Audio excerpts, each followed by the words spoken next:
Darkness, absolute and unyielding. It pressed against Thelma Bishop's eyelids, a tangible force that seemed to seep into her very pores. The first thing she became aware of was the cold, a damp chill that clung to her skin like a second, unwelcome skin. Thelma's eyes fluttered open, though the action made no difference in the impenetrable blackness surrounding her. She tried to move, to sit up, but found her limbs unresponsive. Panic flared in her chest as she realized her wrists were bound tightly behind her back, the coarse rope biting into her flesh. A muffled sound escaped her lips, and Thelma became acutely aware of the gag in her mouth, the fabric rough against her tongue. The taste of dirt and something metallic, blood, filled her senses. "Oomph!" She tried to call out, but the sound was swallowed by the darkness. The echo of her struggle bounced off unseen walls, emphasizing the vastness of her prison. Water dripped somewhere in the distance, a steady plink, plink, plink that seemed to mock her with its freedom. Thelma strained her ears, desperate for any other sound, any sign of life or hope. But there was nothing save for the dripping and the sound of her own ragged breathing. She forced herself to take deep breaths through her nose, fighting against the rising tide of panic threatening to overwhelm her. "Think, Thelma," she would have said if she could speak. "Use your head." As her initial shock began to subside, Thelma became aware of other sensations. The ground beneath her was rough and gritty, sand perhaps. The air was heavy with moisture, carrying the musty scent of earth and stone. A cave, she realized. She was in a cave. But how? Why? Thelma's mind raced, grasping for memories, for any clue that might explain her current predicament. Frustrated, she tried to scream, "Help!" But the gag reduced the word to an unintelligible mumble. As she lay there, trying to steady her breathing, Thelma became aware of a faint sound beyond the persistent drip of water. Voices. Her heart leaped at the possibility. She strained her ears, willing the sound to become clearer, but the voices, if they were voices at all, remained frustratingly indistinct. They could have been the wind whistling through the cave system, or merely the product of her desperate imagination. Thelma closed her eyes, though it made no difference in the pitch blackness. She tried to focus, to piece together the fragmented memories floating in her mind. Like a lightning bolt, a realization hit her. With a sharp intake of breath, Thelma whispered, "Gracious heavens, I'm married!" The weight of this sudden revelation overwhelmed her, and her vision darkened as she fainted. She sat at her vanity table, the morning sun streaming through the bedroom window, casting a warm glow on her reflection. Her fingers trembled slightly as she reached for her makeup brush, the weight of the day's significance settling upon her shoulders like a delicate veil. "Steady now, Thelma," she whispered to herself, her blue eyes meeting their reflection in the mirror. She took a deep breath, inhaling the scent of roses wafting up from the garden below. As she began to apply her foundation, the familiar motions soothed her nerves. The soft bristles of the brush danced across her skin, each stroke a reminder of the path that had led her to this moment. The sound of bustling activity drifted up from downstairs, punctuated by the gentle strains of a chamber ensemble. Thelma smiled, picturing her mother, Cara, directing the final preparations with her usual grace and efficiency. "Thelma, darling." Cara's voice floated up the stairs. "Are you all right up there?" "Yes, Mother," Thelma called back, her voice steadier than she felt. "I'm almost finished with my makeup." As she reached for her blush, a memory surfaced, as vivid as if it had happened yesterday. The packed lecture hall at the University of Virginia, the air thick with anticipation and the musty scent of old books. Thelma had arrived early, her notebook clutched to her chest, heart pounding with a mixture of excitement and nerves. The topic, medieval history, had always fascinated her, but this was her first lecture at the university level. She scanned the room, searching for an empty seat, when her eyes locked with those of a young man across the hall. For a moment, the world seemed to stand still, the buzz of conversation fading to a distant hum. Thelma blinked, coming back to the present. She smiled at her reflection, a rosy tint coloring her cheeks that had nothing to do with the blush she was applying. "Oh, Warren," she murmured, her heart swelling with love and anticipation.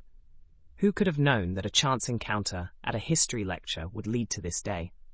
As she finished her makeup, Thelma allowed her mind to wander back to that fateful day. The lecture had been fascinating, but she had found her attention continually drawn to the young man she had noticed earlier. When the professor finally dismissed the class, Thelma had gathered her things slowly, stealing glances at the intriguing stranger. To her surprise and delight, he had approached her, a warm smile lighting up his face. "Excuse me," he had said, his voice rich and pleasant. "I couldn't help but notice your enthusiasm during the lecture. I'm Warren Bishop." Thelma had felt a flutter in her stomach as she shook his offered hand.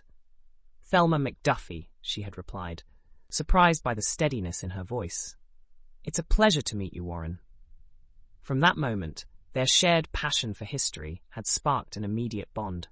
They had talked for hours, oblivious to the emptying lecture hall around them, lost in discussions of medieval politics and the intricacies of feudal systems. A knock at the door startled Thelma from her reverie.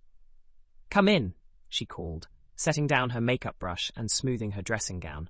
The door opened to reveal Rory McDuffie, Thelma's father. His tall frame filled the doorway, his greying beard neatly trimmed for the occasion. In his hands he held a small velvet box. "My dear girl," Rory said, his voice gruff with emotion. "You look absolutely radiant." Thelma stood, crossing the room to embrace her father.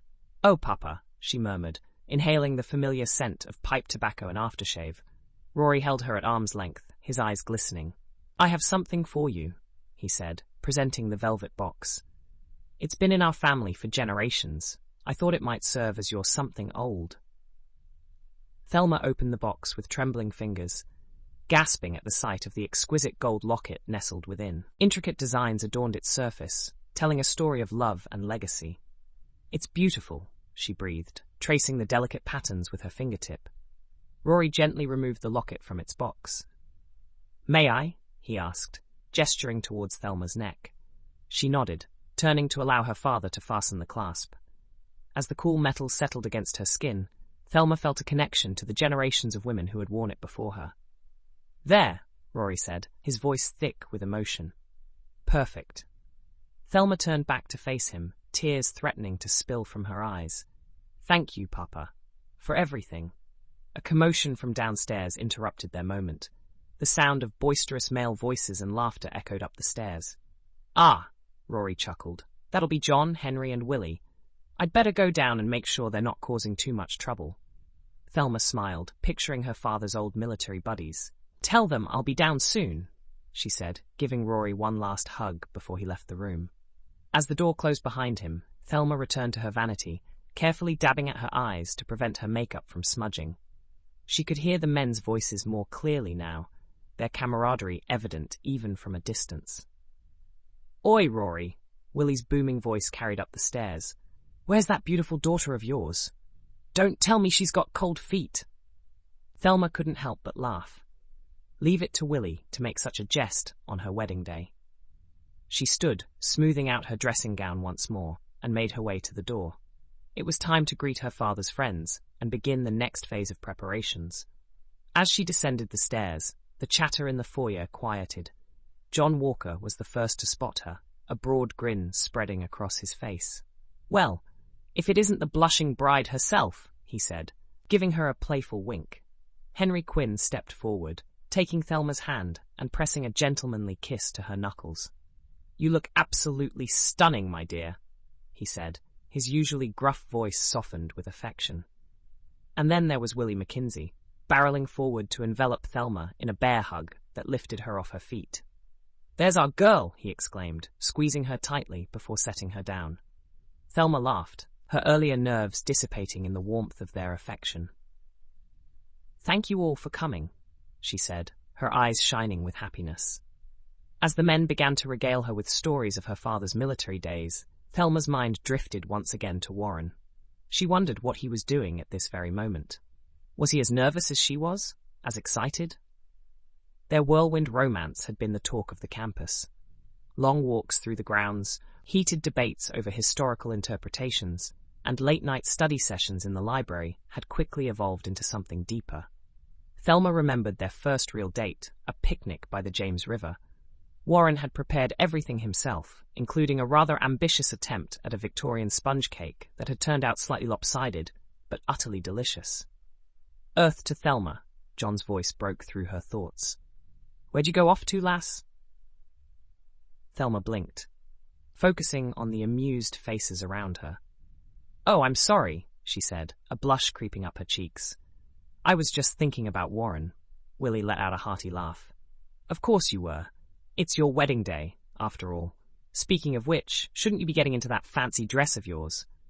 As if on cue, Kara appeared at Thelma's elbow. Indeed she should, she said, gently steering Thelma towards the stairs. Gentlemen, if you'll excuse us, there's still much to be done.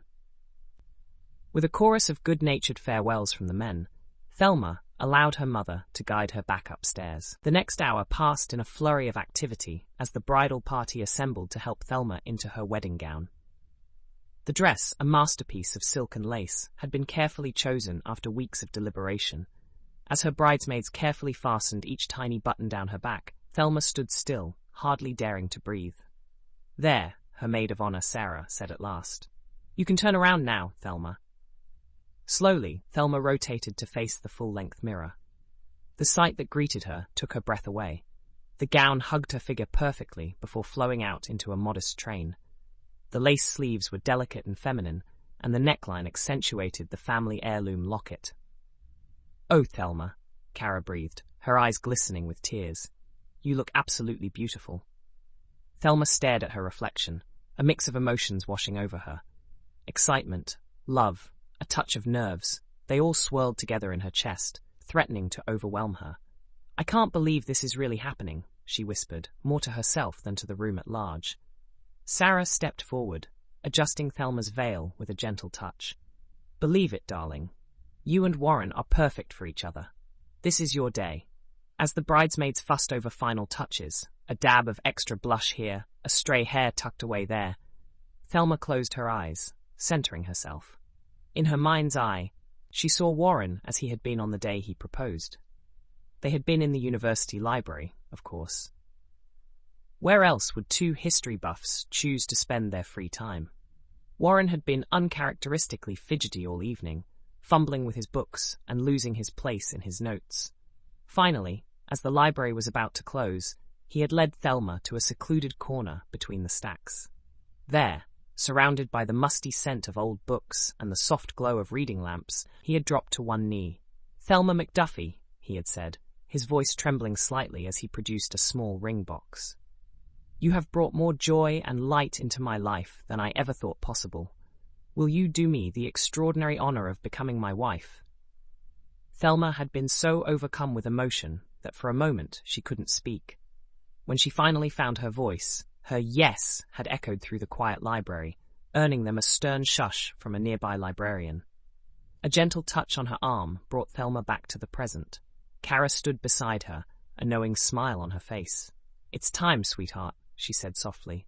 Are you ready? Thelma took a deep breath, squaring her shoulders. I'm ready, she said, her voice steady and sure. As they made their way downstairs, Thelma's heart began to race. The soft strains of music from the garden grew louder, and she could hear the murmur of gathered guests. At the foot of the stairs, Rory waited, looking dashing in his formal attire. His eyes widened as he took in the sight of his daughter in her wedding gown. My little girl, he said, his voice thick with emotion. You look. There are no words. Thelma smiled, taking her father's arm. Thank you, Papa, she said softly, for everything.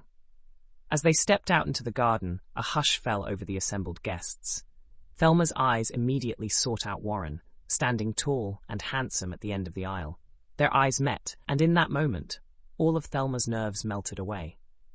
This was right. This was where she was meant to be. With each step down the aisle, memories of their time together flashed through Thelma's mind. Their first kiss, stolen in the shadow of the rotunda. Late-night debates over the significance of the Magna Carta. Lazy Sunday afternoons, spent reading to each other from their favorite historical texts. Before she knew it, Thelma stood before Warren. Rory placed her hand in Warren's, giving them both a warm smile before taking his seat. The ceremony passed in a blur of emotion. Thelma and Warren exchanged vows they had written themselves, promises of love, support, and a lifetime of shared adventures. As they sealed their union with a kiss, the gathered crowd erupted in cheers and applause. Thelma's heart soared. She was Mrs. Warren Bishop now, and the future stretched out before them, full of promise and possibility. The reception that followed was a joyous affair. Thelma and Warren led the first dance, swaying gently to their favorite song. As they moved across the dance floor, Warren leaned in close. "Have I told you how breathtakingly beautiful you look, Mrs. Bishop?" he murmured in her ear. Thelma laughed softly. "Only about a dozen times in the last hour, Mr. Bishop," she replied, her eyes twinkling with mirth. As the evening wore on, Thelma found herself swept up in a whirlwind of congratulations, toasts, and well wishes. John, Henry, and Willie each took turns regaling the guests with embarrassing stories from Rory's military days, much to everyone's amusement. Finally, as the stars began to twinkle in the night sky, Thelma and Warren bid their guests farewell. They had an early start the next morning, with a boat to catch for their honeymoon in Ireland. The next morning dawned bright and clear. Thelma and Warren stood on the front porch of the McDuffie home, surrounded by their loved ones. Hugs were exchanged, along with a few tears and many words of love and encouragement. "Now, you two take care of each other," Kara said, embracing Thelma tightly. "And don't forget to write," Rory added, clapping Warren on the shoulder. John, Henry, and Willie each took their turns saying goodbye, their usual boisterous manner softened by the emotion of the moment. "Don't do anything I wouldn't do," Willie said with a wink, earning him an elbow in the ribs from Henry. As Thelma and Warren climbed into the waiting car, a shower of rice rained down upon them. They waved to their family and friends until they were out of sight, the sound of cheers and well wishes fading into the distance. Once they were on the open road, Warren reached over and took Thelma's hand, bringing it to his lips for a gentle kiss. "Well, Mrs. Bishop," he said, his eyes twinkling with joy and excitement. "Are you ready for our next great adventure?" Thelma smiled, her heart full to bursting with love and anticipation. "With you by my side, Mr. Bishop," she replied, "I'm ready for anything." As they drove towards their future, the warm summer breeze carried the scent of possibility. Thelma's mind danced with images of the adventures that awaited them in Ireland. Ancient castles to explore, historical sites to discover, and a lifetime of love to share. The road stretched out before them, a path to new horizons and shared dreams. Whatever challenges lay ahead, Thelma knew that together, she and Warren could face anything. Their love, rooted in a shared passion for history and strengthened by mutual respect and understanding, would be their compass. As the familiar landscapes of home gave way to new vistas, Thelma felt a sense of excitement building within her. This was not just the start of their honeymoon, but the beginning of their life together. Every moment, every shared experience, would become a part of their own personal history. She glanced at Warren, his profile strong and handsome, as he focused on the road ahead. Her heart swelled with love and gratitude. How fortunate she was to have found a partner who not only shared her interests, but challenged her to grow, to learn, to be the best version of herself. "Penny for your thoughts?" Warren asked, catching her gaze. Thelma smiled, squeezing his hand. "I was just thinking about how lucky I am," she replied, "and how excited I am for all the adventures we'll have together." Warren's answering smile was radiant. "We're both lucky," he said, "and I can't wait to see what the future holds for us." Consciousness returned to Thelma like the tide creeping up a rocky shore, slow and inexorable. As the fog of unconsciousness lifted, fragments of memory flickered through her mind, elusive as wisps of smoke. A walk. Yes, there had been a walk. The image coalesced, gaining clarity with each laboured breath she drew.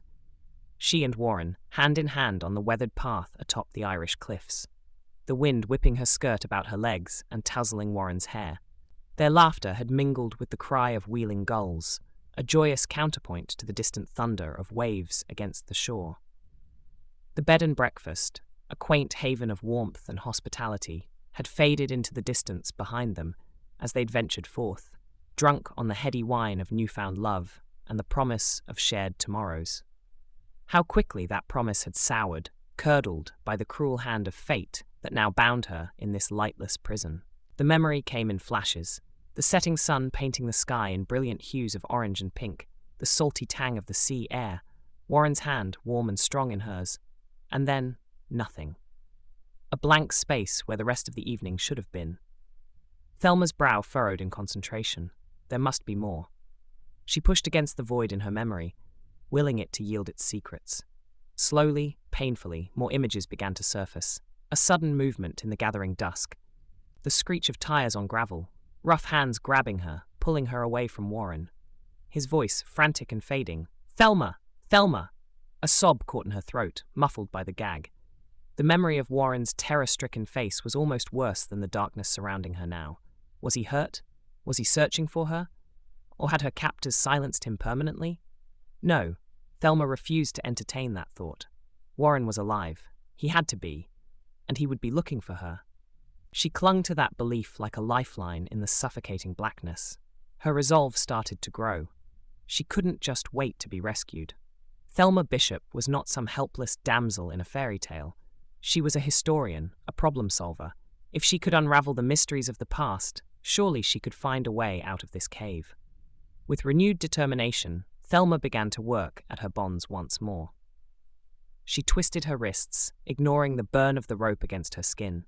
There had to be a weakness, a knot she could loosen, or a frayed edge she could exploit.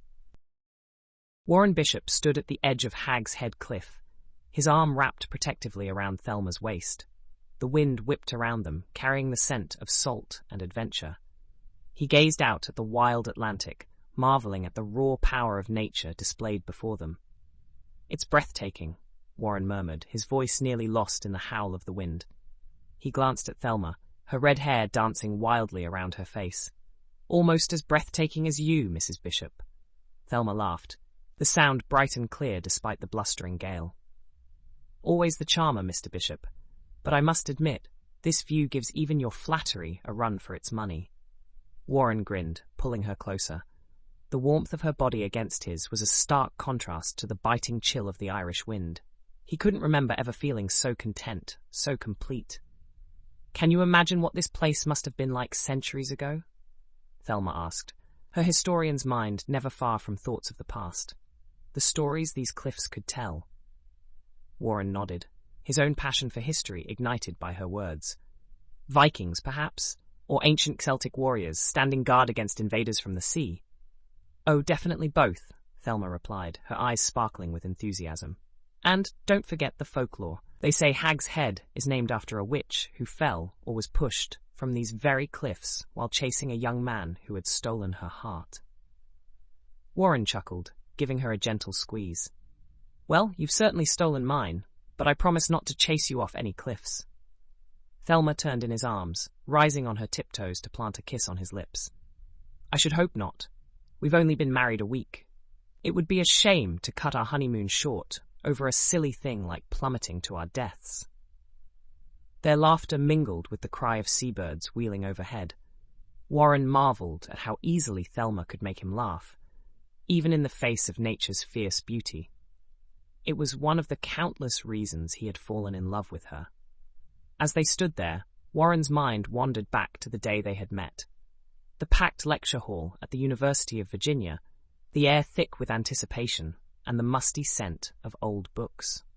He had noticed Thelma immediately, her vibrant red hair and eager expression standing out in the sea of bored faces. When the professor had posed a particularly challenging question about medieval trade routes, Thelma's hand had shot up, her answer not only correct but insightful enough to impress even the notoriously hard-to-please Dr. Thornton. Warren had been smitten from that moment on. A particularly strong gust of wind jolted Warren from his reverie. Thelma shivered against him, her teeth chattering slightly. "Perhaps we should head back to the car," Warren suggested, rubbing his hands up and down her arms in an attempt to warm her. "As magnificent as this view is, I'd rather not have my new bride turn into an icicle." Thelma nodded, her lips curving into a grateful smile. "Agreed. Besides, I'm eager to get back to that little pub we passed on the way here. A nice hot tea sounds heavenly right about now." Hand in hand, they made their way across the windswept parking area towards their car.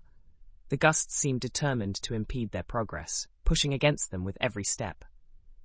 "I feel like I'm walking through molasses," Thelma exclaimed, leaning into Warren for support. Warren laughed, wrapping his arm around her shoulders to steady her. More like walking through a hurricane, I'd say. Come on, we're almost there. As they neared the car, a particularly strong gust caught Thelma's scarf, yanking it from around her neck. The colourful fabric danced away on the wind, a bright streak against the grey sky. "Oh no!" Thelma cried, her hand flying to her throat. "My mother's scarf!" Without hesitation, Warren sprinted after the errant garment. He chased it across the parking lot, dodging puddles and leaping over low shrubs. Just as it seemed the scarf would be lost to the cliffs, he made a desperate lunge, snatching it out of the air mere inches from the edge. Panting, he jogged back to Thelma, who was watching him with a mixture of amusement and adoration. "Your scarf, milady," he said with an exaggerated bow, presenting the rescued item with a flourish. Thelma giggled, accepting the scarf and rewarding him with a kiss. "My hero," she said, her eyes twinkling. "Whatever would I do without you?" Warren grinned, unlocking the car door. "Let's hope you never have to find out. Now, into the car with you before the wind decides to steal anything else." They climbed into the vehicle, sighing with relief as they shut the doors against the howling wind. Warren started the engine, cranking up the heat to full blast. They sat for a moment, rubbing their hands together and letting warmth seep back into their chilled bodies. "Well, that was certainly an adventure," Thelma said, still slightly breathless from their wind-battling escapade. Warren nodded, reaching over to take her hand. "Indeed it was. But every day with you is an adventure, my dear, even if we're just sitting in a library surrounded by dusty old books." Thelma squeezed his hand, her eyes soft with affection. "Flatterer, but I must admit, I rather like the sound of that. A lifetime of adventures, big and small, with you by my side." As the car warmed up, they began to plan the rest of their evening. The idea of a cozy pub with its promise of warm food and warmer company was incredibly appealing after their blustery clifftop experience. "What do you say we try that little place we passed on the way here?" Warren suggested, putting the car into gear. "The Hungry Hare, I think it was called." Thelma nodded enthusiastically. "Oh yes, please. I'm suddenly ravenous. Do you think they'll have traditional Irish stew? I've been dying to try some authentic local cuisine." "I'm sure they will," Warren replied, carefully navigating the winding coastal road. "And if not, we'll find somewhere that does. We are on a culinary adventure, as well as a historical one after all." As they drove, the conversation flowed easily between them, touching on everything from the day's experiences to their plans for the coming week. Warren marveled at how comfortable he felt with Thelma, how natural it was to share his thoughts and dreams with her. "Oh, look!" Thelma exclaimed suddenly, pointing out the window. "Isn't that the most adorable little cottage you've ever seen?" Warren glanced in the direction she was indicating, seeing a quaint stone building nestled among rolling green hills. Its thatched roof and colourful flower boxes gave it a storybook quality. "It's charming," he agreed. "Perhaps we should look into renting a place like that for our next visit to Ireland. Assuming you'd want to come back, of course." Thelma's eyes lit up at the suggestion. "Oh, Warren, could we? I'd love that. We could spend our days exploring the countryside and our evenings curled up by a peat fire, reading about local legends and planning our next day's adventure." Warren chuckled, warmed by her enthusiasm. "Consider it done, then. We'll start planning our return trip as soon as we get home." As they continued their drive back to Lisdoonvarna, the sun began to set, painting the sky in brilliant hues of orange and pink. The beauty of the Irish countryside seemed to unfold before them, each turn in the road revealing new wonders. "I can't believe how green everything is," Thelma mused, her eyes drinking in the lush landscape. "It's like something out of a fairy tale." Warren nodded in agreement. "It certainly is. No wonder this place has inspired so many myths and legends. You can almost believe in magic here." As they approached the outskirts of Lisdoonvarna, the sky darkened, the last rays of sunlight giving way to the soft glow of twilight.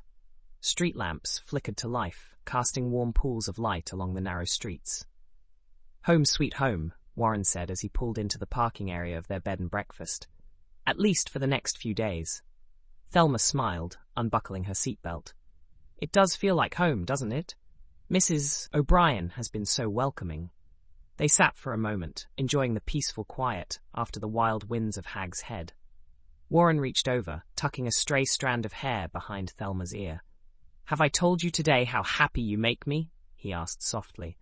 Thelma leaned into his touch, her eyes shining. "You might have mentioned it once or twice, but I never tire of hearing it." Warren leaned in, intending to kiss her, when a movement in his peripheral vision caught his attention. He turned, peering into the gathering darkness. "Did you see that?" he asked, a note of unease creeping into his voice. Thelma followed his gaze, frowning slightly. "See what?" Before Warren could respond, 3 figures emerged from the shadows, moving with purposeful strides towards their car. A chill ran down his spine, instinct telling him something was very wrong. "Thelma," he said urgently, "stay in the car, lock the doors." But it was too late. As Warren reached for the door handle, intending to confront the approaching men, the world exploded into chaos. The door was wrenched open, rough hands grabbing at him. Warren fought back instinctively, his fist connecting with a jaw, eliciting a grunt of pain. But there were too many of them, and they had the advantage of surprise. He heard Thelma scream, the sound piercing through the fog of confusion and adrenaline. Warren turned, desperately trying to reach her, but a blow to the back of his head sent him reeling. Through blurring vision, he saw Thelma being dragged towards a waiting van. Her eyes were wide with terror, her mouth open in a scream he could no longer hear over the ringing in his ears. "Thelma!" he cried, struggling against the hands that held him. "Let her go!" Another blow, this time to his stomach, drove the air from his lungs. Warren gasped, his knees buckling. He hit the ground hard, the rough gravel of the parking lot biting into his palms. He looked up, fighting to stay conscious. The last thing he saw was Thelma's face, pale and frightened, as the van door slammed shut. Then darkness engulfed his vision, and Warren slipped into unconsciousness, his body giving in to the brutal assault it had endured. The idyllic honeymoon had turned into a nightmare, and Warren was powerless to stop it. Chapter 3. Warren Bishop drifted in a sea of darkness, his consciousness ebbing and flowing like the tide. Distant voices murmured at the edge of his awareness, incomprehensible and fleeting. Pain throbbed through his body, a dull, insistent ache that seemed to emanate from every fibre of his being. Slowly, inexorably, Warren clawed his way back to consciousness. His eyelids felt heavy, as if weighted down by lead. With monumental effort, he forced them open, only to be assaulted by a blinding white light that sent daggers of pain lancing through his skull. He groaned, the sound raspy and unfamiliar to his own ears. The world around him swam into focus, revealing stark white walls and the unmistakable antiseptic smell of a hospital room. Warren blinked, trying to make sense of his surroundings. "Where?" he croaked, his throat dry and raw. A figure moved at the edge of his vision, and suddenly a kind, plump face framed by auburn hair appeared above him. "Easy now, Mr. Bishop," a woman's voice said, her Irish lilt soothing despite the circumstances. "You've had quite a knock to the head. Best not to move too quickly." Warren tried to sit up, but a wave of dizziness forced him back down. He closed his eyes, waiting for the room to stop spinning. "Thelma," he mumbled, the name rising unbidden to his lips. "Where's Thelma?" "The nurse." For that's what she must be, Warren realized, hesitated for a moment before responding. "I'm afraid I don't know anything about a Thelma, sir. You were brought in alone last night. Now, let me check your vitals, and I'll fetch the doctor for you." As the nurse busied herself with various instruments, Warren struggled to piece together his fragmented memories. He and Thelma had been in Ireland, on their honeymoon. They'd visited Hag's Head, and then... Warren's brow furrowed as he tried to recall what had happened next. "There now, Mr. Bishop," the nurse said, interrupting his thoughts. "Your pulse is a bit rapid, but that's to be expected. I'm Nurse Una, and I'll be looking after you. Can you tell me how you're feeling?" Warren opened his eyes again, focusing on the nurse's face. "Like I've been run over by a herd of wild horses," he said, attempting a weak smile. "My head's pounding something fierce, and every inch of me aches. But more importantly, I need to know what happened to my wife. Thelma, she was with me. Where is she?" Nurse Unai's expression softened with sympathy. "I'm sorry, Mr. Bishop, but as I said, you were brought in alone. The doctor will be here shortly, and he might have more information for you.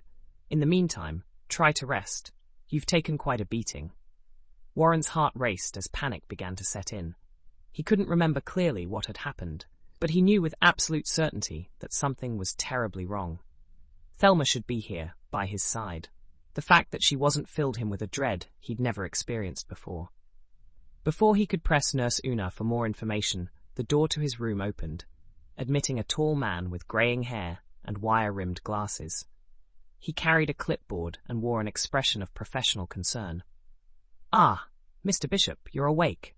Excellent," the man said, his voice carrying the same Irish lilt as Nurse Una's. "I'm Dr. O'Malley. How are you feeling?" Warren repeated his earlier assessment, adding, "But what I really need to know is where my wife is. Thelma, she was with me. We are on our honeymoon. Please, can you tell me what's happened to her?" Dr. O'Malley exchanged a glance with Nurse Una before addressing Warren.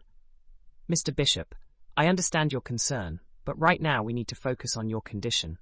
You've suffered a concussion, along with several bruised ribs and various cuts and bruises. Can you tell me what you remember about how you got these injuries?" Warren closed his eyes, trying to concentrate. Flashes of memory teased at the edges of his mind. A dark parking lot, the sound of screeching tires, Thelma's scream. His eyes snapped open, panic surging through him. "We were attacked," he said, his voice hoarse with emotion. "In the parking lot of our bed and breakfast. There were men. They grabbed Thelma. I tried to fight them off, but—" He trailed off, frustration and fear evident in his voice. Dr. O'Malley nodded, making notes on his clipboard. "I see. Mr. Bishop, we can contact the local Garda, that's our police force. They can investigate the incident. But for now, it's crucial that you rest and recover. Your injuries are serious, and you need time to heal." Warren shook his head, wincing at the pain the movement caused. "No, you don't understand. I can't just lie here while Thelma is out there somewhere in danger. I have to find her." He struggled to sit up, ignoring the protests of his battered body. Nurse Una moved quickly to his side, gently but firmly pushing him back down. "Mr. Bishop, please. You're in no condition to be moving about." "She's right," Dr. O'Malley added. "In your current state, you'd be more of a hindrance than a help in the search for your wife. The best thing you can do for her right now is to focus on your recovery." Warren felt tears of frustration prick at his eyes. He knew they were right, logically, but every fibre of his being screamed at him to get up, to go find Thelma. The thought of her alone and afraid, at the mercy of their attackers, was almost more than he could bear. "How long have I been here?" he asked, his voice tight with suppressed emotion. "You were brought in late last night," Dr. O'Malley replied. "It's now early afternoon. You've been unconscious for quite some time, which is why it's so important that you rest and allow us to monitor your condition." Warren nodded, trying to process this information. Hours had passed since the attack, hours during which anything could have happened to Thelma. The thought made him feel sick with worry and guilt. "I need to speak with the police," he said, his voice stronger now, fueled by determination. "I need to tell them everything I can remember about the men who took Thelma. Every minute we waste could be putting her in more danger." Dr. O'Malley sighed, recognizing the steel in Warren's voice. "I understand your urgency, Mr. Bishop. I'll contact the Garda and see if I can get someone here to take your statement. But I must insist that you remain in bed and allow us to continue monitoring your condition. Is that acceptable?" Warren nodded, relieved to finally be taking some action, however small. "Yes, thank you. And I'm sorry for being difficult. I know you're just trying to help. It's just, Thelma is my whole world. I can't bear the thought of anything happening to her." Nurse Una patted his hand sympathetically. "We understand, Mr. Bishop. We'll do everything we can to help. Now, why don't you try to get some rest while we wait for the Garda to arrive? I'll bring you some water." As Nurse Una and Dr. O'Malley left the room, Warren closed his eyes, trying to focus his scattered thoughts. He needed to remember every detail of the attack, every scrap of information that might help find Thelma. As she returned with his water, Warren turned to Nurse Una. "I need to get out of here," he said, his voice low but determined. "I can't just lie here while Thelma is out there somewhere. I have to find her." Nurse Una's expression was sympathetic but firm. "Mr. Bishop, I understand how you feel, but you're in no condition to leave. You've suffered a serious concussion, not to mention your other injuries. The best thing you can do for your wife right now is to rest and regain your strength." Warren shook his head, wincing at the pain the movement caused. "You don't understand. Every minute I spend here is a minute wasted. I need to be out there, searching for her." Before Nurse Una could respond, Dr. O'Malley entered the room. He took in the scene before him, noting Warren's agitated state. "Is everything all right in here?" he asked, moving to check Warren's vitals. "Dr. O'Malley," Warren said, seizing the opportunity, "I need to leave. I appreciate everything you've done for me, but I can't stay here any longer. My wife needs me." The doctor frowned, exchanging a glance with Nurse Una. "Mr. Bishop, I understand your concern, but I must strongly advise against leaving. Your injuries are serious, and you need time to heal. If you leave now, you risk further injury or even permanent damage." Warren's frustration boiled over. "And if I stay, I risk losing Thelma forever. Don't you understand? She's out there, alone and afraid, and I'm the only one who can find her. I have to go." Dr. O'Malley sighed, recognizing the determination in Warren's voice. "Mr. Bishop, I cannot in good conscience recommend that you leave. However, I also cannot force you to stay against your will. If you insist on leaving, it will have to be against medical advice. I must warn you of the risks involved." Warren nodded, a sense of relief washing over him. "I understand the risks, Doctor, but I have to do this. I couldn't live with myself if something happened to Thelma, and I just sat here doing nothing." Dr. O'Malley nodded reluctantly. "Very well. Nurse Una will help you get dressed and provide you with some basic medical supplies." Warren agreed, eager to be on his way. As Nurse Una helped him dress, he tried to ignore the pain that shot through his body with every movement. His determination to find Thelma overshadowed his physical discomfort. Once dressed, Warren stood shakily, leaning on the bed for support. Dr. O'Malley handed him a small bag of supplies and a list of instructions. "Remember, Mr. Bishop," he said gravely, "your body has been through significant trauma. You must be careful not to overexert yourself. If you experience severe dizziness, nausea, or increased pain, return to the hospital immediately." Warren nodded, his jaw set with determination. "I understand, Doctor. Thank you for everything." Nurse Unag approached, concern etched on her face. "Mr. Bishop, are you sure about this? Perhaps you could wait just a day or two more?" "I can't," Warren replied, his voice soft but firm. "Every moment I spend here is a moment Thelma is in danger. I have to find her." With a sigh of resignation, Nurse Une helped Warren to the door. His steps were unsteady, and he had to pause several times to catch his breath and wait for waves of dizziness to pass. But with each step, his resolve strengthened. As they made their way down the hospital corridor, Warren's mind raced with plans and possibilities. Where would he start? Who could he turn to for help? The local police could probably help, but he couldn't shake the feeling that time was of the essence. Patients and staff cast curious glances their way as Warren shuffled along, leaning heavily on Nurse Una. He ignored their stares, focused solely on his goal, getting out of the hospital and beginning his search for Thelma. At the hospital entrance, Dr. O'Malley was waiting. "Mr. Bishop," he said, his tone serious, "I've called for a taxi to take you to your lodging. Please, promise me you'll rest before doing anything rash." Warren nodded, though they both knew it was a promise he was unlikely to keep. "I'll do my best, Doctor, and thank you for understanding." As Warren stepped out into the crisp Irish air, he took a deep breath, wincing at the pain in his ribs. The world seemed to spin for a moment, and he gripped the doorframe for support. Nurse Una moved to help him, but he waved her off. "I'm fine," he said, more to convince himself than her. "I can manage." A taxi pulled up, and the driver stepped out to help Warren into the back seat. As he settled in, Warren turned to Dr. O'Malley and Nurse Una one last time. "If you hear anything about Thelma, anything at all, please contact me at the bed and breakfast," he said. They nodded, and with a final wave, Warren closed the car door. As the taxi pulled away from the hospital, he leaned back against the seat, closing his eyes against the pain and dizziness that threatened to overwhelm him.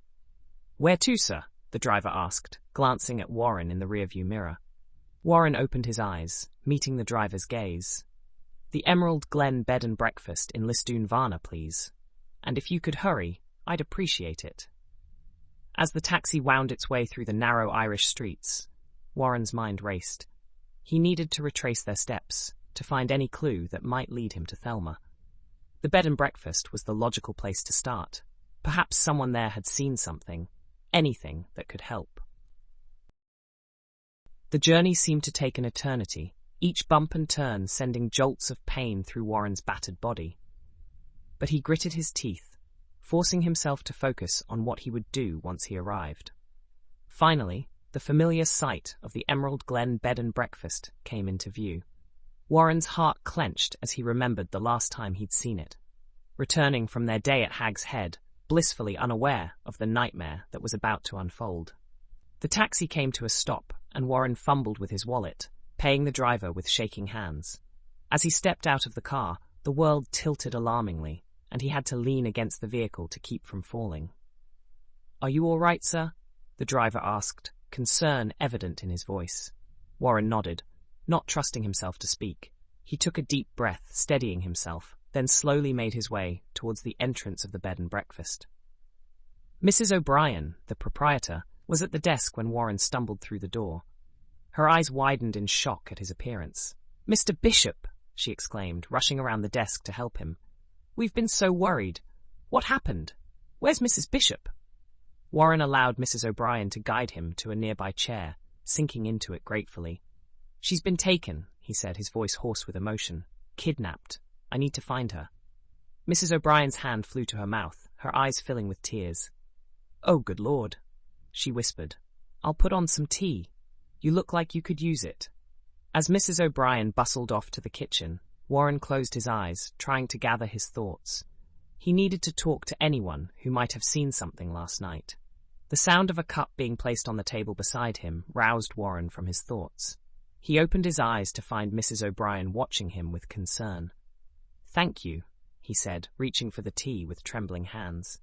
"Mr. Bishop," Mrs. O'Brien said gently, "shouldn't you be in the hospital? You look terrible, if you don't mind me saying." Warren shook his head, wincing at the movement. "I can't stay there, not while Thelma is missing. Mrs. O'Brien, I need your help. Did you see or hear anything unusual last night?" The older woman frowned, thinking. "I'm afraid not. It was quiet last night, as usual. I was in bed by 10, and I didn't hear a thing until this morning." Warren's heart sank, but he pressed on. "What about the other guests? Was anyone else out late last night?" Mrs. O'Brien shook her head. "Not that I know of. It's been a slow week. You and Mrs. Bishop are our only guests." Warren sighed, frustration building, as he pushed himself to his feet. The world swam alarmingly for a moment, and he had to grip the chair to keep from falling. With a strength born of desperation, Warren pushed past Mrs. O'Brien and made his way down the stairs. Each step sent shockwaves of pain through his body, but he gritted his teeth and pressed on. As he reached the front door, Mrs. O'Brien called out behind him. "Mr. Bishop, wait! At least let me call you a taxi." But Warren was already out the door, his mind focused on one thing only: finding Thelma. The cool Irish air hit him like a slap, momentarily clearing the fog of pain and dizziness. He set off down the street, his steps unsteady but determined. The streets of Lisdoonvarna were quiet, the late afternoon sun casting long shadows across the quaint buildings. Warren's progress was slow, each step a battle against pain and exhaustion.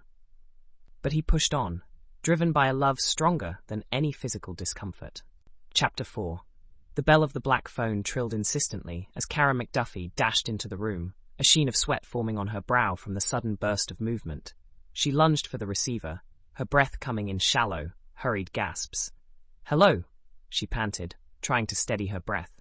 Her heart hammered in her chest, the echo of the phone's ring still reverberating in her ears. Silence. "Hello?" she repeated, voice tinged with irritation and concern.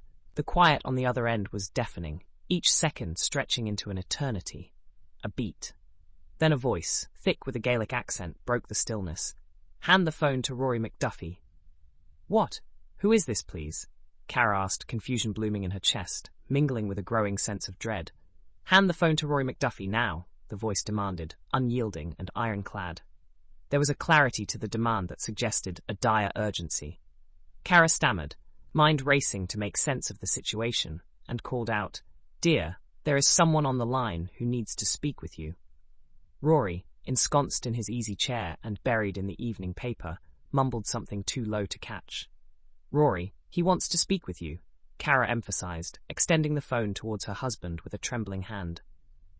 The room's cozy atmosphere, suffused with the smell of dinner cooking, felt suddenly and starkly oppressive.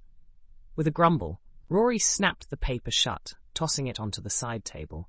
Rising with a hint of annoyance, he grabbed the phone. Yes? What's this about? His voice carried an edge of impatience and irritation. Relieved to be rid of the phone, Kara wiped her hands on her apron and retreated to the kitchen, where the comforting smells of dinner beckoned, but failed to calm her racing thoughts. If you want to see your daughter alive, you will do as we tell you, the voice on the other end stated coldly, each word a nail hammered into Rory's spine. What? Who is this? Rory's heart started pounding, a chilling dread creeping into his bones, freezing him to the spot. Silence. I have no idea what you're talking about, Rory insisted, panic starting to claw at the edges of his consciousness. Silence. We have your daughter.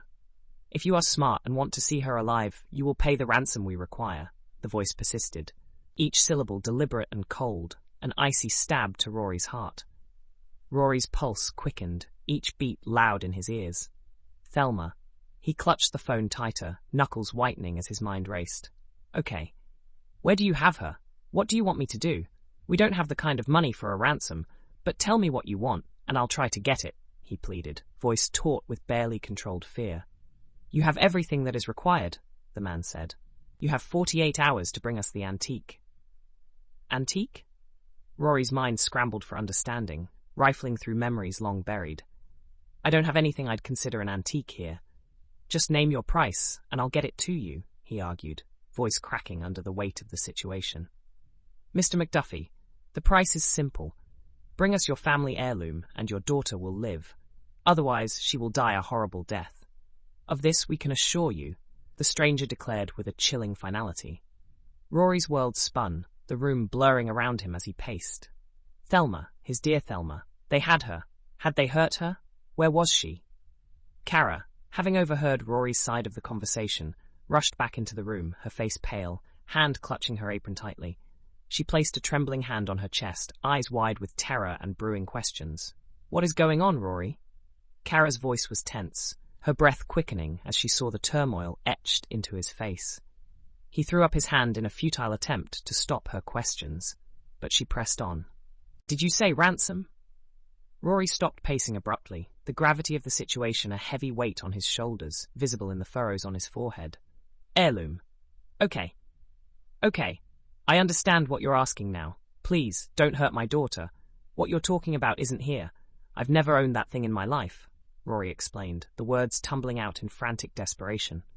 Well, you will retrieve it and bring it to us. You have 48 hours. The stranger's voice was cold and unyielding, a granite wall of threats. Rory's mind raced. I can get it, I promise. But it's not here in the States. I will have to travel to get it, and retrieving it won't be easy. You don't understand what you're asking. This is insane, he said, wiping the sweat from his forehead, the pacing starting anew. The man on the other end chuckled, a dark, humorless sound that sent chills down Rory's spine. We do know what we are asking, and you will do as we tell you, or your daughter will suffer for your failure. Okay, I can get it, but with travel and actually acquiring the piece, it'll take more like 4 days, not 2. Can you give me that extra time? Rory's plea was filled with urgency, a rope of desperation thrown into a void. Silence. Get the heirloom and meet us at Castle Macduff, midnight. We trust you know where that is. You have 4 days. The line went dead, the finality of the click echoing in the room like a death knell. Rory set the receiver down slowly, his hand trembling with the weight of the last few minutes. Kara reached out, touching his arm, seeking support and reassurance. What's happening, Rory? A ransom? Ransom for what? Who? Is it Thelma? Who has Thelma? Kara's voice grew increasingly frantic, the fear mirrored in her eyes. Rory walked over and slumped into his easy chair, his mind a whirlwind of thoughts. The heirloom. The ancient relic the stranger demanded. He hadn't thought about it in years, convinced it was a family legend, a tale spun to entertain children, until one day spent with his grandfather. He recalled vividly the day's events. how they had driven in his grandfather's old truck to seemingly nowhere. Rory watched his grandfather disappear towards one of the many ancient dolmens scattered across the Irish landscape near their family castle. He had waited, dutifully patient, yet brimming with youthful curiosity. His grandfather returned, carrying a bundle wrapped in an old cloth. As he placed it in the truck's bed, the cloth slipped slightly, revealing a flash of a silver blade, dazzling in the afternoon sun. Rory had asked what it was, but his grandfather had hushed him, saying it was their secret, a secret he had kept all these years. Rory snapped out of his thoughts as Kara's shrill voice cut through his haze. She was in full panic, arms flailing, voice near hysterical. "What are we going to do, Rory? Who has our daughter, and what do they want?" He stood, gripping her shoulders firmly as he met her frantic gaze. "Everything will be fine, Kara. I know what I need to do. Just try to calm down." Kara rolled her eyes, pushing his hands off. "Calm down? Relax? Our daughter is in danger, and you expect me to be calm?" Her voice shot up an octave. "You must be out of your mind if you think I'm just going to sit here and twiddle my thumbs while Thelma is in serious trouble." "Kara, come and sit down."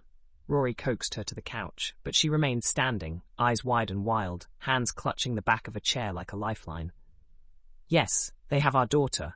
They're demanding a ransom for her safe return. The thing is, they don't want money.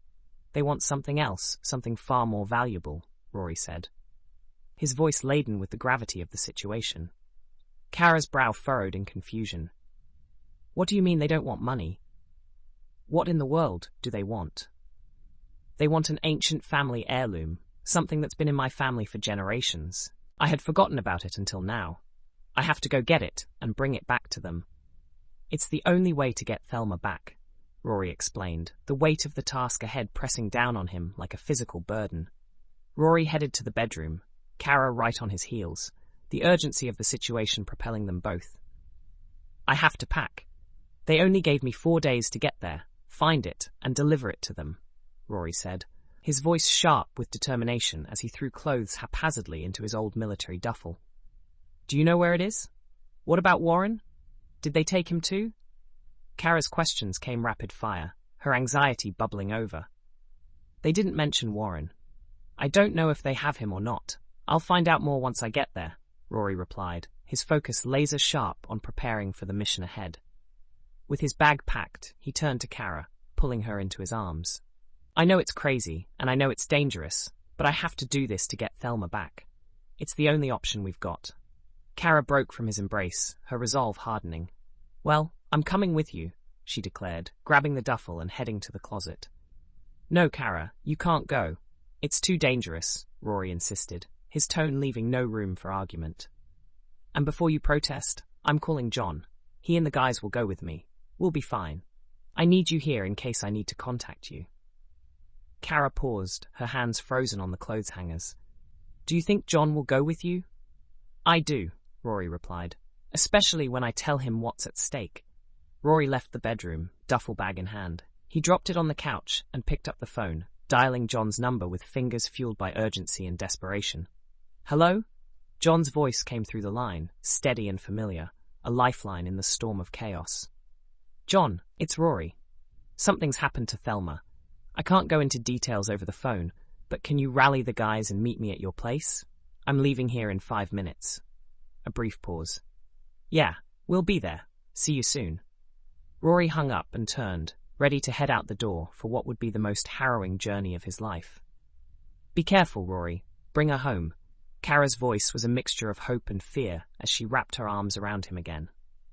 He held her tightly for a moment, planting a light kiss on her cheek before stepping away.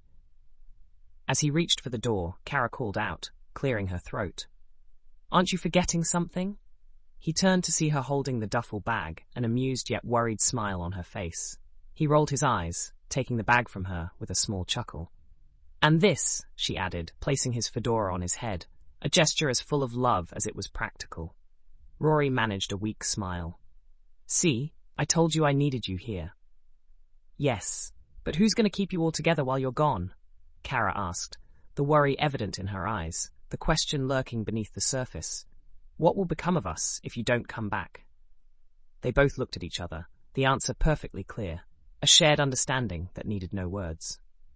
"John," they said in unison. A brief laugh escaped Rory's lips, a momentary break from the pressing weight of responsibility. Then, with a final nod, he was out the door, the night air cool and bracing. Rory knew they were stepping into a race against an unforgiving clock, the stakes higher than ever before. And as he walked, the fear gnawing at him like a persistent, insidious predator, one thought remained clear. He would do whatever it took to bring Thelma back safely. Chapter 5. Warren Bishop's heart pounded in his chest as he raced through the narrow streets of Lisdoonvarna, his feet barely touching the cobblestones. The quaint Irish town, which had seemed so charming just days ago, now felt like a maze of obstacles between him and his missing wife. Every second counted. Every moment that passed was another moment Thelma might be in danger. As he rounded a corner, the squat, grey building of the Garda station came into view. Warren's pace quickened, hope and desperation warring within him. Surely the local authorities would help, would understand the urgency of the situation. They had to. Warren burst through the doors of the station, his breath coming in ragged gasps. The interior was dimly lit, a far cry from the bustling hive of activity he had expected. A few officers meandered about, their movements slow and purposeless, as if time held no meaning within these walls. For a moment, Warren stood frozen, his eyes darting from one uniformed figure to another. Where was the sense of urgency? Where was the determination to serve and protect? The air hung heavy with the scent of stale coffee and indifference.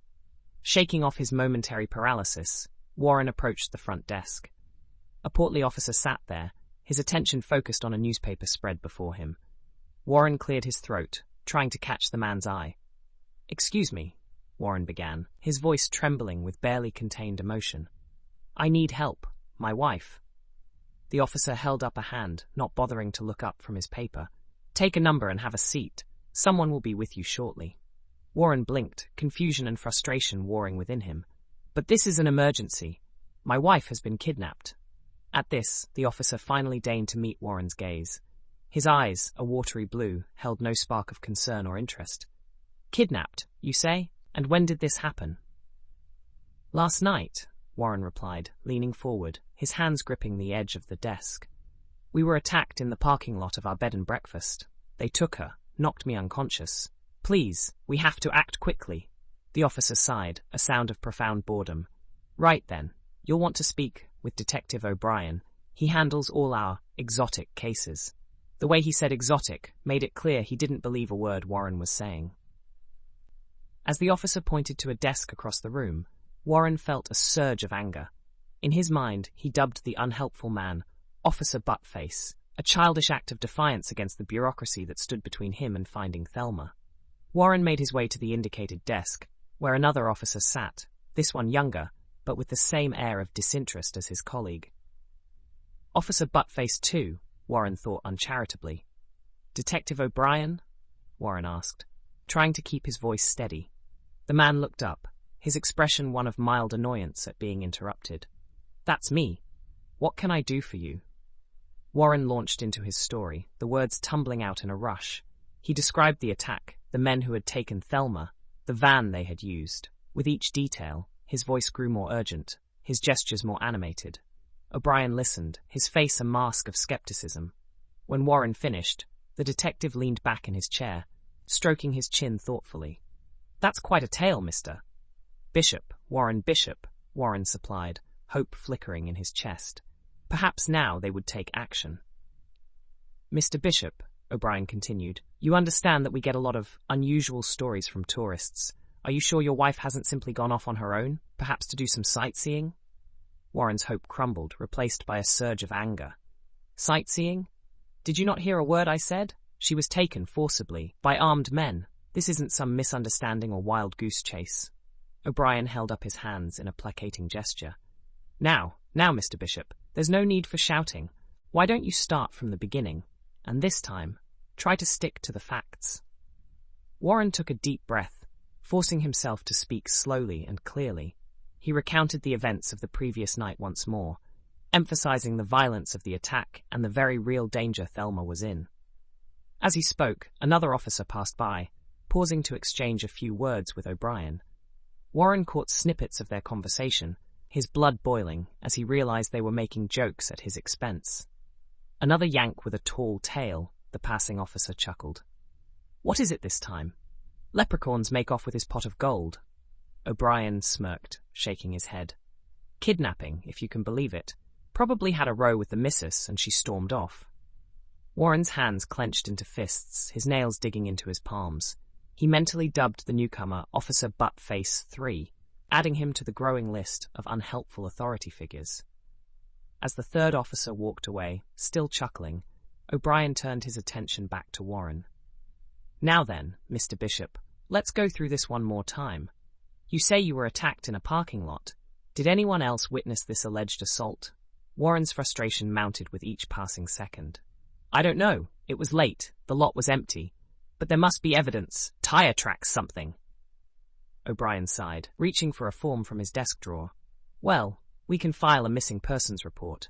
But I must warn you, without any concrete evidence or witnesses, there's not much we can do."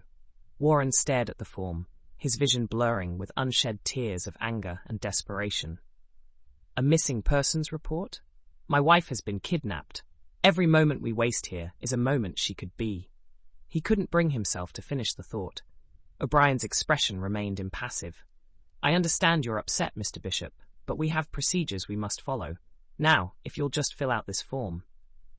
Warren's control snapped. He slammed his fist on the desk, sending papers flying. "Forget your procedures. A woman's life is at stake. My wife's life. How can you sit there and do nothing?" The station fell silent, all eyes turning to Warren. He stood there, chest heaving, aware of the spectacle he was making, but past the point of caring. From an office at the back of the station, a door opened. A stern-faced man emerged, his uniform indicating a higher rank than the others. "What in God's name is going on out here?" he demanded, his voice carrying the weight of authority. Warren turned to face the newcomer, recognizing him as his last hope for help. "Sir, please, I've been trying to report a kidnapping. My wife Thelma, she was taken last night. These men," he gestured to O'Brien and the others, "they won't listen, won't do anything to help." The man, who Warren assumed must be the sergeant in charge, approached slowly. His eyes, sharp and assessing, moved from Warren to O'Brien and back again. "Is this true, officer? We have a reported kidnapping?" O'Brien shifted uncomfortably in his seat. "Well, sir, Mr. Bishop here has quite a story, but there's no evidence, no witnesses. It seems more likely that his wife has simply—" "She didn't leave me," Warren interjected, his voice cracking with emotion. "She was taken, by force. Why won't anyone believe me?" The sergeant held up a hand, silencing both Warren and O'Brien. "Mr. Bishop, was it? I'm Sergeant Murphy. Now, why don't you tell me exactly what happened from the beginning?"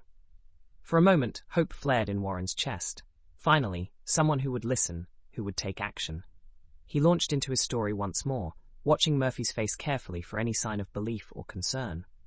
But as he spoke, Warren saw the same skepticism, the same dismissive attitude he had encountered with the others, creep into Murphy's expression. By the time he finished his account, Warren knew with a sinking heart that he would find no help here. Murphy exchanged a glance with O'Brien, a look that spoke volumes. When he turned back to Warren, his voice was patronizing, almost pitying. "Mr. Bishop, I understand you're upset.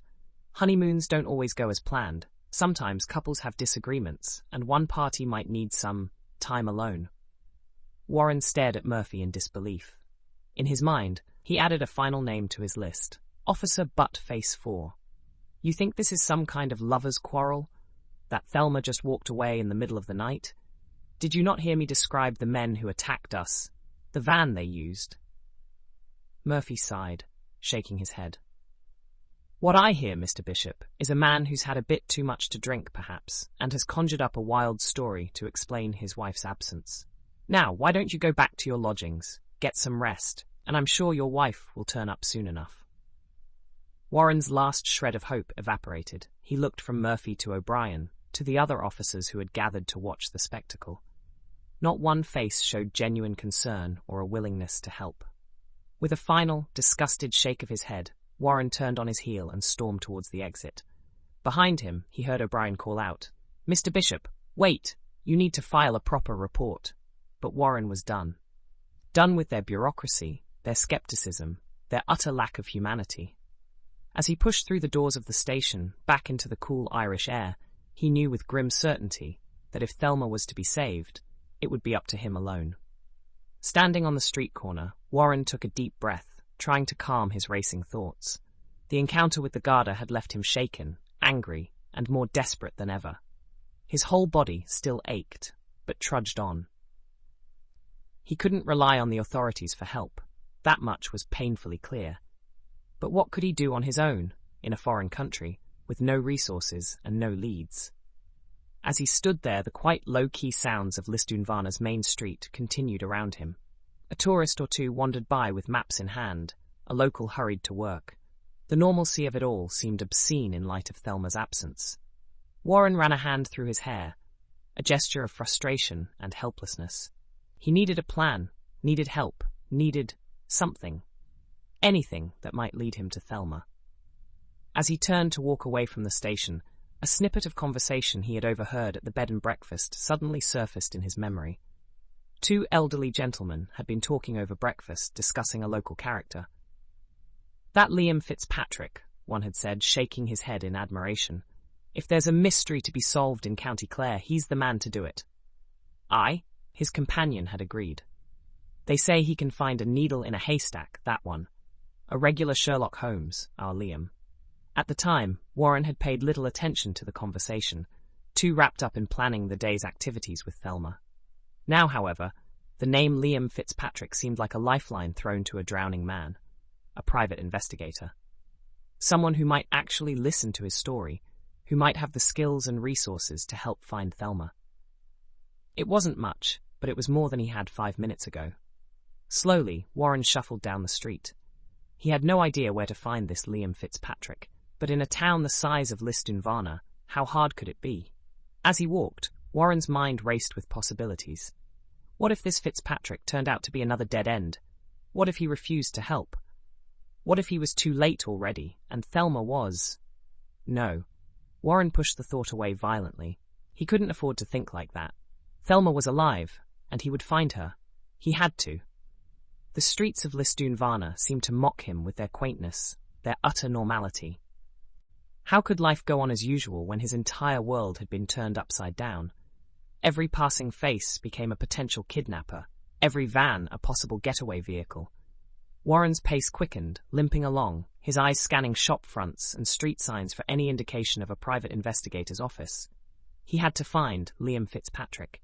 He had to find Thelma, and God help anyone who stood in his way. Chapter 6. Thelma shifted, wincing as the movement sent a jolt of pain through her bound wrists. The rope bit into her flesh, a constant reminder of her captivity. She twisted her hands, seeking any slack in her bonds, but still found none. A drop of water fell from somewhere above, landing with a soft plop on the sand floor nearby. The sound echoed through the cave, emphasizing the vastness of her prison. Thelma strained her ears, listening for any sign of her captors, but heard only the steady drip of water and the pounding of her own heart. She took a deep breath, forcing herself to remain calm. Panic would not serve her now. She needed to think, to plan. Warren would be looking for her. Of that, she had no doubt. But how long would it take him to find her in this labyrinth of stone and shadow? Thelma's mind raced, replaying the events that had led her to this moment. The idyllic day at Hag's Head, the drive back to their bed and breakfast after the sudden attack in the parking lot. It all seemed like a distant nightmare now, overshadowed by the cold reality of her current situation. She flexed her fingers, trying to restore circulation to her numbed hands. As she did so, her thumb brushed against the cool metal of her wedding ring. The simple band seemed to pulse with warmth, a reminder of the love and life waiting for her beyond these cave walls. "Warren," she whispered, her voice muffled by the gag. "I'll find my way back to you. I promise." Slowly, Thelma began to explore her surroundings as best she could. She shuffled backward on her knees, ignoring the sharp stones digging into her skin through her torn dress. Her bound hands searched the cave wall behind her, feeling for any protrusion or edge that might help her cut through the ropes. The rock face was slick with moisture, offering little purchase for her questing fingers.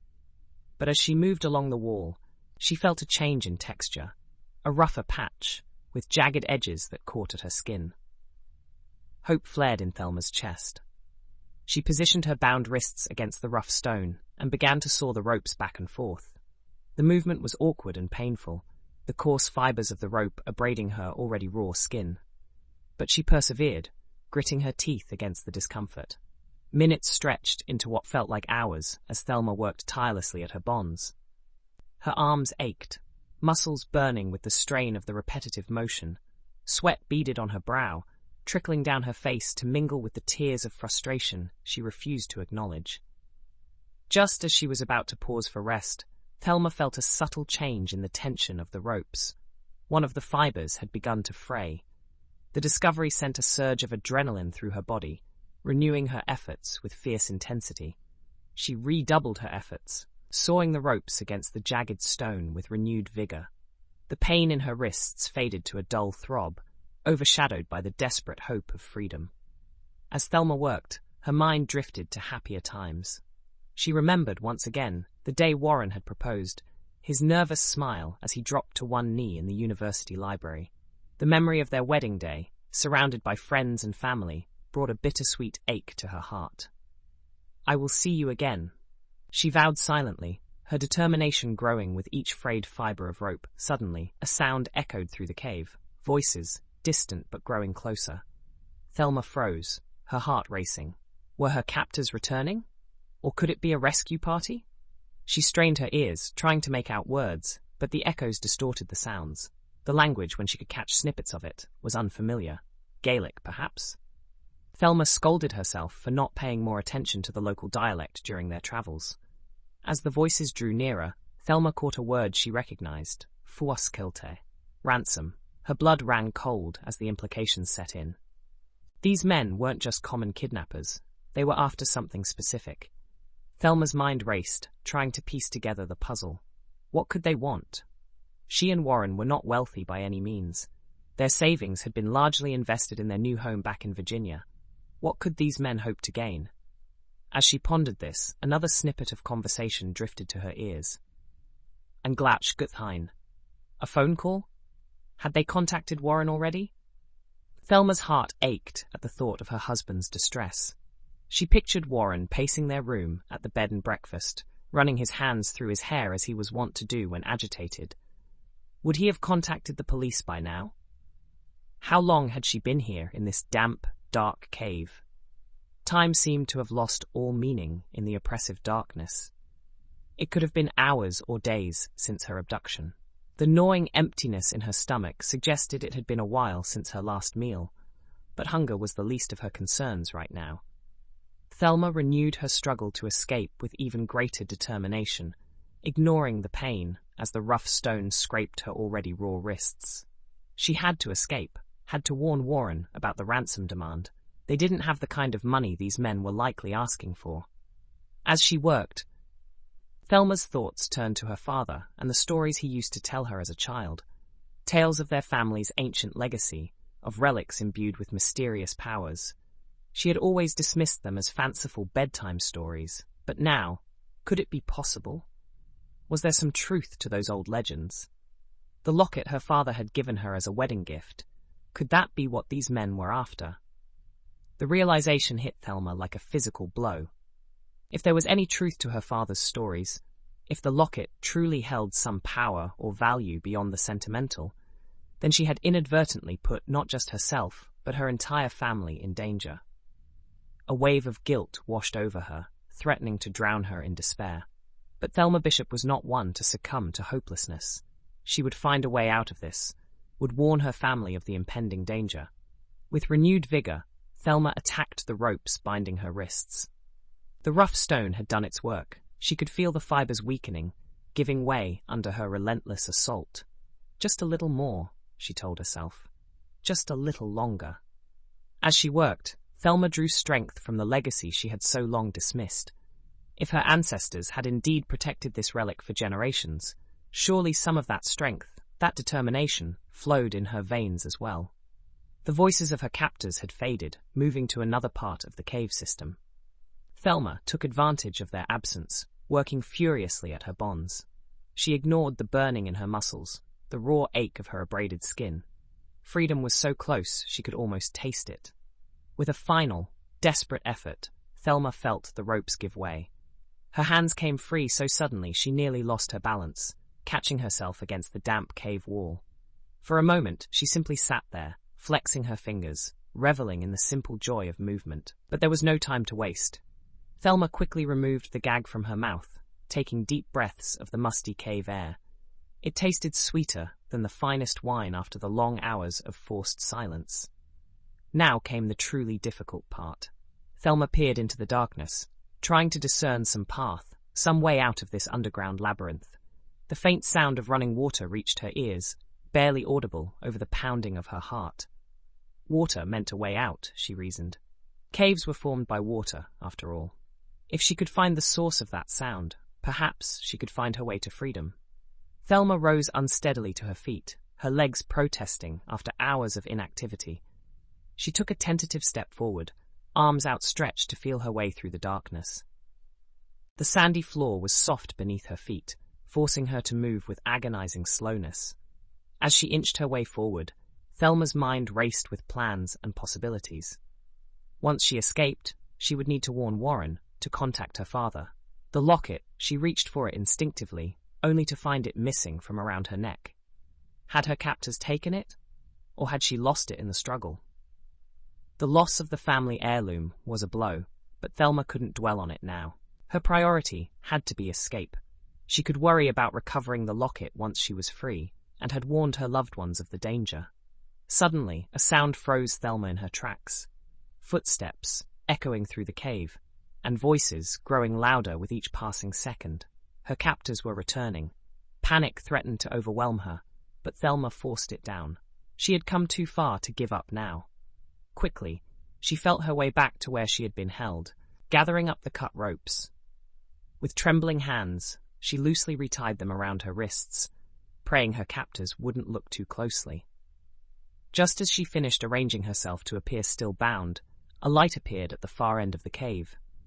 Thelma squinted against the sudden brightness, her eyes watering after so long in darkness. 3 men entered the chamber, their faces thrown into sharp relief by the lantern one of them carried. Thelma recognized them as her kidnappers, though she hadn't gotten a good look at them during the initial attack. The tallest of the 3, a man with a shock of red hair, approached her. He crouched down, bringing the lantern close to Thelma's face. She blinked against the harsh light, fighting the urge to turn away, but she was able to see a tray balanced in his hand. "Dinner time, Mrs. Bishop," he announced in a thick Gaelic lilt, his voice carrying a false cheeriness that set Thelma's teeth on edge. "Can't have our guest wasting away, now can we?" She saw a tray balanced in his hand. Thelma eyed the tray warily, her stomach growling despite her apprehension. The henchman set it down beside her, the aroma of hot food wafting through the damp air. "Not hungry?" he asked, noticing her hesitation. "Perhaps you'd prefer something to drink instead?" Thelma's parched throat betrayed her, and she nodded reluctantly. The henchman couched beside her, pouring water from a canteen into a cup. He then removed the gag from her mouth and held the cup to her lips. She drank greedily, the cool liquid soothing her dry mouth. "There now," the henchman said, setting the cup aside. "Feeling better?" Thelma glared at him, refusing to answer. The man chuckled, seemingly amused by her defiance.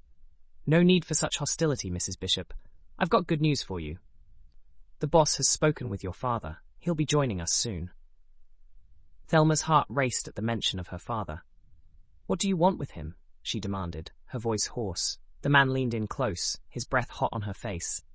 "Your father's bringing us something. Something of great value to my employer. Once we have it, well—" He trailed off, his eyes glinting with malice. Thelma's blood ran cold. "What do you mean? What's going to happen to us?" The henchman's smirk widened. "Let's just say that once your dear old dad delivers the relic, my boss won't have much use for either of you anymore." Anger surged through Thelma, overriding her fear. Without thinking, she spat in the man's face, a small act of defiance against her captors. The sharp crack of his hand across her cheek echoed through the cave. Thelma's head snapped to the side, her face stinging from the blow. "Feisty one, aren't you?" The henchman growled, wiping his face.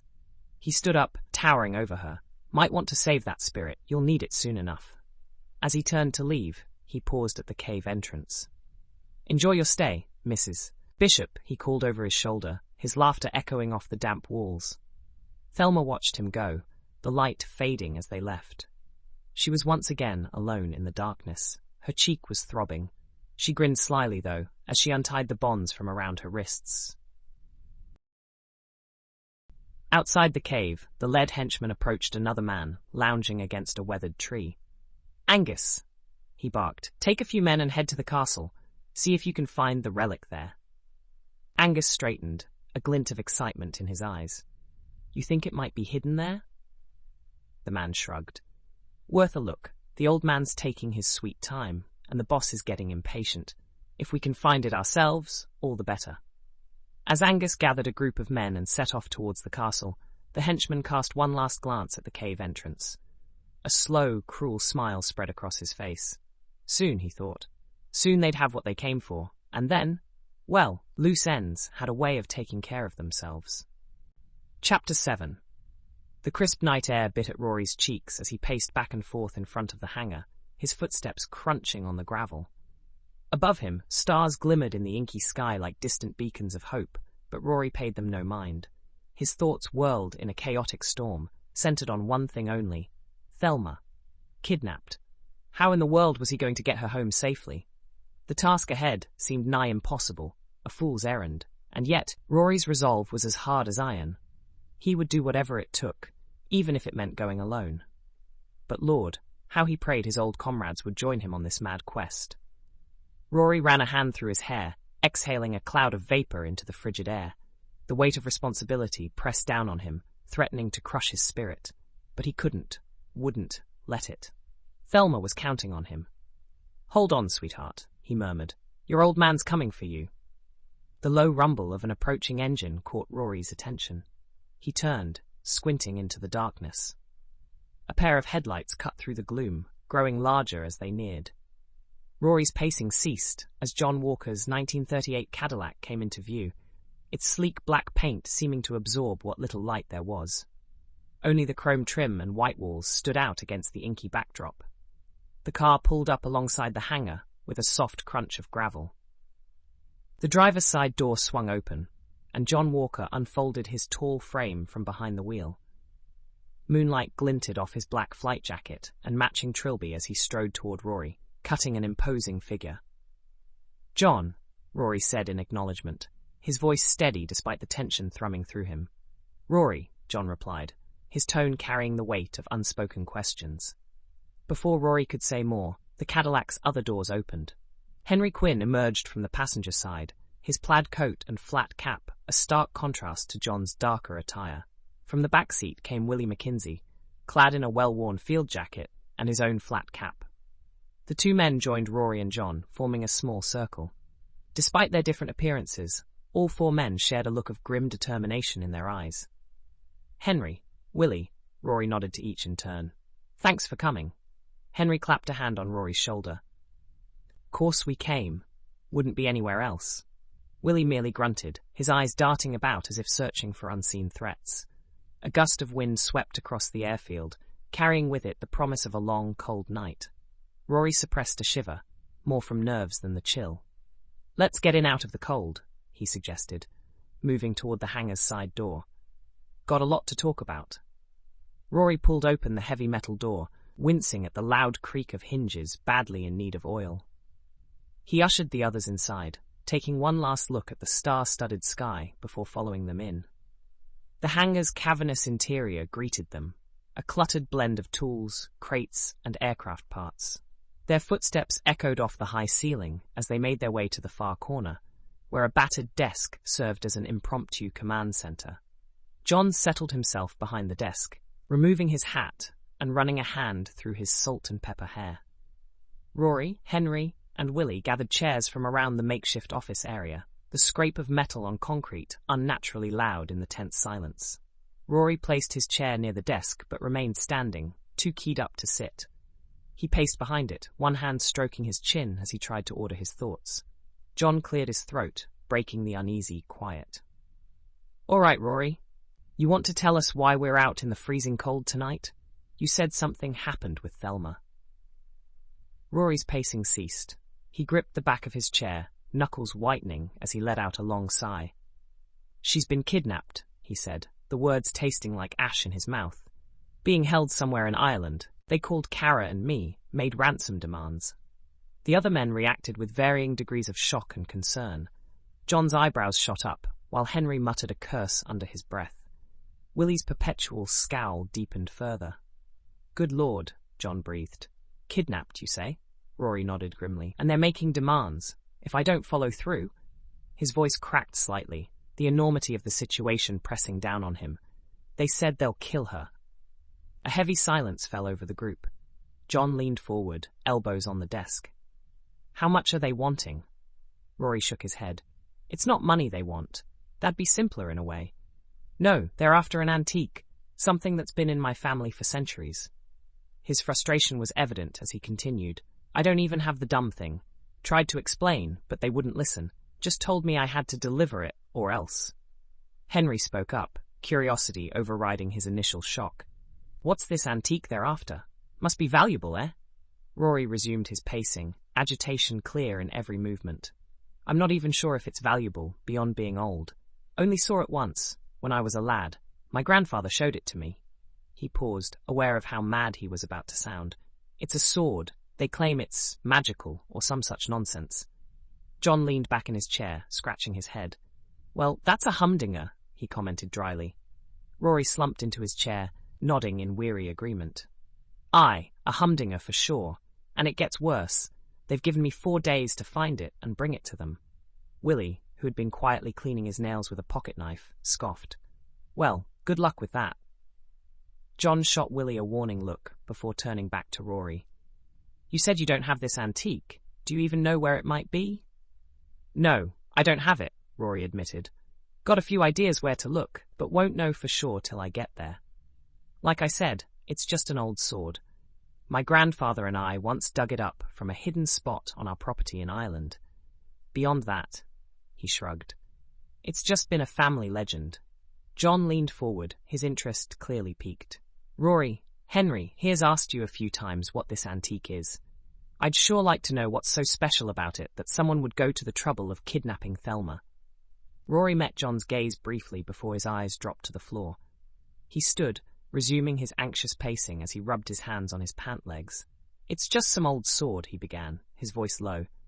But the legend, well, it says it's the sword of Nuada. Supposedly, no one could resist it, and once drawn from its sheath, no one could stand against it. He looked up, seeing the skepticism in his friends' faces. I know how it sounds, but that's what they're after. The hanger fell silent, save for the soft whisper of Rory's footsteps. He could almost hear the gears turning in his companions' heads as they processed this information. Finally, Rory stopped pacing. He stood behind his chair, not quite able to meet anyone's eyes. Look, fellas, he began, his voice thick with emotion. I know I've no right to ask you all for help. In any other situation, I'd call this a wild goose chase myself. But it's Thelma. His grip on the chair tightened.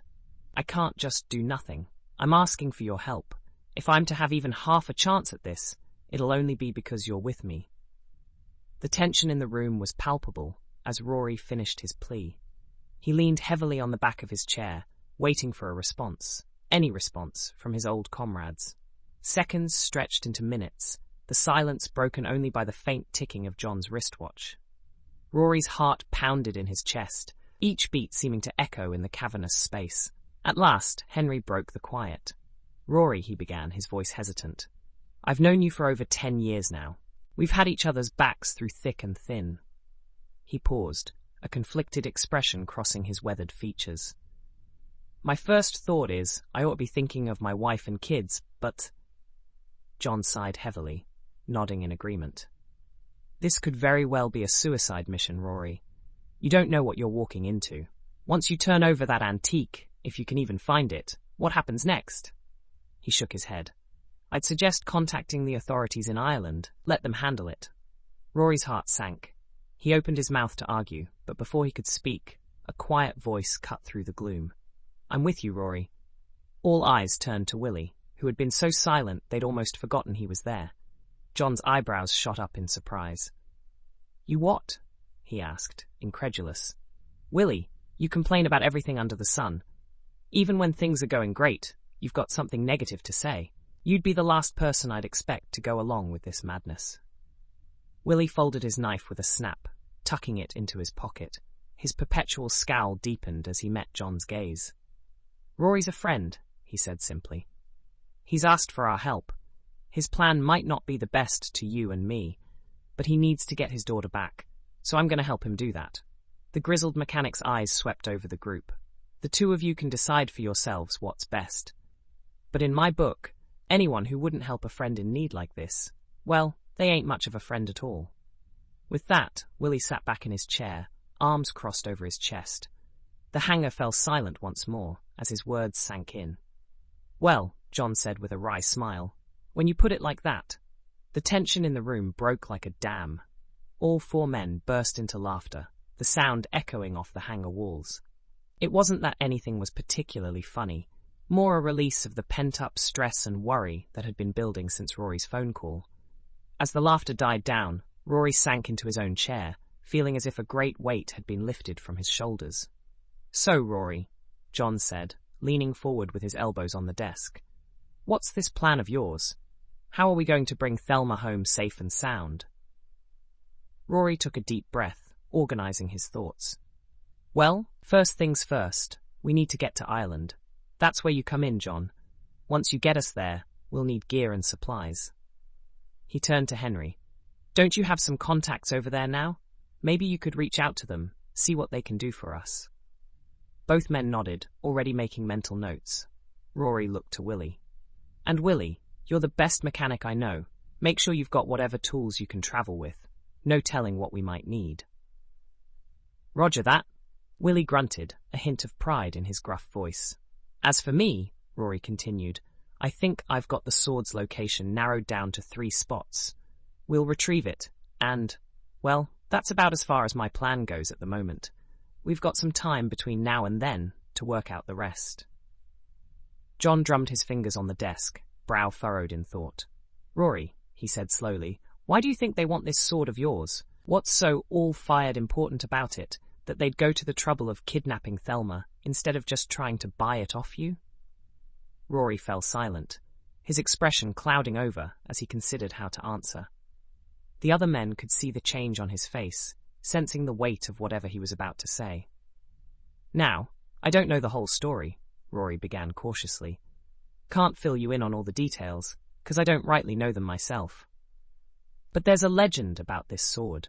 My parents never spoke much of it, but I remember hearing my grandparents talk now and again. He leaned back in his chair, eyes distant as he recalled half-forgotten conversations. It's been passed down through our family for generations, until it came to my grandfather. He and my grandmother, they thought it was the famed Sword of Nuada. According to them, no one could resist its power, and once drawn, no army could stand against it. Rory looked around at his friends, seeing the skepticism in their eyes. I know how it sounds. It's why I never bring any of this up. Sounds like madness. But you asked, so there you have it. I reckon these people want the sword because they think it'll give them some advantage, or bring them money, glory. Who knows? He shook his head, frustration evident in every line of his body. I don't rightly care why they want it. They can have the blasted thing, rusted or not. I just want Thelma back home and safe. Rory's voice cracked on the last word, and he quickly looked away, blinking hard. The other men pretended not to notice as he collected himself.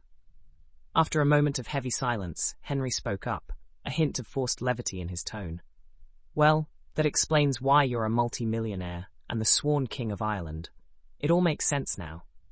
The tension broke once more, as all 4 men chuckled. As it subsided, John slapped his hands on the desk and stood up. Right then, he said, a determined glint in his eye, I think it's high time we got a plane ready for takeoff. Let's go bring your daughter home, Rory. Rory felt a swell of gratitude as he looked at his friends. His eyes stung with unshed tears, which he quickly blinked away. Thank you, he said, his voice rough with emotion. All of you. I can't tell you what this means. John clapped him on the shoulder. No need for thanks, old friend. Now, let's get moving. We've got a lot to do, and not much time to do it in. With renewed purpose, the four men began to plan their journey. John headed for the radio to arrange clearance for their flight. Henry pulled out a small notebook, jotting down names and numbers of contacts in Ireland. Willie started making a list of tools and equipment they might need. And Rory stood for a moment, watching his friends spring into action. For the first time since that terrible phone call, he felt a flicker of hope. They had a long, dangerous road ahead, but he wasn't walking it alone. "Hold on, Thelma," he whispered. "We're coming for you." With that, he joined the others, ready to face whatever challenges lay ahead. The quest to save Thelma and unravel the mystery of the ancient sword had begun. Chapter 8. Warren stood outside the small, unassuming building, his feet moving cautiously over the slick cobblestones. "Come on, someone has to be in there," he muttered to himself, glancing at the piece of paper with the address scribbled on it. He looked up at the sign above the door. Liam Fitzpatrick, Private Investigations. Pressing the doorbell, Warren listened intently, but heard nothing except the patter of the light rain.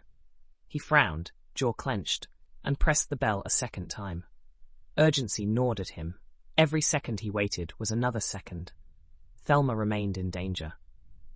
As Warren waited impatiently for a response at the door, his gaze wandered to the park adjacent to the office building. There, a lively Jack Russell Terrier with a white coat and a distinctive brown patch above its left eye caught his attention. The dog was engaged in an enthusiastic, if somewhat comical, pursuit of a fluttering butterfly.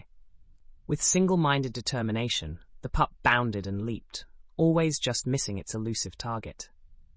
Warren couldn't help but smile, thinking to himself that such an energetic companion would surely keep its owners' lives full of adventure and unexpected moments. The light drizzle had turned into a more substantial downpour, the cool drops seeping through his coat and chilling him to the bone as it fell relentlessly. Warren hunched his shoulders against the deluge, frustration simmering. He pressed the bell again, holding it down longer this time, the shrill sound piercing the night. Still no response. He glanced around, the wet streets empty and silent. Even the little white dog had forgone his chase of the butterfly, most likely finding a much better place to frolic and play, somewhere across the bridge to the other side of the park. Warren sighed. Just as despair threatened to smother the last embers of hope, the door flew open, and he found himself staring up at one of the tallest, thinnest Irishmen he had ever seen. Liam Fitzpatrick's scowl bore down on him, annoyance and curiosity mingling in his flinty eyes. The man's presence was imposing, his sharp features accentuated by the dim light spilling from the doorway. "What do you want?" Liam's voice was a gruff growl, cutting through the sound of the rain. Warren hesitated for a heartbeat, then straightened, summoning the resolve he knew he'd need to convey the gravity of his situation. Warren took a deep breath, clutching at the frayed edges of his hope, like a drowning man grasping at a lifeline. His voice trembled slightly as he spoke, the weight of his desperation evident in every word. "My name is Warren Bishop. I need your help, Mr. Fitzpatrick. My wife, Thelma, she's been kidnapped." At the mention of the kidnapping, Liam's eyes widened, a flash of alarm crossing his weathered features. His gaze flicked swiftly to scan the deserted street beyond the doorway, searching for any signs of danger or unwanted attention. "Get in here," he hissed urgently, his large hand closing around Warren's arm in a vice-like grip. With surprising strength, he yanked the desperate man inside before slamming the door shut behind them with a resounding thud. The office that greeted Warren was a chaotic mess, a veritable labyrinth of papers and books piled haphazardly on every available surface. Stacks of documents teetered precariously on the edge of an overcrowded desk, while bookshelves groaned under the weight of countless tomes. The air was thick with the musty scent of old paper and tobacco smoke. Warren barely had time to register the disorder before Liam pushed him toward a battered wooden chair in the center of the room. "Sit," he commanded gruffly, his tone brooking no argument. The tall Irishman pulled another chair closer, its legs scraping loudly against the worn floorboards before plopping down in front of Warren. Leaning forward, his piercing gaze locked onto Warren's face. "Now," he said, his voice low and intense, "start from the beginning, and don't leave anything out." Warren's heart pounded relentlessly in his chest as he recounted everything. The terrifying kidnapping that had torn Thelma from his life, his futile and frustrating visit to the skeptical police, and his overwhelming sense of desperation that threatened to consume him entirely. Liam listened intently, his weathered face a mask of unwavering concentration, occasionally nodding to show his understanding, but never interrupting the torrent of words that spilled from Warren's trembling lips. The weight of the situation hung heavy in the air, making each breath feel like a struggle against an invisible force. "Do not go to the police," Liam finally said, his tone stern and unwavering. His eyes fixed on Warren with an intensity that brooked no argument. "Most of them are corrupt to the core. They'll be more of a hindrance than a help in this situation, mark my words." Warren's heart sank further, a cold dread seeping into his bones. I already did," he admitted, his voice barely above a whisper. "They ignored me completely, treated me like I was wasting their time, so I stormed out in frustration." Liam chuckled darkly, a sound devoid of any real mirth. "That doesn't surprise me one bit. Those bastards are useless at best, dangerous at worst. Now listen carefully. Head back to your bed and breakfast immediately. Wait there for my contact to reach out. I have a few things to check out, some leads that might pan out." Desperation clung to Warren's voice as he leaned forward, his eyes pleading. "Please, I'm begging you, let me come with you. I can't just sit around doing nothing while Thelma's out there somewhere." Liam shook his head immediately, his expression softening slightly but remaining resolute. "Foreigners will draw too much unwanted attention in the places I need to go. What I need to do, I do alone. It's safer that way, for all of us. Trust me on this, Mr. Bishop. I know what I'm doing." Warren nodded reluctantly, feeling the heavy weight of helplessness settling on his shoulders like a suffocating blanket. "All right," he conceded, his voice thick with emotion. "But please, I'm begging you, hurry. Every second feels like an eternity." Liam stood, his movements deliberate as he escorted Warren back to the door of his dimly lit office. "Stay put, and keep your head down. Don't draw attention to yourself. I'll be in touch as soon as I have something concrete. Remember, discretion is key here." Stepping back out into the rainy night, Warren felt the cool droplets hit his skin like little stings, adding to the weight of the evening. The moisture seeped through his coat, chilling him to the bone as he trudged along the dimly lit street. As he walked back to O'Doull's bed and breakfast, his mind buzzed with the night's revelations, each step feeling heavier than the last. The flicker of hope that Liam provided was overshadowed by the looming shadow of corrupt officials and the unknown dangers ahead. His only comfort was the determination in Liam's eyes, a small light in the consuming darkness that threatened to engulf him. Entering his room, Warren felt fatigue wash over him like a tidal wave, threatening to drag him under. But he refused to let it dominate, pushing back against the exhaustion with every ounce of willpower he possessed. He began pacing back and forth, his footsteps muffled by the worn carpet, anxiety and anticipation swirling within him like a tempest. Every few minutes, he found himself checking the window for any sign of Liam, his breath fogging the glass as he peered out into the gloom. He half expected Liam to show up with news at any moment, his heart leaping at every shadow that moved outside. But the night remained quiet, save for the rain providing a dreary rhythm against the glass, a melancholic soundtrack to his restless vigil. His thoughts drifted to Thelma, picturing her strong, determined face. Her blue eyes, always so full of curiosity and intelligence, now must be filled with fear and uncertainty. She needed him now more than ever, and he would do anything to protect her, to bring her back safely. For now, he had to wait, his hands frustratingly tied, but soon he would be back in the fray, with Liam Fitzpatrick leading the charge, his experience and connections their best hope for success. Settling into a worn leather chair by the window, Warren vowed to stay awake, his body tense and alert, ready for whatever call might come. He was determined not to let despair take root in his heart, though it threatened to creep in with each passing hour. The night stretched long before him, each tick of the clock a reminder of Thelma's absence, with the promise of a new day adding to the tense anticipation that hung in the air like a heavy fog. Liam's final words echoed in his mind, a mantra he clung to in the darkness. "Stay put and keep your head down. I'll be in touch." Warren repeated them silently, willing them to be true, hoping against hope that soon those words would be followed by news of Thelma's whereabouts and a plan to bring her home. Chapter 9. The floorboards of the Emerald Glen bed and breakfast creaked beneath Warren's restless feet as he paced the confines of his room. The space, once cozy and inviting, now felt like a prison cell, its walls closing in with each passing hour. Warren's eyes, bloodshot from lack of sleep, darted constantly between the window and the door, searching for any sign of Liam Fitzpatrick or news of Thelma. The antique clock on the mantelpiece ticked relentlessly, each second stretching into an eternity. Warren paused in his pacing, running a hand through his dishevelled hair. "Where are you, Thelma?" he whispered to the empty room, his voice hoarse with worry and exhaustion. As the night wore on, Warren's mind raced with possibilities, each more terrifying than the last. He replayed the attack in the parking lot over and over, searching for any detail he might have missed, any clue that could lead him to Thelma. But the memories were a jumble of confusion and pain, offering no solace. The first rays of dawn began to filter through the lace curtains, casting long shadows across the room.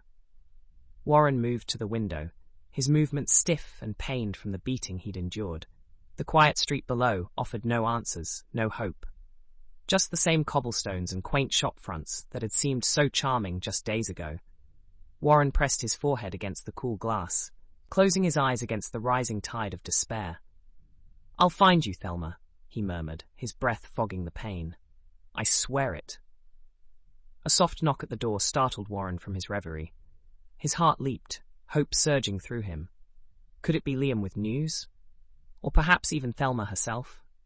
He rushed to the door, wincing as his battered body protested the sudden movement. But as he reached for the handle, his eyes fell on a white envelope that had been slipped under the door. Warren's hand froze, hovering inches from the paper. His mind raced with possibilities. A message from Liam? Or something far more sinister? With trembling fingers, Warren picked up the envelope. It was plain, unmarked, giving no hint as to its contents or sender. He turned it over in his hands, his heart pounding so loudly he was sure it could be heard throughout the bed and breakfast. Taking a deep breath, Warren tore open the envelope. A single sheet of paper fell out, covered in a spidery, unfamiliar handwriting. As he unfolded it, his eyes widened, his breath catching in his throat. "Mr. Bishop," the note began, "we have your wife. If you want to see her alive again, you will follow these instructions to the letter." Warren's vision blurred as he read the demands. Turn over the sword to be delivered to Castle Macduff. No police involvement, or Thelma would suffer the consequences. His hands shook as he reached the end of the note. "You have 48 hours, Mr. Bishop. The clock is ticking." Warren sank onto the edge of the bed, his mind reeling. Sword? What sword were they talking about? Even if he could somehow find it, there was no guarantee these men would keep their word and release Thelma. He was so absorbed in the note, in the magnitude of what he faced, that he didn't hear the approaching footsteps in the hallway. The sudden crash of the door flying open sent Warren leaping to his feet, the ransom note fluttering to the floor. "Warren Bishop!" a familiar voice bellowed. "Don't move!" Warren's heart sank as he recognized Officer Buttface from the Garda station, flanked by several other uniformed officers. Their faces were grim, their hands on their weapons. "What's going on?" Warren demanded, his voice cracking with stress and confusion. "I told you, my wife has been kidnapped. We don't have time for this." Officer Buttface stepped forward, his expression a mixture of triumph and disdain. "Warren Bishop, you're under arrest for the disappearance of Thelma Bishop. You have the right to remain silent. Anything you say can and will be used against you in a court of law." Warren's world tilted on its axis. Arrest? Him? This couldn't be happening. Not now. Not when Thelma needed him most. "This is insane," Warren protested as two officers moved to restrain him. "I'm telling you, she was kidnapped. I'm trying to save her." But his words fell on deaf ears. The officers roughly spun him around, forcing his arms behind his back, causing him to gasp in pain. The cold metal of handcuffs bit into his wrists, aggravating the injuries from his earlier ordeal. As Warren was being cuffed, he watched helplessly as the other officers began tearing apart the room. Drawers were emptied, the bed overturned, his belongings scattered across the floor. "Stop!" Warren shouted, struggling against his restraints. "What are you doing? You're wasting time. Thelma is out there, in danger." Officer Buttface approached, a smug smile on his face. "Save your breath, Bishop. We know you're behind this. The devoted husband act isn't fooling anyone." Warren's mind raced. How had this happened? How had he gone from victim to suspect in the blink of an eye? And more importantly, what would happen to Thelma now? As the officers continued their search, Warren's eyes fell on the ransom note, lying forgotten on the floor. If he could just draw their attention to it, make them understand. But before he could speak, one of the officers scooped up the note. "Sir," he called to Officer Buttface, "you might want to see this." Buttface snatched the paper, his eyes scanning its contents. For a moment, a flicker of doubt crossed his face, but it was quickly replaced by his usual mask of contempt. "Nice try, Bishop," he sneered, tucking the note into an evidence bag. "But a ransom note in your own room? A bit obvious, don't you think?" Warren's heart sank. They thought he had written it himself, as some sort of cover. How could he make them understand? As the officers began to lead him from the room, a desperate idea formed in Warren's mind. Liam Fitzpatrick was still out there, still investigating. If Warren could just get a message to him, his eyes darted around the room, searching for something, anything he could use. There, on the bedside table, a pen and a small notepad, overlooked in the chaos of the search. As they passed the table, Warren managed to palm the pen and a sheet of paper, concealing them as best he could with his cuffed hands. It wasn't much, but it was his only hope. The group made their way down the narrow staircase, Warren's mind racing as he tried to compose a message that would tell Liam everything he needed to know without alerting the officers. As they reached the ground floor, Warren saw Mrs. O'Brien, the kindly proprietor of the Emerald Glen. Her eyes widened in shock as she took in the scene before her. "Mr. Bishop," she exclaimed, "what on earth is happening?" Warren saw his chance. As they passed Mrs. O'Brien, he managed to catch her eye, silently pleading for her to understand. "Mrs. O'Brien," he said, his voice steady despite his racing heart, "I'm so sorry for all the trouble. Could you please make sure Mr. Fitzpatrick gets my things when he comes?" As he spoke, Warren subtly pressed the hastily scribbled note into Mrs. O'Brien's hand. He saw understanding dawn in her eyes, followed quickly by a tiny nod of acknowledgement. Officer Buttface, oblivious to the exchange, roughly shoved Warren towards the door. "Enough chatter, Bishop. You can apologize to the lady from your cell." As they stepped out into the bright Irish morning, Warren took one last look at the Emerald Glen. Mrs. O'Brien stood in the doorway, the note clutched tightly in her hand. It wasn't much, but it was something. A lifeline, however tenuous, to the only person who might be able to help him now. The police car waited at the curb, its presence drawing curious stares from passers-by. As Officer Buttface opened the rear door, Warren felt a moment of pure, unadulterated fear. What if this was it? What if he never saw Thelma again? But as he was pushed into the back seat, Warren forced himself to focus on hope. Liam would get his message. Liam would understand. And somehow, someway, the truth would come out. As the car pulled away from the curb, Warren watched the Emerald Glen recede in the rear window. "Hold on, Thelma," he whispered, his words lost in the rumble of the engine. "I'm coming for you. I promise." The police car wound its way through the narrow streets of Lisdoonvarna, each turn taking Warren further from the Emerald Glen, and he feared, further from any chance of finding Thelma. He sat in stony silence, ignoring Officer Buttface's occasional barbed comments from the front seat. Warren's mind raced, replaying every moment since their arrival in Ireland. Where had it all gone wrong? How had their dream honeymoon turned into this nightmare? As they passed the outskirts of town, Warren caught sight of the rolling green hills that had so enchanted Thelma just days ago. "Oh, Warren," she had exclaimed, her eyes shining with delight. "Isn't it just like something out of a fairy tale?" Now those same hills seemed to mock him with their beauty, hiding who knew what horrors behind their picturesque facade. The car pulled up to a squat, grey building that Warren recognized as the Garda station. His heart sank as he realized he was back where he had started, only this time as a suspect rather than a victim. Chapter 10. Thelma sat motionless, her back pressed against the cold, rough wall. Her eyes darted between the cave's entrance and the guards who lounged nearby, their forms becoming increasingly indistinct as the light faded. She had lost track of time in this dank prison, but the encroaching darkness told her night was approaching, and with it her chance for escape. A small puddle had formed near Thelma's feet, barely noticeable at first, but as she watched, it grew, joining with other tiny pools of seawater. The tide was coming in, slowly but inexorably. The guards seemed unaware of the danger, but Thelma knew better. She had explored caves like this back home in Virginia, and the warnings of old fishermen echoed in her mind. "Never get caught in the caves at night, lass," old Tom had told her once, his weathered face serious beneath his cap. "The sea's a fickle mistress, and she'll drown ye as soon as look at ye." Thelma flexed her wrists, grateful for the absence of restraints. She had worked them loose earlier, her fingers raw and bleeding from the effort, but had been worth it. Now, as the puddles grew into pools, she knew her moment was fast approaching. One of the guards glanced her way, and Thelma forced herself to remain still. She couldn't risk drawing attention to herself, not yet. Timing would be everything.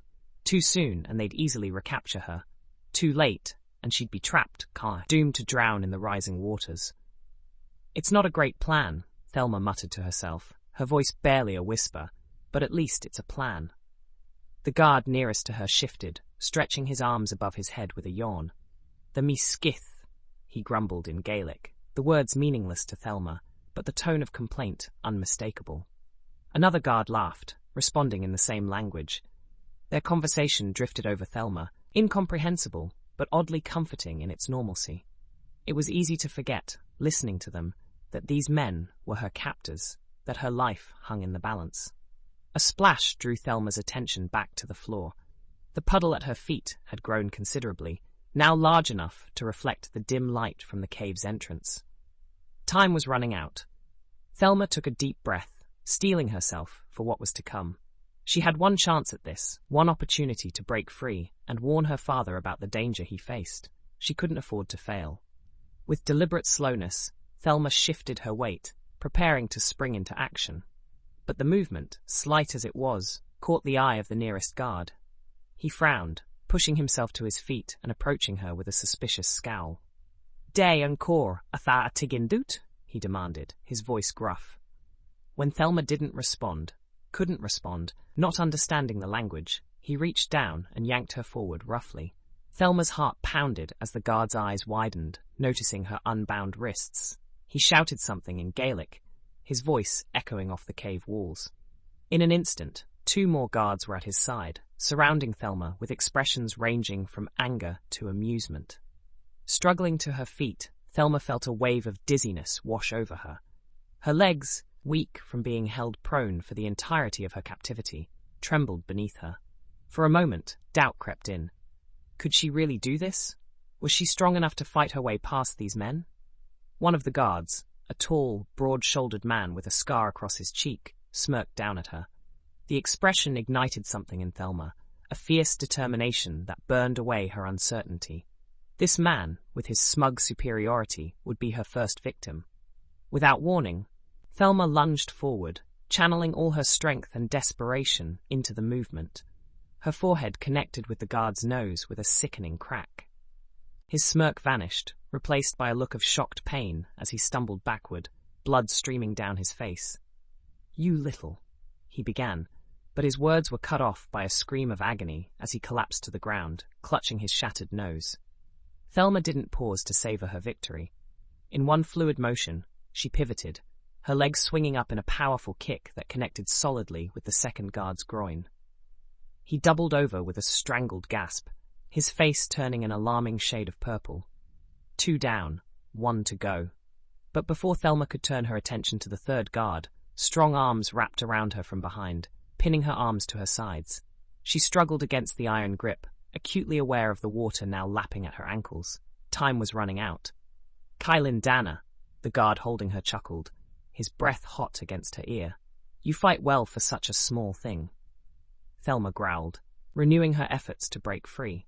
She could hear shouts from further in the cave, more guards coming to investigate the commotion. If she didn't get away now, she never would. "Let me go," Thelma grunted, each word punctuated by a fresh attempt to wriggle free.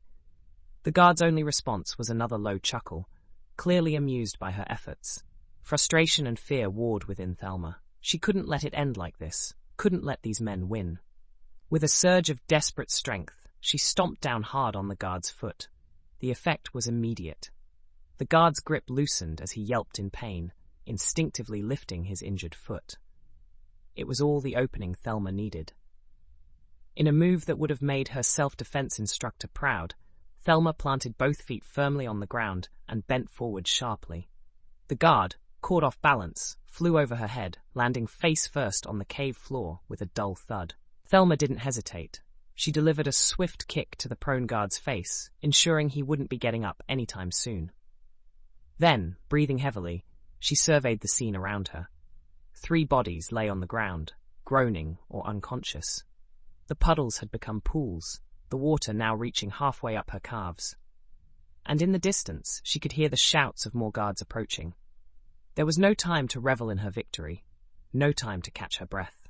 Thelma's eyes locked on the deepest pool of water, her escape route and potential death trap all in one. With a final deep breath, she sprinted towards it. A shout rang out behind her, "Stop her!" But Thelma was already diving into the frigid water. She felt a hand grasp at her ankle, missing by mere inches as she plunged beneath the surface. The shock of the cold water nearly took Thelma's breath away. For a moment, panic threatened to overwhelm her. The darkness was absolute, the water pressing in on all sides. But Thelma forced herself to focus, to remember her training. Orienting herself in the murky darkness, she began to swim, one hand trailing along the cave wall to guide her. The rough stones scraped her fingers, but she didn't dare let go. It was her only lifeline in this underwater labyrinth. Thelma's lungs began to burn as she swam deeper into the passage. She fought the urge to surface, knowing the channel above her was likely filled with water. Instead, she pushed on, her movements becoming more desperate with each passing second. The darkness seemed to go on forever. Thelma's mind began to play tricks on her, conjuring images of monstrous sea creatures lurking just out of sight. She shook her head, dispelling the thoughts. She couldn't afford to let fear take hold, not now. Just as Thelma thought she couldn't hold her breath a moment longer, she saw it, a faint glimmer of light ahead. With the last of her strength, she propelled herself towards it, breaking the surface with a gasping breath. Thelma found herself in a vast cavern, the sound of waves echoing off the high ceiling. She treaded water, her eyes wide as she took in her surroundings. The cavern was enormous, its walls glittering with mineral deposits that caught what little light filtered in. She was close, so close to freedom. Spotting a rocky outcropping, she swam towards it, her arms and legs leaden with exhaustion. Each stroke was a battle against her own fatigue and the gentle current that sought to pull her back. With trembling arms, Thelma pulled herself onto the rock, collapsing onto her back. She gulped in great lungfuls of air, her chest heaving with the effort. And then, to her own surprise, she began to laugh. It started as a small chuckle, growing into a full-bodied laugh that echoed through the cavern. Thelma laughed until tears streamed down her face, a release of tension and fear and triumph all at once. As her laughter subsided, Thelma sat up, wiping her eyes. She was battered, exhausted, and far from safe, but she was free. And in that moment, it was enough. "Well done, Thelma," she murmured to herself, a smile playing on her lips. "Now, let's see about getting home." With renewed determination, Thelma pushed herself to her feet. The sound of the waves was louder now, and she could see a faint glimmer of moonlight reflecting off the water. Freedom was close, and Thelma Bishop was ready to claim it. She took a moment to assess her situation. Her clothes were soaked through, clinging to her body and chilling her to the bone. Her muscles ached from the exertion of her escape, and various cuts and bruises made themselves known now that the adrenaline was wearing off. But none of that mattered. Thelma was alive, and she was free. Everything else was secondary. Carefully, she made her way along the rocky outcropping, her bare feet finding purchase on the slippery stone. The cavern narrowed as she progressed, the ceiling lowering until Thelma had to stoop to avoid hitting her head. The sound of the waves grew louder, reverberating off the walls until it was almost deafening. Thelma pressed on, hope rising in her chest with each step. She was close, so close she could almost taste the salt in the air. And then, suddenly, she was there. The narrow passage opened up, and Thelma found herself standing at the mouth of the cave, looking out over the vast expanse of the Atlantic Ocean. The moon hung low in the sky, its light turning the waves to silver. A cool breeze caressed Thelma's face, carrying with it the scent of freedom. For a moment, she stood transfixed, drinking in the sight of the world she had feared she might never see again. But the moment of peace was short-lived. In the distance, Thelma could hear shouts, her captors, no doubt, realizing she had escaped and beginning their search. She couldn't afford to linger. With a deep breath, Thelma stepped out of the cave and onto the narrow strip of beach below. The sand was cool beneath her feet, a stark contrast to the rough stone of the rocky outcropping she had just been on.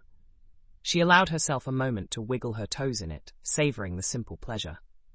Then, squaring her shoulders, Thelma set off down the beach. She had no idea where she was, no plan beyond putting as much distance between herself and the cave as possible. As she walked, Thelma's mind turned to Warren. Was he safe? Had he managed to escape when she was taken? And what of her father and the mysterious artifact these men seemed to think her family possessed? There were too many questions, too many unknowns. But Thelma pushed them aside for now.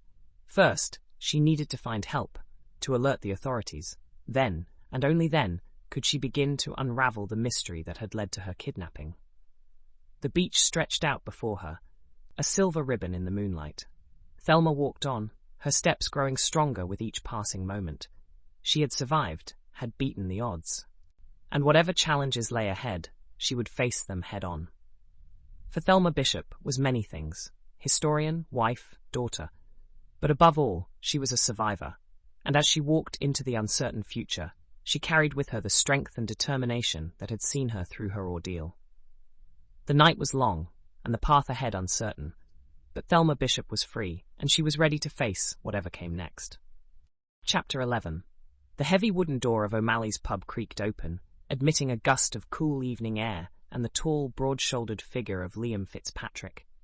The scent of stale beer and whiskey assaulted his nostrils, a familiar aroma that brought with it a flood of memories.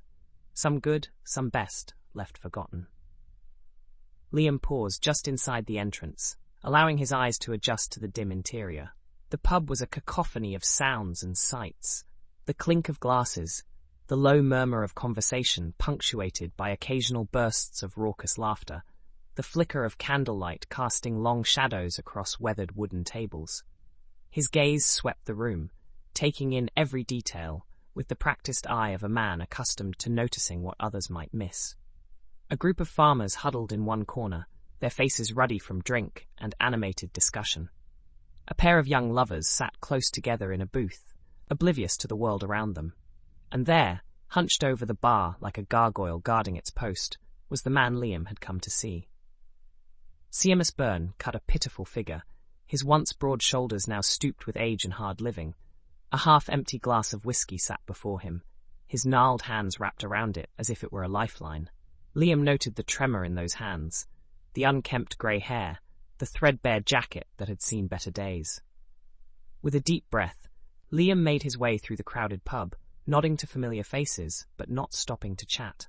His focus was singular, Seamus Byrne and the information he might possess. As Liam approached, Seamus glanced up, his rheumy eyes narrowing in recognition.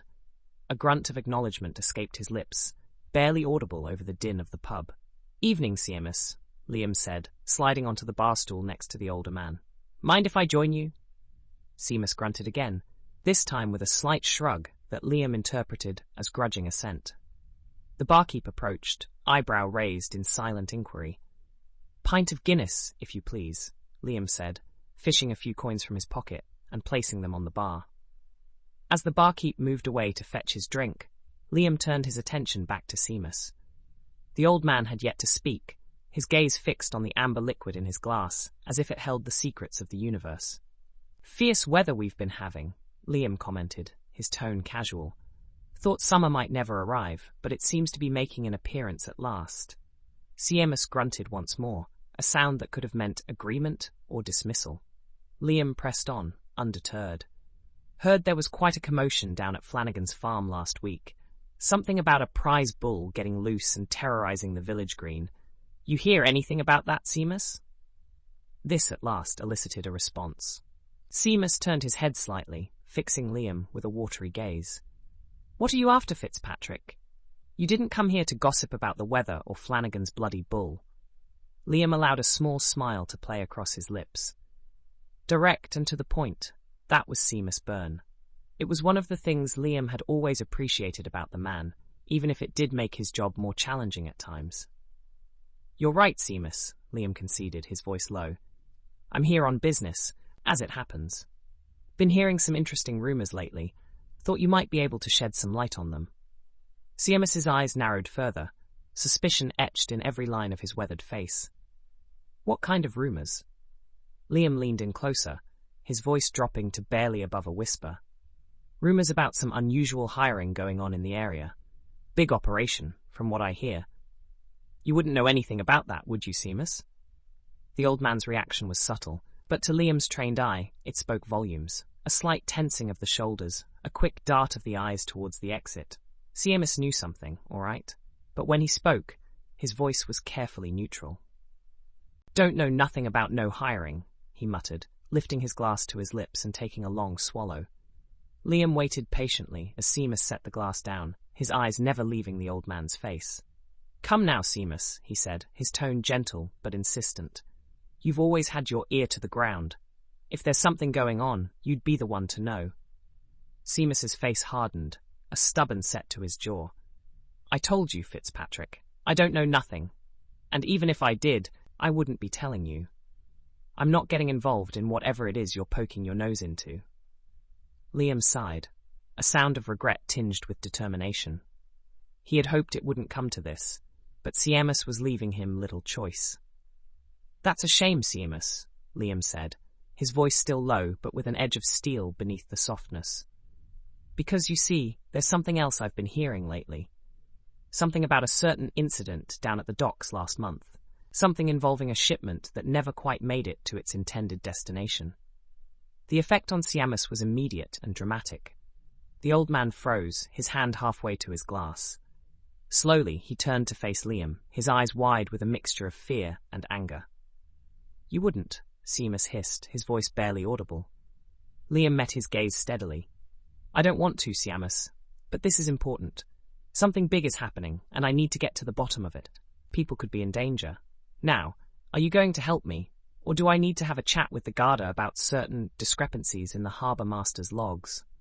For a long moment, Seamus said nothing, his eyes boring into Liam's as if trying to gauge the seriousness of the threat. Then, with a defeated slump of his shoulders, he nodded. "All right, Fitzpatrick," he muttered, his voice bitter. "You win. What do you want to know?" Liam allowed himself a small sigh of relief. He took no pleasure in strong-arming information out of people, especially not someone like Seamus, who had been a valuable source in the past. But sometimes, the end justified the means. "Tell me about this hiring," Liam said, his voice gentle once more. "Who's behind it? What are they looking for?" Seamus glanced around the pub, his eyes darting nervously from face to face, as if expecting to see eavesdroppers lurking in every shadow. When he spoke, it was in a low, hurried whisper. "I don't know much," he began, his words coming out in a rush. "But I've heard talk. A crew being brought in for some kind of security job. But here's the strange thing. They're only working nights. During the day, it's business as usual." Liam's brow furrowed. Nighttime security was odd enough, but for it to be a new crew, brought in specifically for this job, that reeked of something far more sinister than simple property protection. "Where?" Liam pressed. "Where is this security detail working?" Seamus hesitated for a moment, then leaned in even closer. "Castle Macduff," he whispered, the words barely more than a breath. "That's what I heard anyway. Can't say for certain, mind you, but that's the word on the street." Castle Macduff. Liam's mind raced with the implications. The old castle had stood empty for years, a crumbling relic of a bygone age. What could possibly be happening there that would require such secretive, nocturnal security? "You're sure about this, Seamus?" Liam asked, his voice urgent. "Castle Macduff, nighttime security only?" Seamus nodded, his expression grim. Aye, that's what I heard. And Liam, he paused, glancing around once more before continuing. Whatever's going on up there, it's big. The lads they're hiring, they're not local. Tough customers, from what I hear. Ex-military types, some of them. This isn't some simple guard duty. Liam nodded slowly, processing the information. It aligned all too well with his suspicions about Thelma Bishop's disappearance and the mysterious artifact her kidnappers seemed to be after. Thank you, CMS, Liam said, placing a hand on the old man's shoulder. You've been a great help. And don't worry, your secret is safe with me. Not a word about the docks, I promise. Relief washed over Samus's face, followed quickly by a flicker of shame. Just be careful, Fitzpatrick, he muttered. Whatever's going on up at that castle, it's not right. You mind yourself. Liam nodded, a grim smile playing at the corners of his mouth. I always do, CMS. I always do. With that, Liam stood, fishing a few more coins from his pocket and placing them on the bar. For his next round, he said to the barkeep, nodding towards Seamus. Then, with a final nod to the old informant, Liam turned and made his way towards the exit. As he stepped out into the afternoon air, Liam's mind was already racing, piecing together the puzzle. Castle Macduff, nighttime security, tough ex-military types. It all pointed to something far bigger and more dangerous than a simple kidnapping. Whatever was happening at Castle Macduff, Liam was determined to get to the bottom of it. For Thelma Bishop's sake, and for the sake of whatever larger plot was unfolding in the shadows of this quiet Irish town. With a determined set to his shoulders, Liam Fitzpatrick strode off into the night, the first seeds of a plan already taking root in his mind. The game was afoot, and Liam intended to see it through to the end. The cobblestone streets of Lisdoonvarna shone bright under the early afternoon sun as Liam made his way towards the Emerald Glen bed and breakfast. The air carried a hint of salt from the nearby coast, mingling with the earthy scent of peat smoke drifting from nearby chimneys. Liam's footsteps echoed in the quiet street, his mind racing with the information he had gleaned from Seamus at the pub. As he rounded the corner onto the street where the B&B stood, Liam's keen eyes caught sight of a commotion ahead. He instinctively slowed his pace, every muscle in his body tensing as he took in the scene before him. A Garda vehicle was parked in front of the Emerald Glen, its chrome sparkling. 2 officers were escorting a man towards the car, and with a jolt of recognition, Liam realized it was Warren. The American looked disheveled and distraught, his normally neat appearance in disarray, as he was roughly guided into the back of the police car. Lord, Liam muttered under his breath, quickly ducking into the shadows of a nearby alleyway. He pressed his back against the cool stone wall, his heart pounding as he watched the scene unfold. One of the officers, a burly man with a thick moustache, was speaking to Warren in low, urgent tones. Though Liam couldn't make out the words, the gravity of the situation was clear from the officer's stern expression and Warren's slumped shoulders. "What in the blazes have you gotten yourself into, Warren?" Liam whispered to himself, his mind racing to connect the dots between Warren's arrest and the mysterious happenings at Castle Macduff. As the Garda vehicle's engine roared to life, Liam's eyes scanned the street, taking note of any potential witnesses. A few curious faces peered out from behind curtained windows, but the street itself was deserted, save for an old man walking his dog, who seemed more interested in his pet's business than the police activity. The police car pulled away from the curb, its rumbling engine fading as it turned around the corner.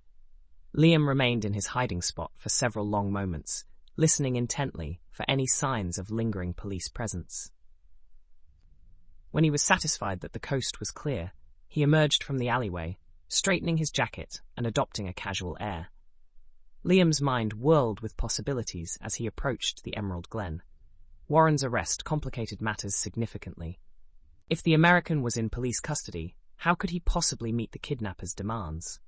And more importantly, what did this mean for Thelma's safety? Taking a deep breath to compose himself, Liam pushed open the door of the B&B. A small bell tinkled overhead, announcing his arrival. The interior was warm and inviting, with floral wallpaper and the soft glow of lamps, creating a cozy atmosphere that belied the tension Liam felt coursing through his veins. "Hello?" Liam called out, his voice echoing slightly in the quiet foyer. "Anyone about?" There was a shuffling sound from the back room, and a moment later, a plump, middle-aged woman with greying hair, pulled back in a neat bun, appeared behind the reception desk. Her face was flushed, and there was a worried crease between her brows that smoothed out as she forced a welcoming smile. "Good evening, sir," she said, her voice carrying a hint of strain despite her attempt at cheerfulness.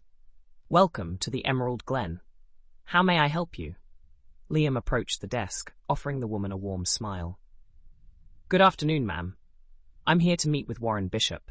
We had arranged to get together this evening. Is he in?" The woman's smile faltered, and Liam could see the internal struggle playing out across her features. She was clearly torn between maintaining a professional demeanor and sharing the disturbing events she had most assuredly witnessed. "Oh, I'm terribly sorry, sir," she began, wringing her hands slightly. "Mr. Bishop, he's not here at the moment. In fact, She trailed off, glancing nervously towards the door. Liam leaned in slightly, his expression one of concern and curiosity. "Is everything all right, Mrs. O'Brien?" she supplied. "Margaret O'Brien. I'm the proprietor here, and no, I'm afraid everything is not all right. Mr. Bishop, you see, he's been taken away." Liam's eyebrows shot up in a carefully choreographed display of surprise. "Taken away? What do you mean? Has something happened to him?" Mrs. O'Brien glanced around, as if checking for eavesdroppers before leaning in closer to Liam. "The Garda came for him not 10 minutes ago," she whispered, her voice tinged with a mixture of concern and excitement at being the bearer of such dramatic news. "Took him away in handcuffs, they did. Oh, it was a terrible sight."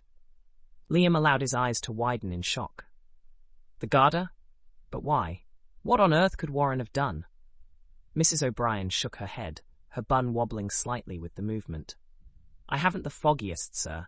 Mr. Bishop seemed like such a nice young man, him and his wife both, never caused a lick of trouble during their stay. But the officers, they were very insistent, said something about him being a suspect in his wife's disappearance." Liam's mind raced behind his carefully composed expression of concern. So, the Garda suspected Warren of being involved in Thelma's kidnapping. This complicated matters even further. "His wife's disappearance?" Liam echoed, allowing a note of disbelief to colour his tone. "But surely there must be some mistake. Warren adored Thelma. He'd never harm a hair on her head." Mrs. O'Brien nodded vigorously in agreement. "That's what I thought too. They seemed so in love, always holding hands and smiling at each other. But the Garda, they seemed very certain. Oh, it's all so dreadful." Liam nodded sympathetically, his mind already working on how to use this new information to his advantage. "Indeed it is, Mrs. O'Brien. I can't imagine what could have led to such a misunderstanding. I suppose I should contact the Garda station, see if I can be of any help in clearing this up." He turned as if to leave, his hand already reaching for the doorknob, when Mrs. O'Brien's voice stopped him. "Oh, wait a moment, sir." She bustled around the desk, her face flushed with the excitement of sharing her secret information.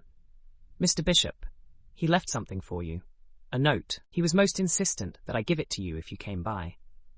Liam froze, his hands still on the doorknob. This was unexpected. He turned slowly, careful to keep his expression neutral despite the surge of anticipation that coursed through him. "A note? For me?" he asked, injecting just the right amount of surprise into his voice. Mrs. O'Brien nodded, already rummaging through a drawer behind the desk. Yes. He was quite adamant about it. Said it was of the utmost importance that you receive it." She straightened up, a plain white slip of crumpled paper in her hand. "Here we are." Liam approached the desk, his heart pounding as he reached for the note. Could this be the break he'd been hoping for? A clue to Thelma's whereabouts, perhaps, or some explanation for the bizarre events unfolding around them. "Thank you, Mrs. O'Brien," he said, his voice steady despite the excitement thrumming through his veins. "I'm sure this will help clear things up." With careful movements, Liam opened the folded paper, acutely aware of Mrs. O'Brien's curious gaze upon him. He smiled a curt smile to her, his eyes scanning the contents quickly. The words on the page sent a chill down his spine. "We have your wife.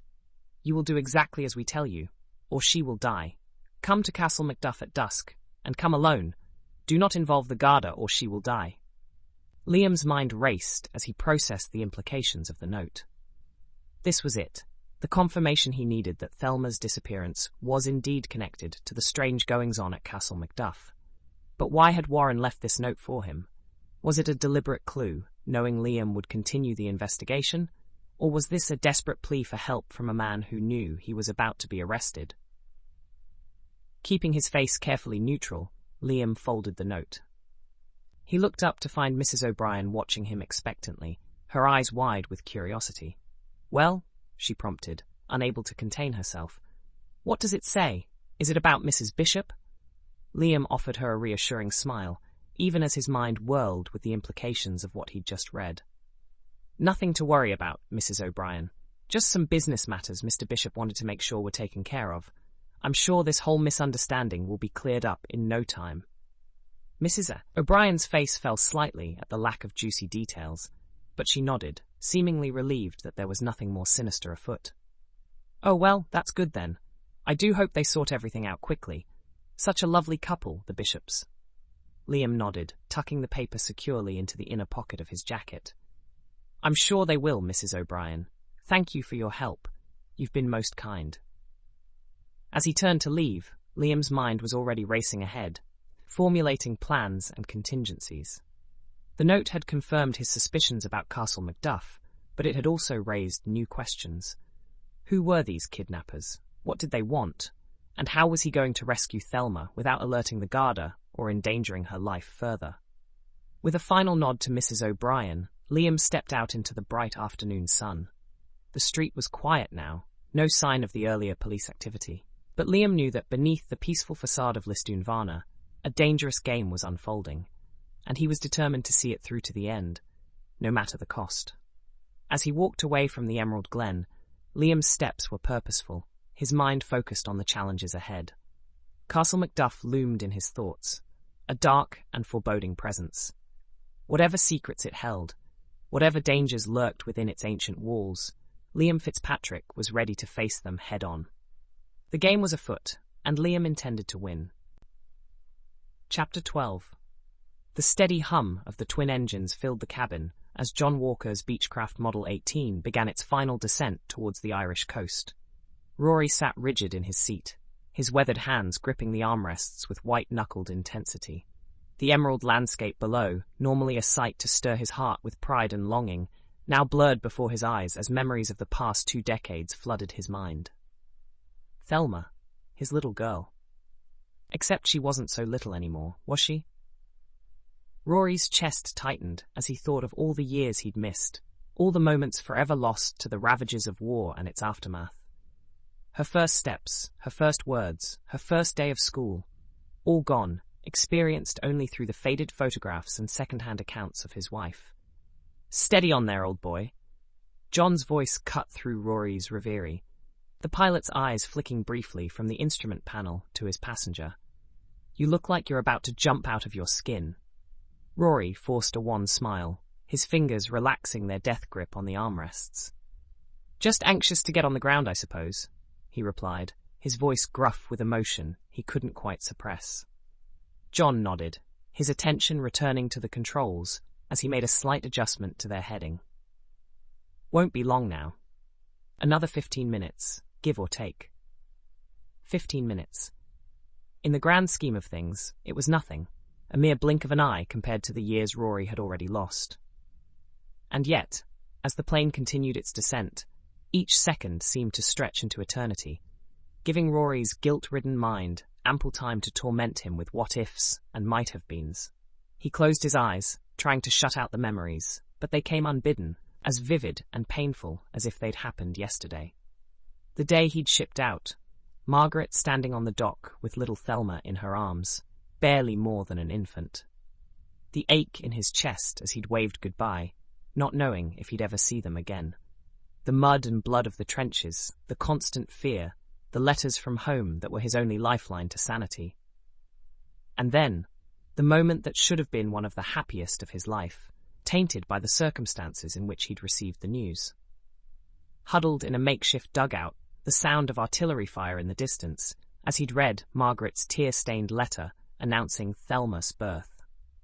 He'd wept then, torn between joy and despair, knowing he was missing his daughter's first moments in this world. You're doing it again. John's voice broke through Rory's thoughts once more. The pilot's tone was gentle, understanding. Whatever's eating at you, it's written all over your face. Rory opened his eyes, meeting John's concerned gaze. He sighed heavily, running a hand through his greying hair. Is it that obvious? John's lips quirked in a half-smile. Only to someone who's been there himself? Want to talk about it? For a moment, Rory hesitated. He'd never been one for sharing his feelings, a trait ingrained by both his upbringing and his time in the military. But something in John's expression, a mixture of empathy and quiet strength, made him reconsider. I can't stop thinking about Thelma, Rory admitted, his voice barely above a whisper. All the years I missed, all the moments I can never get back. I wasn't there for her, John. What kind of father does that make me? John was quiet for a long moment, his hands steady on the controls as he navigated a patch of turbulence. When he spoke, his voice was soft but firm. The kind of father who fought to make the world a safer place for his daughter, the kind who sacrificed everything to ensure she'd have a future worth living in. Rory shook his head, unconvinced. Noble sentiments, but cold comfort when I think of all I've missed. Her first steps, her first words, her first day of school. Gone, all of it. And now, his voice broke, the pain of Thelma's current situation threatening to overwhelm him. And now you're here, John finished for him, his tone brooking no argument. You're here, Rory, ready to move heaven and earth to bring her home. That's what matters now. Rory wanted to believe him, wanted desperately to find absolution in John's words. But the guilt that had been his constant companion for so many years was not so easily banished. I abandoned her, John, Rory said, the words tasting bitter on his tongue. I may have had my reasons, but the fact remains, I wasn't there when she needed me. And now, with this whole mess... He trailed off, unable to articulate the fear and anger swirling within him. John was silent for a moment, his eyes scanning the horizon as he made another slight adjustment to their course. When he spoke again, his voice was low and intense. Let me tell you something, Rory, he began, his gaze still fixed on the sky ahead. I've seen men broken by war, seen them come home shells of who they once were. But I've also seen men like you, men who carried the weight of their sacrifice with dignity, who never stopped fighting for their families, even when they were oceans apart. Rory listened, his throat tight with emotion, as John continued. You didn't abandon Thelma. You fought for her every single day you were away, and now when she needs you most, you're here. That's not abandonment, Rory. That's love. Before Rory could respond, the radio crackled to life, the crisp voice of the control tower cutting through the emotional tension in the cockpit. Beechcraft 937, this is Shannon Tower. You are cleared for landing on runway 24. Winds are light and variable. Visibility is good. John acknowledged the transmission, his demeanor shifting seamlessly from empathetic friend to professional pilot. Roger that, Shannon Tower. Beechcraft 937 beginning final approach. The change in atmosphere was palpable as both men focused on the task at hand. Rory straightened in his seat, years of military training kicking in as he prepared to assist John with the landing procedures. Run through the checklist with me, would you? John asked, his eyes never leaving the instrument panel. Rory nodded, grateful for the distraction from his turbulent thoughts. Right, landing gear? Down and locked. Flaps. Set to landing position. They continued through the list, their voices steady and professional. But even as Rory, focused on the immediate task, a new emotion began to simmer beneath the surface of his guilt and anxiety. Anger. It started as a low burn in the pit of his stomach, growing hotter and more intense with each passing second. Anger at the situation, at the unknown forces that had torn his family apart once again. Anger at himself for not being there to protect Thelma, and anger at the world for continually testing the bonds of his family. As the green fields of Ireland grew larger in the windscreen, Rory's hands clenched into fists, his jaw set in a hard line. Whoever was behind this, whoever had dared to lay a hand on his daughter, would pay dearly. The relic, the sword, whatever it was they were after, none of it mattered compared to Thelma's safety. Easy there, old friend. John's voice cut through Rory's angry haze. I can practically hear your teeth grinding from here. Rory forced himself to relax, unclenching his fists with effort. Sorry, he muttered. I can't help thinking about what's waiting for us down there, about Thelma and whoever's behind all this. John nodded, his expression grim. I understand, but we need clear heads if we're going to sort this out. One step at a time, Rory. First, we land this bird. Then we figure out our next move. Rory took a deep breath, trying to center himself, as John had suggested. The pilot was right, of course. Letting his anger cloud his judgment wouldn't help Thelma. He needed to stay focused, to channel that anger into determination. As the plane descended through the last few hundred feet, the runway coming into sharp focus below them, Rory made a silent vow. He'd failed Thelma once, missing so much of her life due to circumstances beyond his control. He wouldn't fail her again. Whatever it took, whatever price he had to pay, he would bring his daughter home safely. The wheels touched down with a slight bump, John's expert hands guiding the Beechcraft to a smooth landing. As they taxied towards the small terminal building, Rory's mind was already racing ahead, planning their next moves. The war might be long over, but for Rory Bishop, a new battle was just beginning. And this time, failure was not an option. Chapter 13. The squad room of the Garda station in Lisdoon Varna buzzed with activity, but to Warren it might as well have been silent as the grave. His world had narrowed to the space taken up by the table between himself and Inspector O'Malley, the stern-faced officer who held Warren's fate in his hands. For the last time, Warren pleaded, his voice cracking with desperation. I did not kidnap my wife. Why on earth would I do such a thing? Inspector O'Malley leaned back in his chair, his weathered face a mask of skepticism. He'd seen it all in his years on the force, and to him, Warren was just another guilty man protesting his innocence. Mr. Bishop, O'Malley drawled, his Irish brogue thick with impatience. We've been over this. You can keep denying it until you're blue in the face, but the evidence speaks for itself. Warren ran a hand through his dishevelled hair, wincing as his fingers brushed against a tender spot, a souvenir from his recent ordeal. Evidence? What evidence? I love Thelma. We came to Ireland together for Pete's sake. We were happy, exploring the countryside, enjoying our time together. Why would I ruin that? O'Malley's eyes narrowed. Perhaps because you saw an opportunity, Mr. Bishop, an opportunity to line your pockets at the expense of your wife's family. The accusation hit Warren like a physical blow. He staggered back a step, his mind reeling. What are you talking about? Line my pockets? I don't understand. Oh, I think you understand perfectly well, O'Malley replied, his tone icy. We received an anonymous tip, you see, someone who knows all about your little scheme. Warren's confusion gave way to indignation. Anonymous tip? Who would say such things about me, and why should you believe them over me? O'Malley's lip curled in a sneer. The word anonymous means we don't know who made the call, Mr. Bishop. But they knew things, details that only someone involved could know. Warren stood up and began to pace, his movements jerky and agitated. The small interrogation room seemed to close in around him, the walls pressing closer with each passing second. This is insane, he muttered, more to himself than to O'Malley. It's all a mistake, a terrible misunderstanding. He whirled to face the inspector, his eyes blazing with a mixture of fear and anger. You say you have evidence. Well, where is it? If you're going to accuse me of something so heinous, surely you must have proof. O'Malley regarded Warren for a long moment, his expression unreadable. Then, without taking his eyes off the American, he called out, Sergeant Flynn! A younger officer appeared in the doorway, his posture ramrod straight. Yes, sir? Bring me the files from the Bishop case, O'Malley ordered. All of them. Flynn nodded sharply and disappeared. Warren watched him go, a sense of dread settling in the pit of his stomach. What files? What could they possibly have that would implicate him in Thelma's disappearance? The minutes stretched like hours as they waited for Flynn to return. Warren resumed his pacing, unable to stand still under O'Malley's scrutinizing gaze.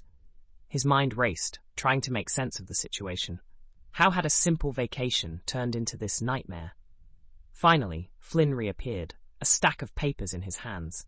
He placed them on O'Malley's desk and retreated to the corner of the room, his eyes darting between the inspector and Warren. O'Malley took his time, leafing through the papers with exaggerated care. Warren's nerves frayed with each passing second, his imagination conjuring increasingly dire scenarios. At last, O'Malley selected a single sheet and held it out to Warren. "Perhaps this will jog your memory, Mr. Bishop." With trembling hands, Warren took the paper. It was a telegram, its message brief and to the point, a location and a time. Warren's brow furrowed as he read it, recognition dawning slowly. This is where Thelma and I were when she disappeared," he said, his voice barely above a whisper. O'Malley nodded, a predatory gleam in his eyes. "Indeed it is, Mr. Bishop. And do you know where we found this telegram? Hidden away in a location provided by our anonymous tipster, along with some other very interesting documents." Warren's head snapped up, his eyes wide with disbelief. "What? No, that's impossible. I've never seen this telegram before in my life." But O'Malley was already pulling out another sheet of paper. This one contained a crude map, with a red X marking a specific location. Warren's blood ran cold as he recognized the spot where Thelma had vanished. "Our source tells us," O'Malley continued, his voice dripping with disdain, "that you provided these documents to a group of hired thugs, 4 men, to be precise, paid in American dollars to snatch your wife." Warren's legs gave out, and he collapsed into the chair across from O'Malley. His mind whirled, trying to process the information. "This is madness," he croaked. "I don't know anything about these papers. I didn't hire anyone. I love Thelma." O'Malley's patience, already thin, finally snapped. He slammed a third sheet of paper onto the desk, the sound echoing like a gunshot in the small room. "And I suppose you don't recognize this either?" he growled. Warren leaned forward, his eyes struggling to focus on the handwritten notes before him. As he read, the color drained from his face. The page detailed a phone call to the States, to a number he recognized as belonging to Thelma's parents. But it was the content of the call that made his blood run cold. A demand for $20,000 to be transferred to a specific account number. O'Malley loomed over him, his voice low and dangerous. "Is this your banking account number, Mr. Bishop?" Warren's mouth worked soundlessly, his mind a maelstrom of confusion and fear. How could this be happening? How could these documents exist? I, he stammered, unable to form a coherent thought. "Speak up, man," O'Malley barked. "Is this or is this not your account number?" Warren nodded numbly, his voice barely audible. "Yes, that's my account number." The admission seemed to hang in the air between them, heavy with implication. O'Malley straightened, a look of grim satisfaction on his face. "Right then," he said, turning to Flynn. "Take Mr. Bishop to a holding cell. We'll continue this discussion later, when he's had some time to think about his situation." Warren didn't resist as Flynn took his arm, guiding him out of the interrogation room and down a long, dimly lit hallway. His mind was blank, shock having temporarily short-circuited his ability to think or feel. The holding cell was small and sparse, containing nothing but a narrow bench and a tiny, barred window set high in the wall. Flynn released Warren's arm and stepped back, his expression a mixture of pity and disgust. "In you go, then," he said, gesturing for Warren to enter the cell. Stumbled inside, barely registering the sound of the heavy door clanging shut behind him. He made his way to the bench and slumped down, his back pressed against the cold stone wall. As the shock began to wear off, a single thought crystallized in Warren's mind, repeating itself like a mantra. How could this be happening? He closed his eyes, trying to make sense of the whirlwind of events that had led him to this moment.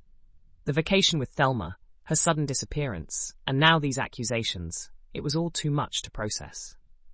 Warren's mind drifted to Thelma, wondering where she was, if she was safe.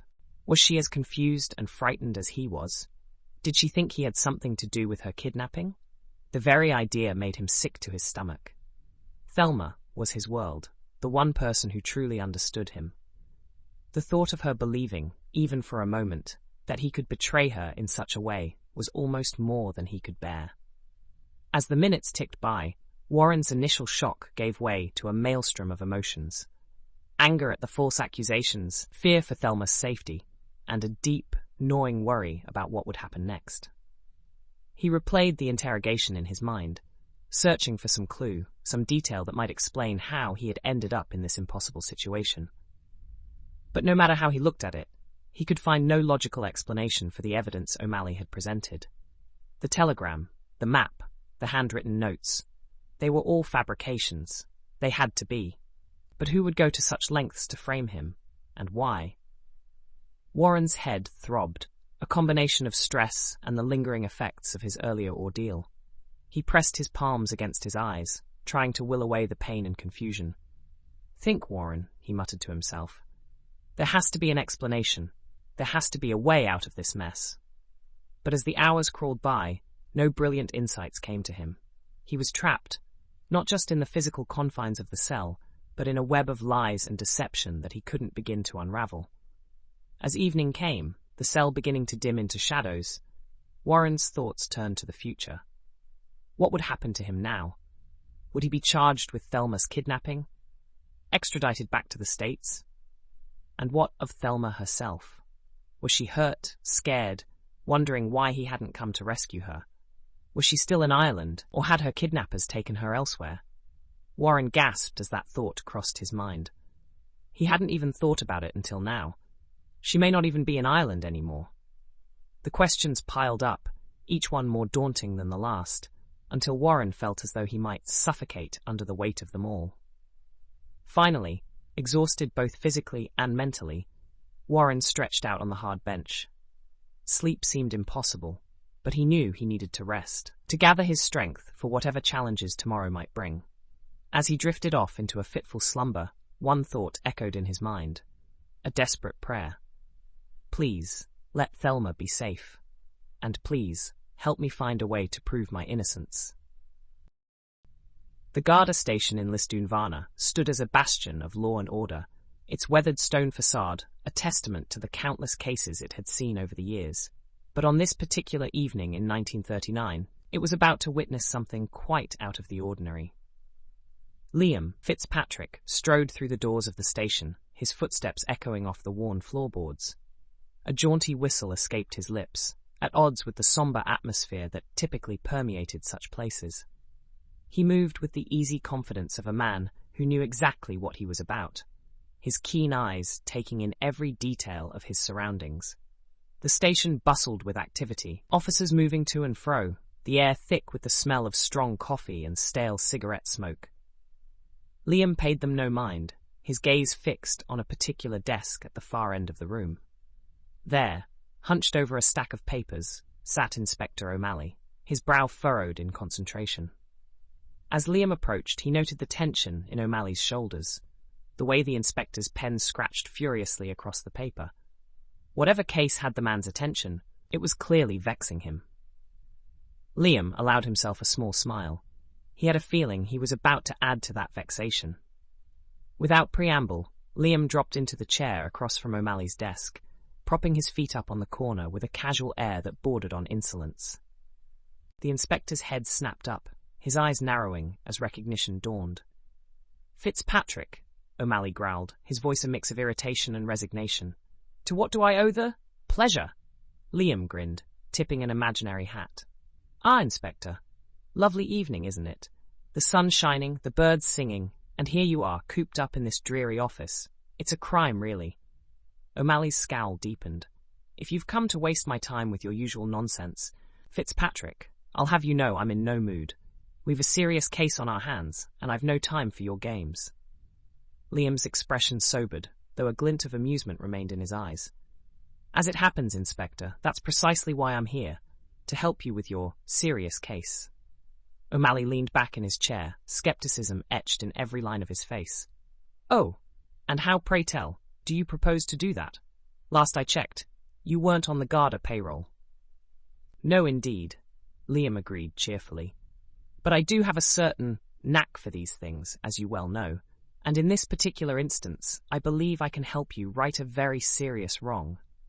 The inspector's eyebrows shot up. "A wrong? What wrong would that be?" Planting his feet on the floor, Liam leaned forward, his voice dropping to a conspiratorial whisper. Why? The wrong of holding an innocent man for a crime he didn't commit, of course. The American, Warren Bishop. Ring any bells? O'Malley's face flushed, a mix of anger and defensiveness coloring his features. Now see here, Fitzpatrick. We've solid evidence against Bishop. The man's as guilty as they come. His own wife, kidnapped, and him trying to extort money from her family. It's an open and shut case. Liam skied, shaking his head. Oh, Inspector, I expected better of you. Surely a man of your experience can see when he's being led down the garden path. Before O'Malley could retort, Liam reached into his coat pocket and produced a folded piece of paper. With a flourish, he tossed it onto the desk, where it landed squarely atop the inspector's meticulously organized paperwork. What's this, then? O'Malley demanded, eyeing the paper as if it might bite. That, my dear Inspector, Liam said with a satisfied smirk, is the key to your case. Go on, have a look. I promise it won't explode. With a wary glance at Liam, O'Malley picked up the paper and unfolded it. His eyes widened as he read its contents, his face cycling through a range of emotions: surprise, confusion, and finally, a grudging realization. Liam watched the inspector's reaction with keen interest.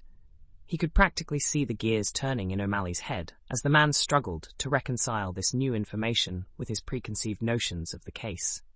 Well? Liam prompted, after a moment of silence. What do you make of that, Inspector? O'Malley looked up from the paper, his expression guarded. Where did you get this, Fitzpatrick? And what makes you think it's genuine? Liam waved a dismissive hand. The source is irrelevant. What matters is the content. It's clear as day that someone is trying to frame Warren Bishop. They want him out of the picture, locked away while they go about their nefarious business. The inspector's brow furrowed as he considered Liam's words.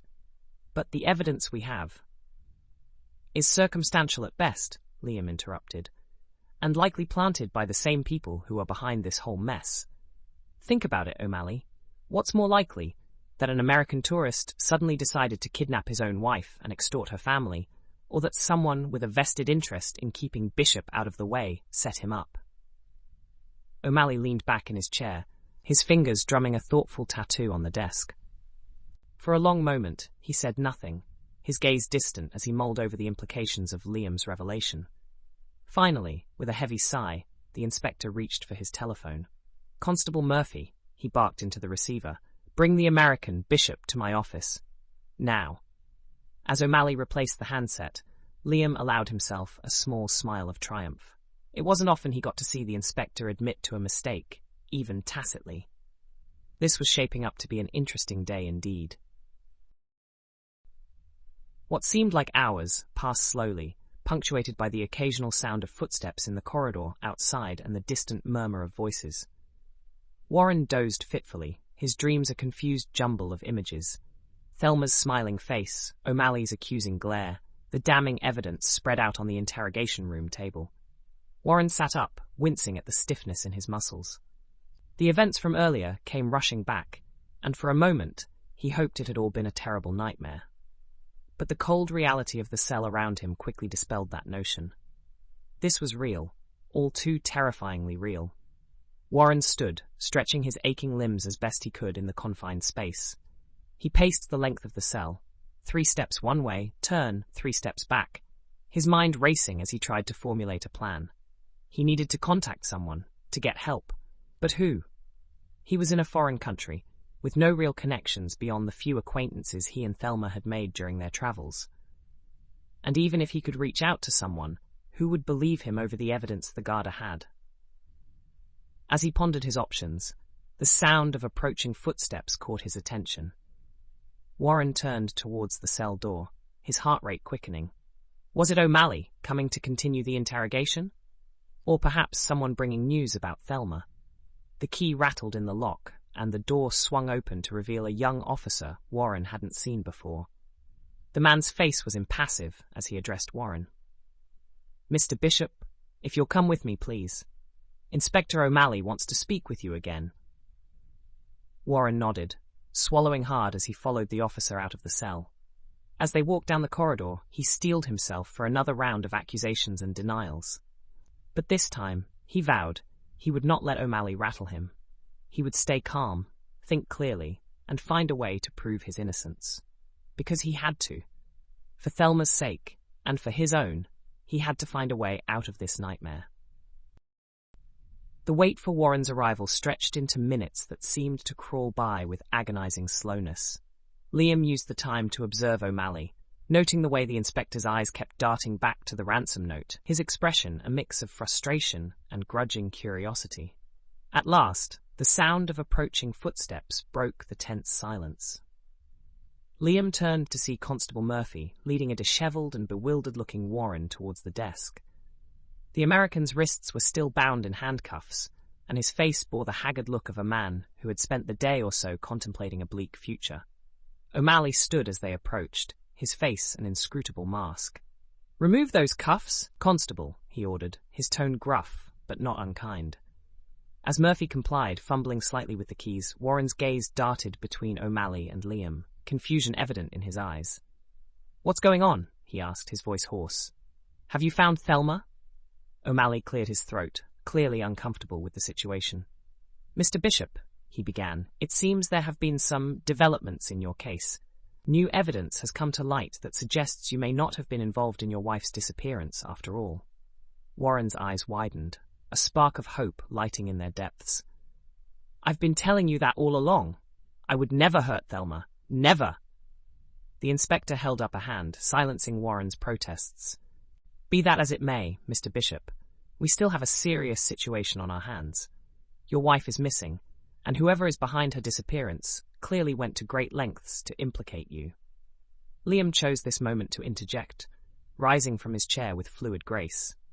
"Which is why, Inspector, I believe it's in everyone's best interest if Mr. Bishop is released into my custody.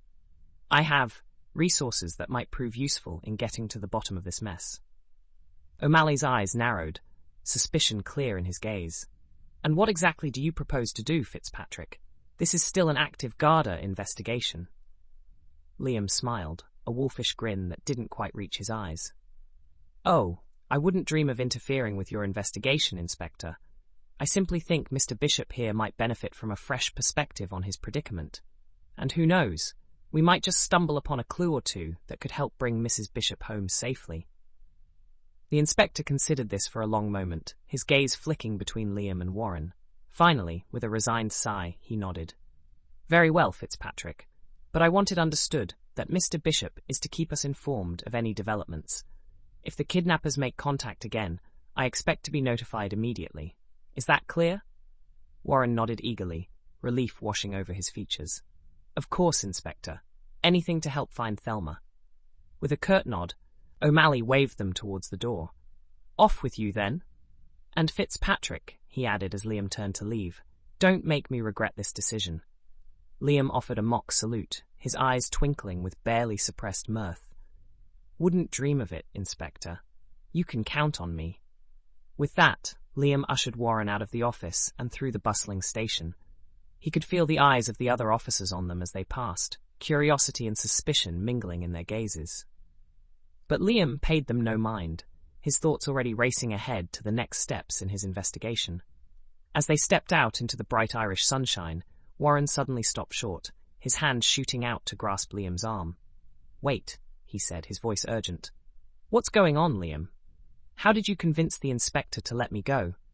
Liam gently but firmly removed Warren's hand from his arm, his expression serious. "Not here," he said in a low voice. "Keep moving. I'll explain everything on the way." Warren's brow furrowed in confusion and frustration. "On the way where?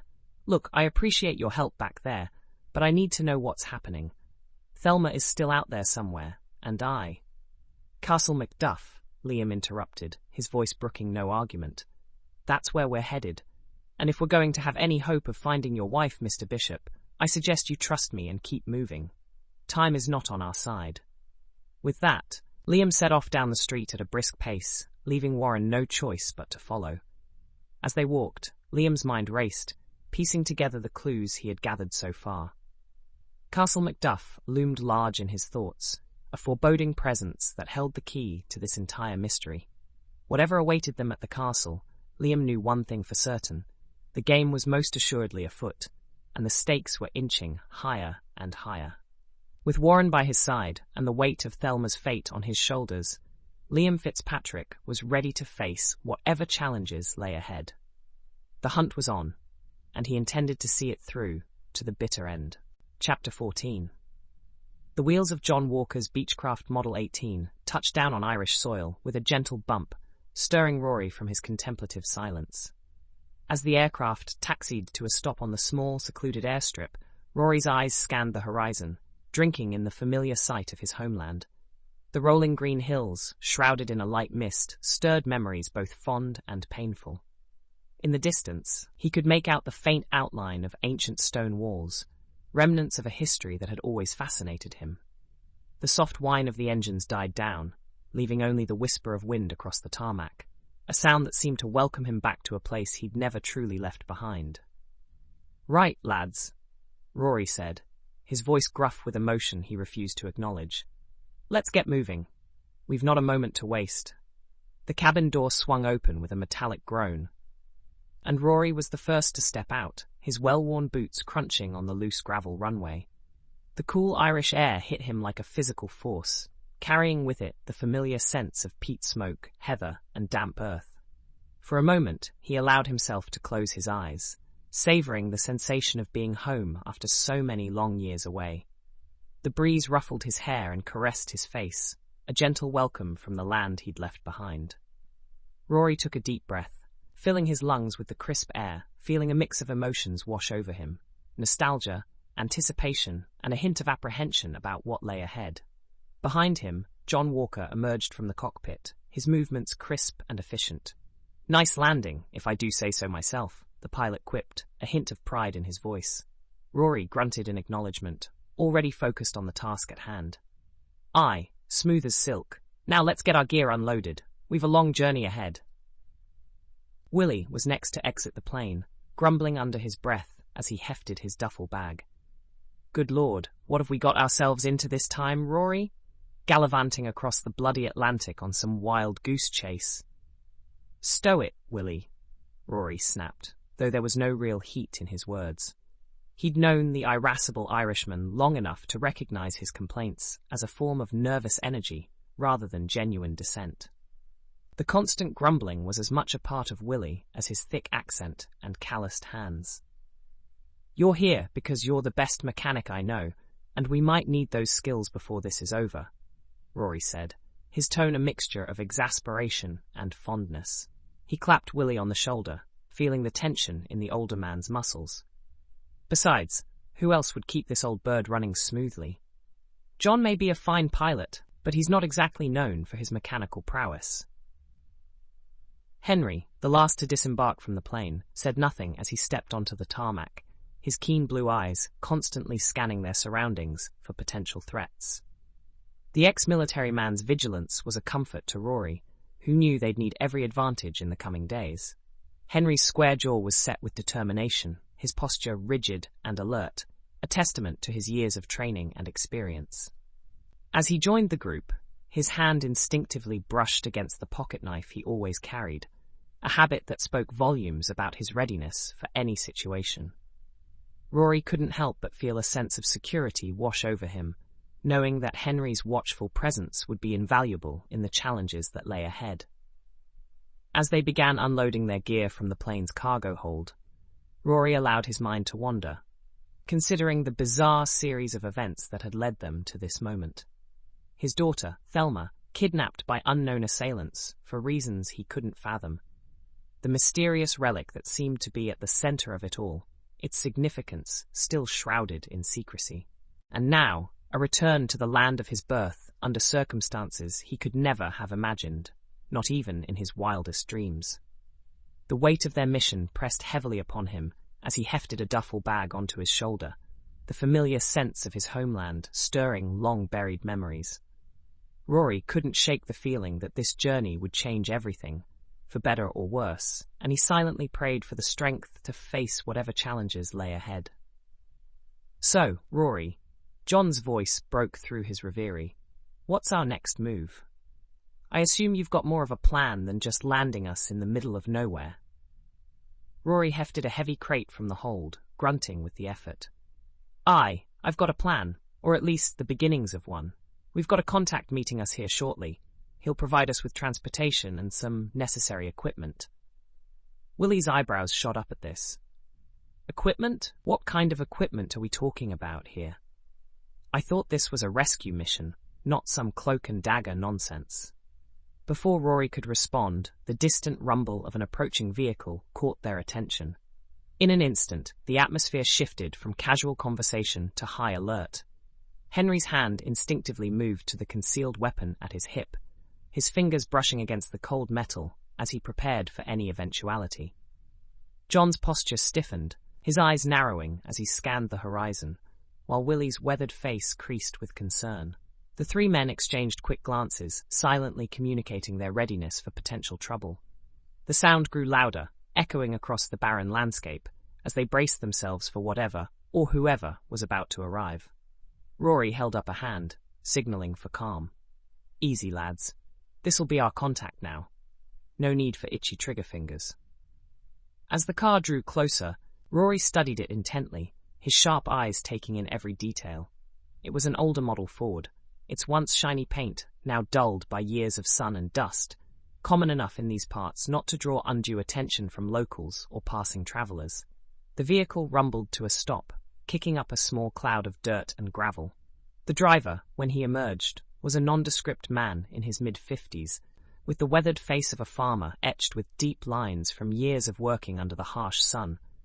His cautious eyes, partially hidden beneath the brim of a worn baseball cap, darted around nervously, betraying the demeanor of someone accustomed to keeping secrets and always on guard against potential threats. "Rory Bishop, as I live and breathe," the man said as he approached, his voice low and gravely. "Never thought I'd see you back on Irish soil." Nodded in greeting, keeping his voice equally low. "Seamus, good to see you, old friend. I appreciate you coming through on such short notice." Seamus glanced at the others, his expression guarded. "These the lads you mentioned?" "Aye," Rory confirmed. "The best team I could ask for. Now, about those arrangements we discussed." The two men moved a short distance away, speaking in hushed tones. To the others, it might have appeared a casual conversation between old acquaintances, but there was importance in every word exchanged. After a few minutes, Rory clasped Seamus's hand in a firm handshake. "Thank you, my friend. I won't forget this." As Seamus drove away, Rory turned back to his team, who were watching him expectantly. "Right, lads, we've got a car waiting for us 2 hangars over. Seamus has left us some gear there as well, the kind we might need for what's ahead." John's eyes narrowed slightly. "And what exactly is ahead, Rory? You've been awfully tight-lipped about the details of this operation." Rory sighed, running a hand through his greying hair. "We're heading to my old stomping grounds, John. A place I haven't seen in... wow, it must be decades now. But if my hunch is right, it's where we'll find answers about Thelma and this whole bloody mess." The team made their way to the designated hangar, moving with the practiced stealth of men accustomed to operating in the shadows. Rory led the way, his senses on high alert for any sign of unwelcome observers. John and Henry flanked him, their eyes scanning the dimly lit surroundings, while Willie brought up the rear, his stocky frame belying his surprising agility. The soft crunch of gravel beneath their feet and the distant hum of machinery were the only sounds that broke the tense silence. As they approached their destination, Rory held up a hand, signaling the others to pause while he double-checked that the coast was clear. Satisfying himself that they were alone, Rory gave the all-clear. "All right, in we go, and keep your eyes open. We don't know who might be watching." Inside the dimly lit hangar, they found exactly what Seamus had promised. An old but serviceable car sat in the center of the space, surrounded by crates and duffel bags that Rory knew would contain the gear they needed. The vehicle, a nondescript sedan in a faded shade of grey, looked unassuming enough to not draw unwanted attention. The crates were scuffed and worn, evidence of being transported across long distances, while the duffel bags seemed to bulge with the promise of essential supplies. Rory felt a surge of anticipation course through him as he surveyed their preparations, knowing that they were one step closer to their objective. As the others began to methodically inspect the supplies, meticulously checking each crate and bag, Rory's attention was inexorably drawn to a long, cloth-wrapped bundle leaning inconspicuously against the far wall. With reverent, almost trembling hands, he carefully unwrapped the mysterious package, his heart quickening with anticipation. As the last fold of fabric fell away, it revealed a gleaming Thompson submachine gun, its polished metal surface catching the dim light of the warehouse. Rory's breath caught in his throat as he ran his fingers along the iconic weapon's smooth barrel, marveling at its deadly beauty and the power it represented. A smile, tinged with both nostalgia and grim determination, played across Rory's lips as he hefted the weapon. Its weight was familiar, bringing back memories of another time, another war. The cold metal against his calloused hands sent a shiver down his spine, awakening long-dormant instincts. He checked the action, muscle memory taking over as he ensured the weapon was in working order. His fingers danced over the Thompson's components with practiced ease, the rhythmic click of moving parts echoing softly in the warehouse. For a moment, Rory was transported back to muddy trenches and smoke-filled battlefields, the acrid scent of gunpowder ghosting through his nostrils. "Jesus, Mary and Joseph," Willie's voice cut through Rory's concentration. "Are we going to war then? What in heaven's name have you gotten us into, Rory?" John shot Willie a warning look. "Pipe down, Willie. If Rory Kawihi thinks we need this kind of firepower, I'm inclined to trust his judgment." Rory lowered the Thompson, his expression grave as he turned to face his team. "I hope to God we won't need to use these. But where we're going, and considering who we're up against, it's better to be prepared for the worst." He began directing the loading of the car with practiced precision, his movements efficient and purposeful. Each item was carefully stowed, maximizing the limited space available. As they worked in tense silence, Rory's mind raced, planning their next moves and anticipating potential obstacles. He mentally mapped out routes and contingencies, leaving nothing to chance. The familiar weight of the Thompson at his side was both a comfort and a grim reminder of the dangers that lay ahead. Its cold metal pressed against him, a constant presence that anchored him to the gravity of their situation and the violence they might soon face. As they finished loading the last of the gear into the cramped vehicle, Rory took a moment to survey his team with a mixture of pride and concern. John stood tall and composed, his eyes scanning the horizon, steady and reliable as always. Henry, ever vigilant, checked and rechecked his weapons with practiced ease, his deadly skills a comfort in the face of looming danger. And Willie, for all his grumbling and complaints, was bustling about, making sure everything was secure, as loyal a friend as Rory had ever known, despite his gruff exterior. Together, this unlikely band of brothers was walking into unknown perils, risking life and limb for the sake of Rory's beloved daughter. The weight of their mission hung heavy in the air, but Rory knew there was no group he'd rather have by his side. "All right, lads," Rory said, his voice filled with determination. "Let's move out. We've got a long road ahead, and time is not on our side." With that, they piled into the car, the engine roaring to life as Rory turned the key. As they pulled out of the hangar and onto the winding Irish roads, Rory couldn't shake the feeling that they were driving not just towards Thelma's rescue, but towards a confrontation with his own past. The green hills of Ireland rolled by outside the windows, beautiful and serene. But Rory knew better than most that beneath that peaceful exterior, ancient secrets and modern dangers lurked. Whatever lay ahead, he was determined to face it head-on, with his team by his side and the ghost of his past nipping at his heels. Chapter 15. The winding country road stretched before them in the late evening light, the weak beams of Liam's car headlights barely adding any illumination. Liam's knuckles were white on the steering wheel, his eyes constantly darting between the road ahead and the rearview mirror, ever vigilant for signs of pursuit or danger.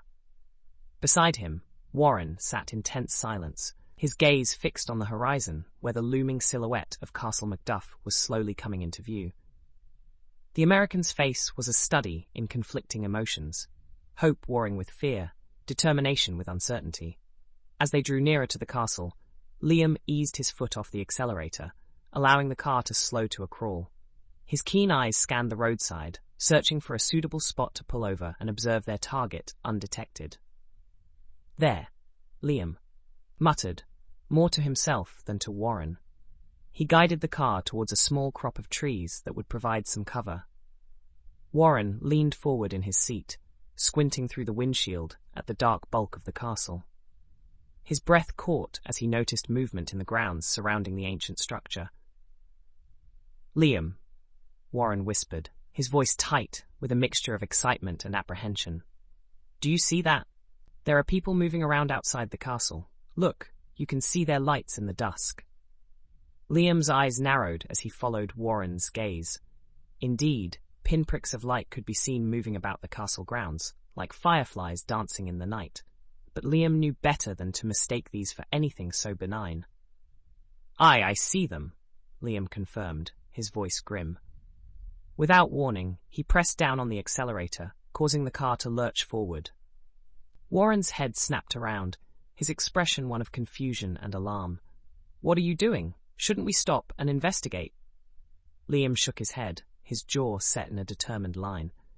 "No use going there now, Warren. Those men you see, they're not friends of ours, I can tell you that much." "What do you mean?" Warren demanded, his frustration evident in the tightness of his voice. "Who are they?" Liam's eyes never left the road as he replied. "Hired muscle, most likely. The kind of men who ask no questions and show no mercy. They're searching for something in that castle, a relic of some kind.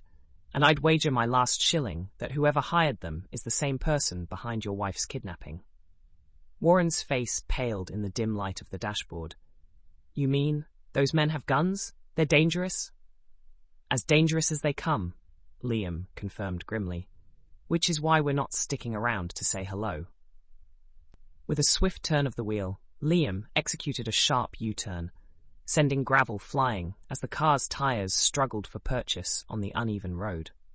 Warren gripped the dashboard, his knuckles white as he stared out the rear window, watching Castle Macduff and their best lead fade into the distance.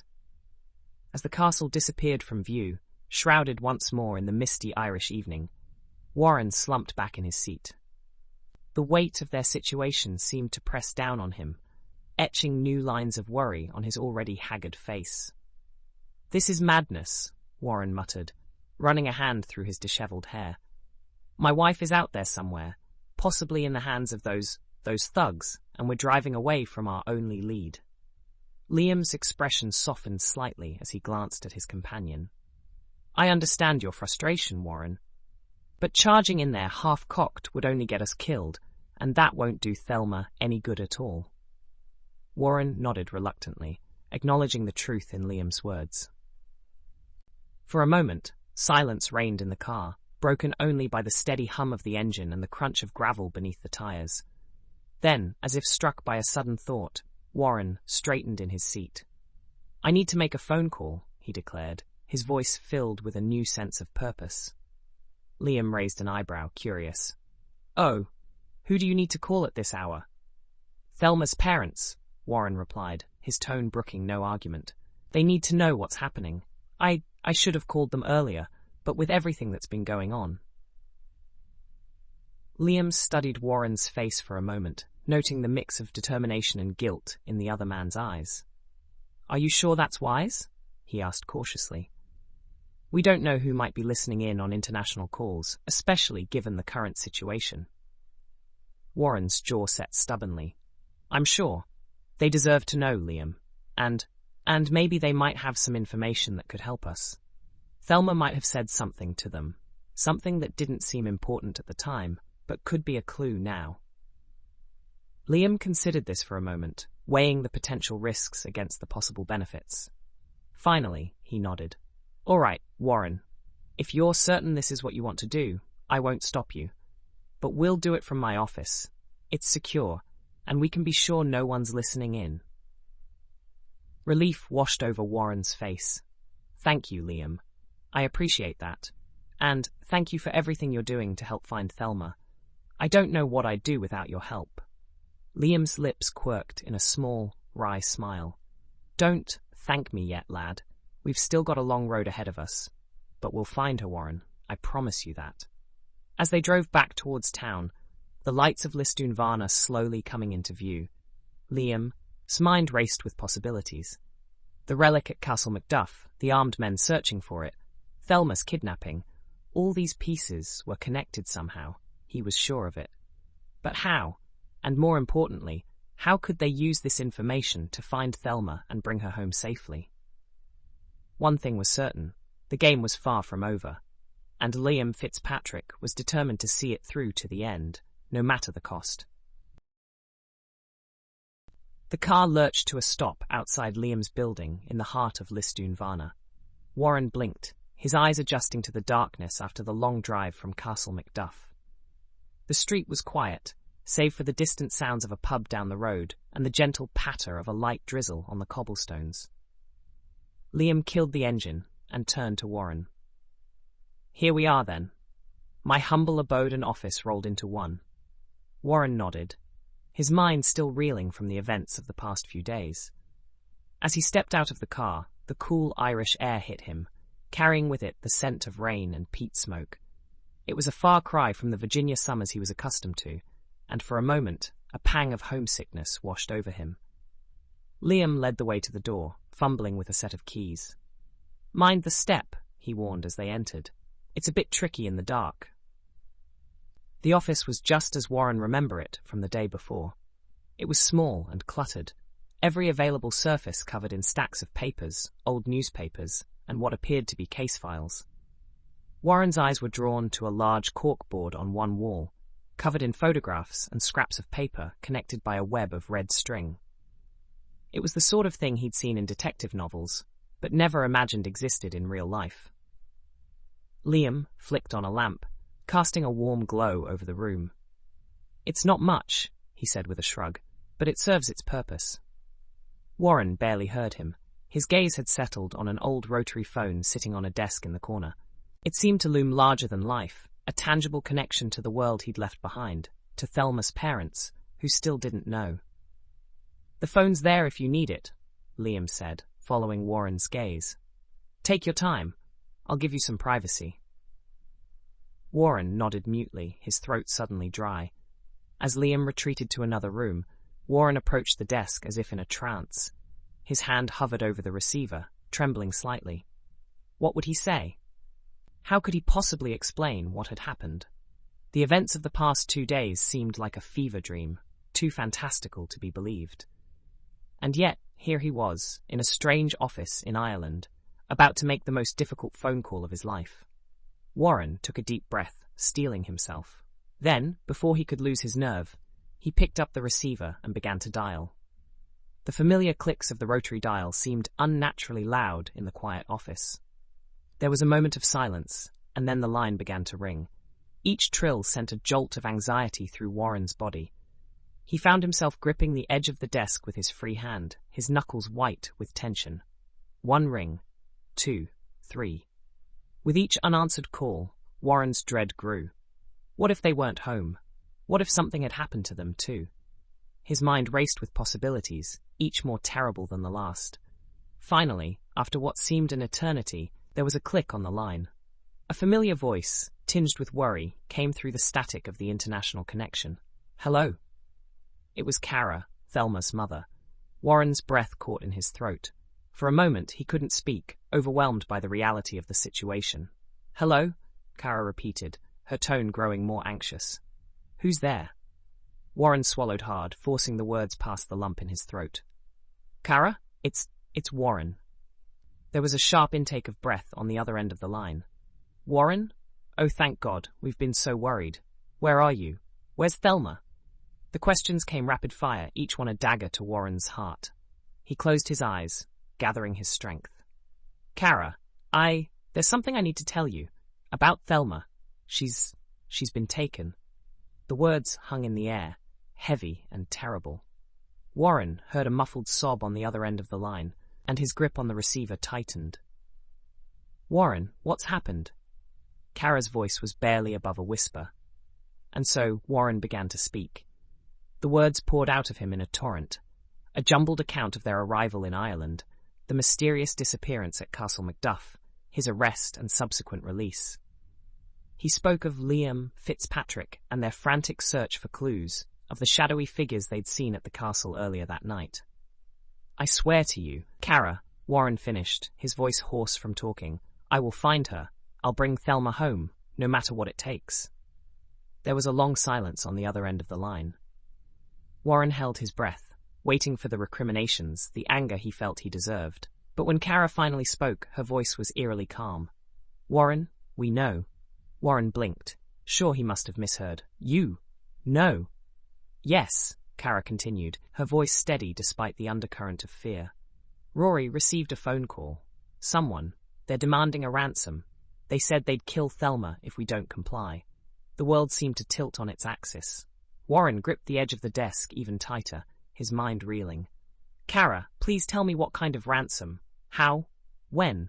"It happened yesterday," Kara explained. "Kara," Warren said, his voice urgent, "I need to speak with Rory. Is he there? Can you put him on the line?" "Rory? He's on his way to Ireland now. He should be there soon, if he isn't already." Kara replied. Warren's legs gave out, and he collapsed into the chair behind the desk. Rory was coming here? The implications of this new information swirled in his mind, opening up a host of new questions and possibilities. "What?" Warren mumbled, more to himself than to Kara. There was a pause, and Warren could almost see Kara shaking her head. "He's not here, Warren. Like I said, he's on his way to Ireland. John Walker and some of Rory's other friends went with him. They're going to pay the ransom." Warren's brow furrowed. "Pay the ransom? But what are they asking for? How much?" Kara's voice dropped to a near whisper. "It's not money they want, Warren. It's some kind of relic, something that's been in Rory's family for generations. I don't know much about it, but Rory seemed terrified at the thought of giving it up." "A relic?" The word echoed in Warren's mind, connecting with something Liam had said earlier about the men at Castle Macduff searching for an artifact. Could it be the same thing? "Kara," Warren said, his mind racing, "this is important. Do you know anything else about this relic? Anything at all?" "I'm sorry, Warren," Kara replied, her voice thick with unshed tears. "That's all I know. Rory didn't want to tell me too much. He said it was safer if I didn't know the details." Warren nodded, even though Kara couldn't see him. "I understand. Listen, Kara, I promise I'll find Thelma. And I'll find Rory too. We'll sort this out somehow." "Please be careful, Warren," Kara pleaded. And call if you hear anything at all." "I will," Warren promised. "Try to stay calm, Kara. I'll be in touch as soon as I know more." As he hung up the phone, Warren became aware of a presence behind him. He turned to see Liam standing in the doorway, his expression unreadable. "Learn anything interesting?" Liam asked, his tone casual but his eyes sharp. Warren stood, his mind still reeling from the conversation. "Rory's on his way here. That's Thelma's father," he blurted out. "With John Walker and some others. They're bringing some kind of relic, a ransom for Thelma." Liam's eyebrows shot up. "A relic, you say? Now that is interesting." He reached for his hat, perched on a nearby coat rack. "Come on, then. We've no time to waste." Warren blinked, caught off guard by Liam's sudden urgency. "Where are we going?" Liam was already halfway out the door, his voice drifting back to Warren. "Why, back to Castle Macduff, of course. It seems our little mystery just got a whole lot deeper." Warren hurried after him, his heart pounding with a mixture of fear and anticipation. Whatever lay ahead at Castle Macduff, he knew it would bring him one step closer to finding Thelma. And right now, that was all that mattered. Chapter 16. The relentless Irish sun had long since dipped below the horizon, leaving Thelma in a world of deepening twilight.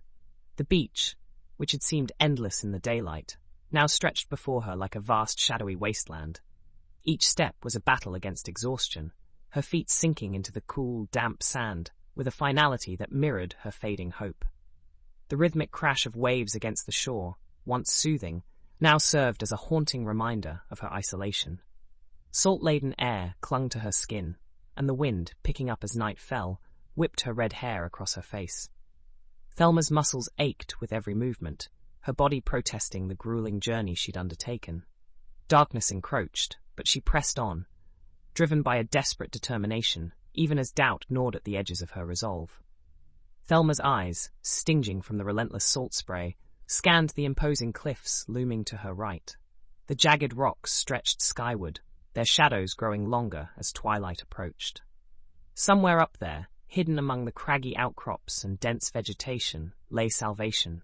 A treacherous path back to civilization, back to Warren's comforting embrace, back to the familiar routines of the life she'd known before this harrowing nightmare began.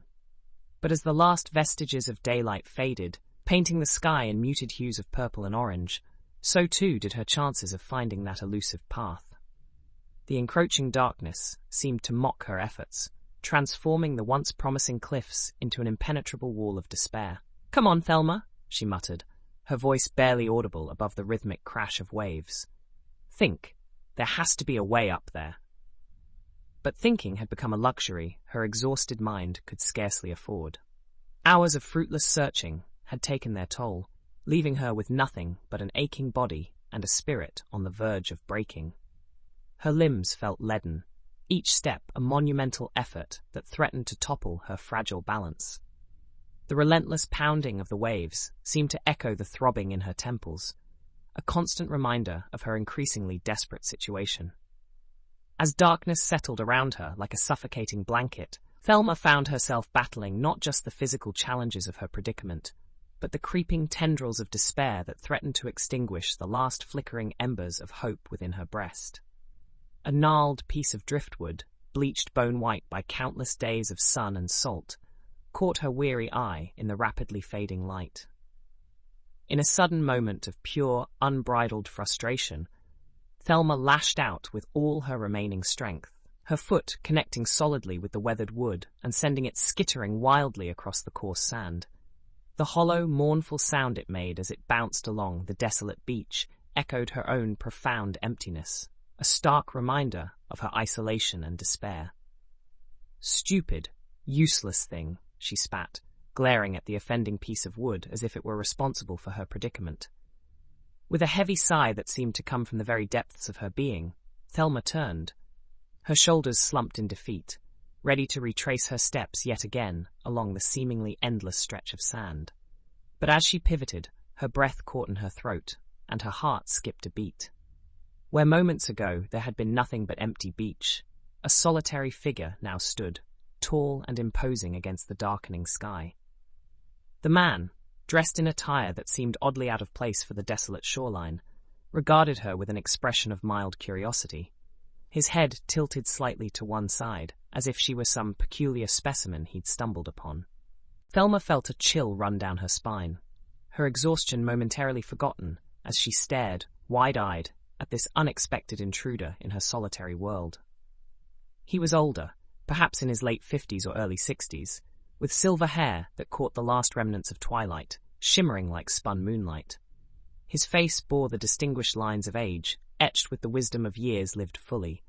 But it was his attire that truly gave Thelma pause, her eyes widening in disbelief. The man wore a finely tailored suit of charcoal grey, its fabric speaking of wealth and refinement.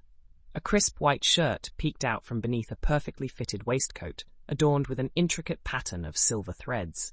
A gleaming pocket watch chain draped across his midsection, its golden links winking in the fading light. His ensemble was completed by polished leather shoes and a silk tie knotted with precision, an outfit more suited to a gentleman's club in London or a high society gathering than this desolate, wind-swept Irish beach. The incongruity of his presence was so stark that for a moment, Thelma wondered if her exhausted mind was playing tricks on her. For a moment, Thelma could only stare, her mind struggling to process this incongruous sight. Then, as if a dam had burst, words began to tumble from her lips in a desperate torrent. "Oh, thank God!" she cried, taking a stumbling step towards the stranger. "Please, sir, you have to help me. I've been kidnapped. I managed to escape, but now I'm lost, and I can't find my way back to anywhere." The man's eyebrows rose slightly at her outburst, but his expression remained calm, almost bemused. "My dear," he said, his voice cultured and tinged with an accent Thelma couldn't quite place, "you do seem to be in quite a state. Perhaps you'd better start at the beginning." Thelma nodded frantically, her words tripping over each other in her haste to explain. My husband and I were here on vacation. We were visiting Hag's Head, and then these men came out of nowhere. They grabbed me, and I woke up in a cave, and I managed to get out when the tide was low, but now I can't find my way back up the cliffs, and I've been walking for hours, and... The man held up a hand, stemming the flow of her words. Slow down, my dear. Take a breath. Now, you say you've been kidnapped? Yes, Thelma exclaimed, relief flooding through her at being believed. Please, can you help me? Is there a town nearby, or a phone? I need to contact the police, and my husband. Oh God, Warren must be frantic by now. The stranger's lips curved into a smile that, in her desperation, Thelma failed to notice didn't quite reach his eyes. Of course I can help you, my dear. As it happens, I know these parts quite well. If you'll follow me, I can lead you back to civilization. Thelma's knees nearly buckled with relief. Without thinking, she threw her arms around the man in a grateful embrace. Thank you, she breathed, her voice thick with emotion. Thank you so much. As they began to walk, Thelma's mind whirled with questions. How had this man come to be here? Why was he so well dressed? But in her relief, she pushed these thoughts aside, focusing instead on putting one foot in front of the other. After a few minutes of silent walking, Thelma's curiosity got the better of her. I hope you don't mind me asking, she ventured, but you seem a bit overdressed for a walk on the beach. The man chuckled, a sound that in other circumstances might have been warm and reassuring. Ah, yes, well, to tell you the truth, my dear, I wasn't exactly out for a casual stroll. Thelma, steps faltered slightly. Oh, what do you mean?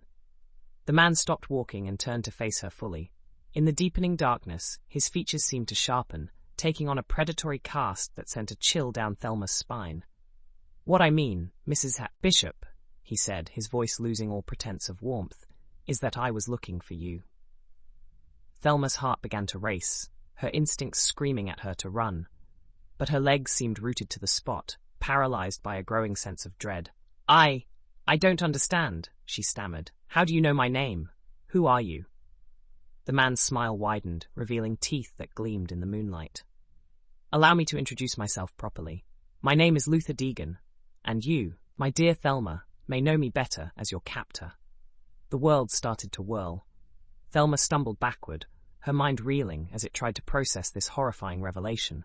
No, she whispered, shaking her head in desperate denial. No, it can't be. You're lying. Deegan's hand shot out, gripping her arm with surprising strength. I assure you, Mrs. Bishop, I am not in the habit of lying. Now, shall we dispense with the theatrics? You've led us on quite a merry chase, but I'm afraid playtime is over. Thelma's survival instincts finally kicked in. With a strength born of sheer desperation, she wrenched her arm free and bolted, her feet kicking up sand as she ran blindly along the beach. But Deegan was faster, his long strides easily overtaking her. He seized her around the waist, lifting her off her feet as she kicked and screamed. Let me go! Thelma shrieked, her voice raw with terror. Help! Somebody help me! Deegan's grip tightened painfully. Now, Mrs. Bishop, he chided, as if speaking to a misbehaving child. There's no one to hear you out here. Save your breath. You'll need it. As they rounded a rocky outcropping, Thelma's heart sank even further. There, waiting with smug expressions, stood the men who had originally kidnapped her. The head henchman, the one she had spit on during her initial capture, stepped forward with a leer. Well, he drawled, his eyes raking over Thelma's disheveled form. Look what the cat dragged in. Deegan thrust Thelma towards the henchman. Take her, he ordered curtly. And this time, make sure she's secured properly. No more escapes. The henchman's meaty hand closed around Thelma's upper arm, his grip bruising in its intensity. With pleasure, boss, he growled, yanking Thelma towards a cave opening she hadn't noticed before. As they approached, Thelma realized with growing horror that this cave was higher up the cliffside than the one she had escaped from earlier. There would be no convenient high tide to aid her this time. Inside the cave, lit by the glow of hurricane lanterns, stood a large metal cage. Without ceremony, the henchman shoved Thelma inside, the door clanging shut with a finality that made her flinch. Thelma grasped the bars, shaking them with all her might. "You can't do this," she cried, her voice echoing off the damp cave walls. "Let me out! Please!" The henchman merely chuckled, the sound sending shivers down Thelma's spine. As he turned to walk away, Thelma's desperation reached new heights. She began to scream, her voice rising to a pitch that hurt her own ears. "Help! Somebody help me! Warren, anyone!" Deegan appeared at the entrance to the cave, his expression one of mild annoyance. "That's quite enough of that, Mrs. Bishop," he said, striding towards the cage. "I assure you, no one can hear you over the sound of the waves. You're only wearing out your voice." Thelma's screams died in her throat, replaced by choking sobs that echoed through the damp cave. Her legs, weakened by fear and exhaustion, gave way beneath her, and she slumped unceremoniously to the cold, unforgiving floor of the cage. Her body shook violently with the force of her despair, each tremor a testament to the overwhelming hopelessness that engulfed her. Tears streamed down her face, leaving glistening trails on her dirt-smudged cheeks as she curled into herself, seeking some semblance of comfort in this nightmarish situation. Deegan watched her for a moment, his face impassive. Then, seemingly satisfied that she was sufficiently subdued, he turned to the henchman. "Keep a close eye on her," he instructed. "We can't afford any more mishaps. It's crucial that she's here and unharmed when the relic arrives." The henchman nodded, a gleam of cruel anticipation in his eyes. "Don't worry, boss. She ain't going nowhere this time." As Deegan's footsteps faded away, Thelma hugged her legs tighter, her mind reeling. What relic were they talking about? And what did it have to do with her? But as the cold of the cave seeped into her bones and the reality of her situation truly sank in, these questions faded into the background. In their place, a single, desperate thought took hold. What was she going to do now? Chapter 17. The steering wheel was cool beneath Rory's calloused hands as he guided the car along the outskirts of the city. The familiar streets gave way to less travelled roads, and finally to a narrow country lane that seemed to disappear into the inky blackness of the Irish night. The headlights cut through the gloom, illuminating a path that Rory hadn't travelled in years, but remembered as if it were yesterday. Beside him, John sat in tense silence, his eyes scanning the darkness beyond the windshield.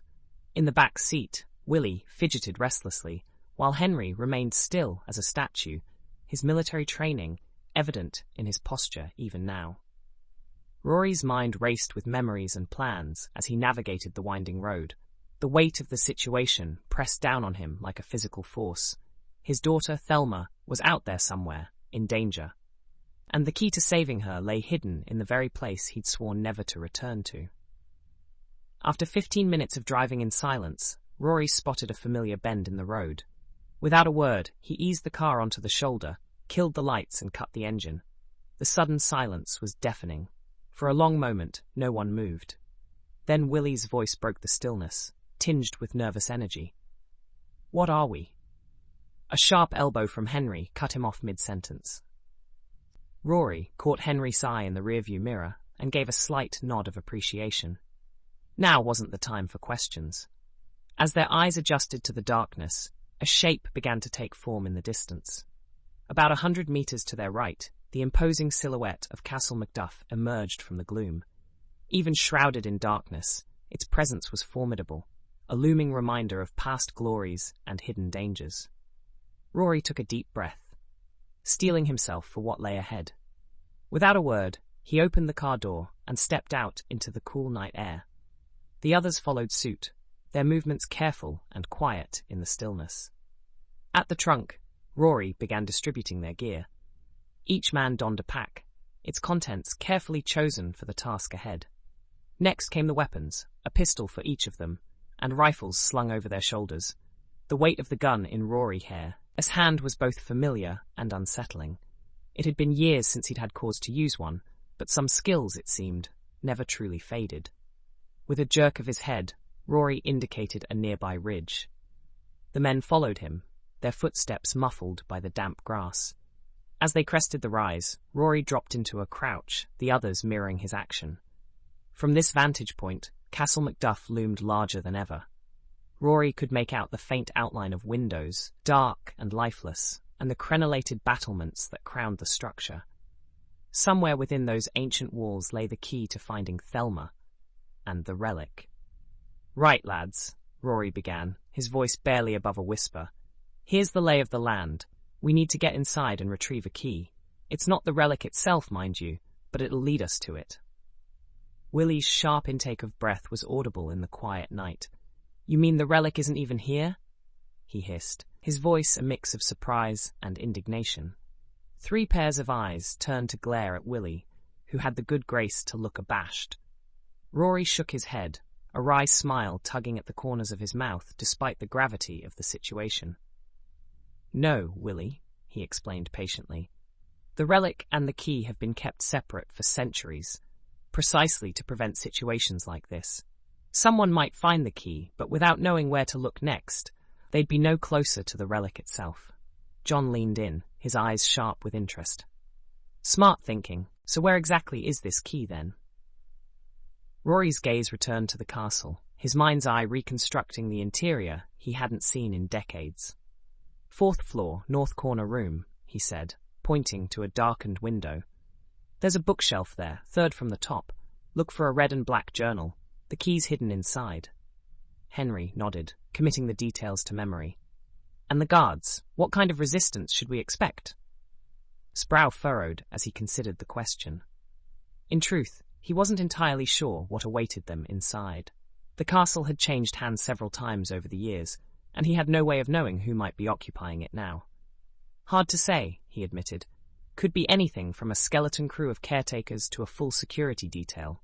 We'll need to be prepared for anything." Willie gulped audibly. "And if we run into trouble?" Rory?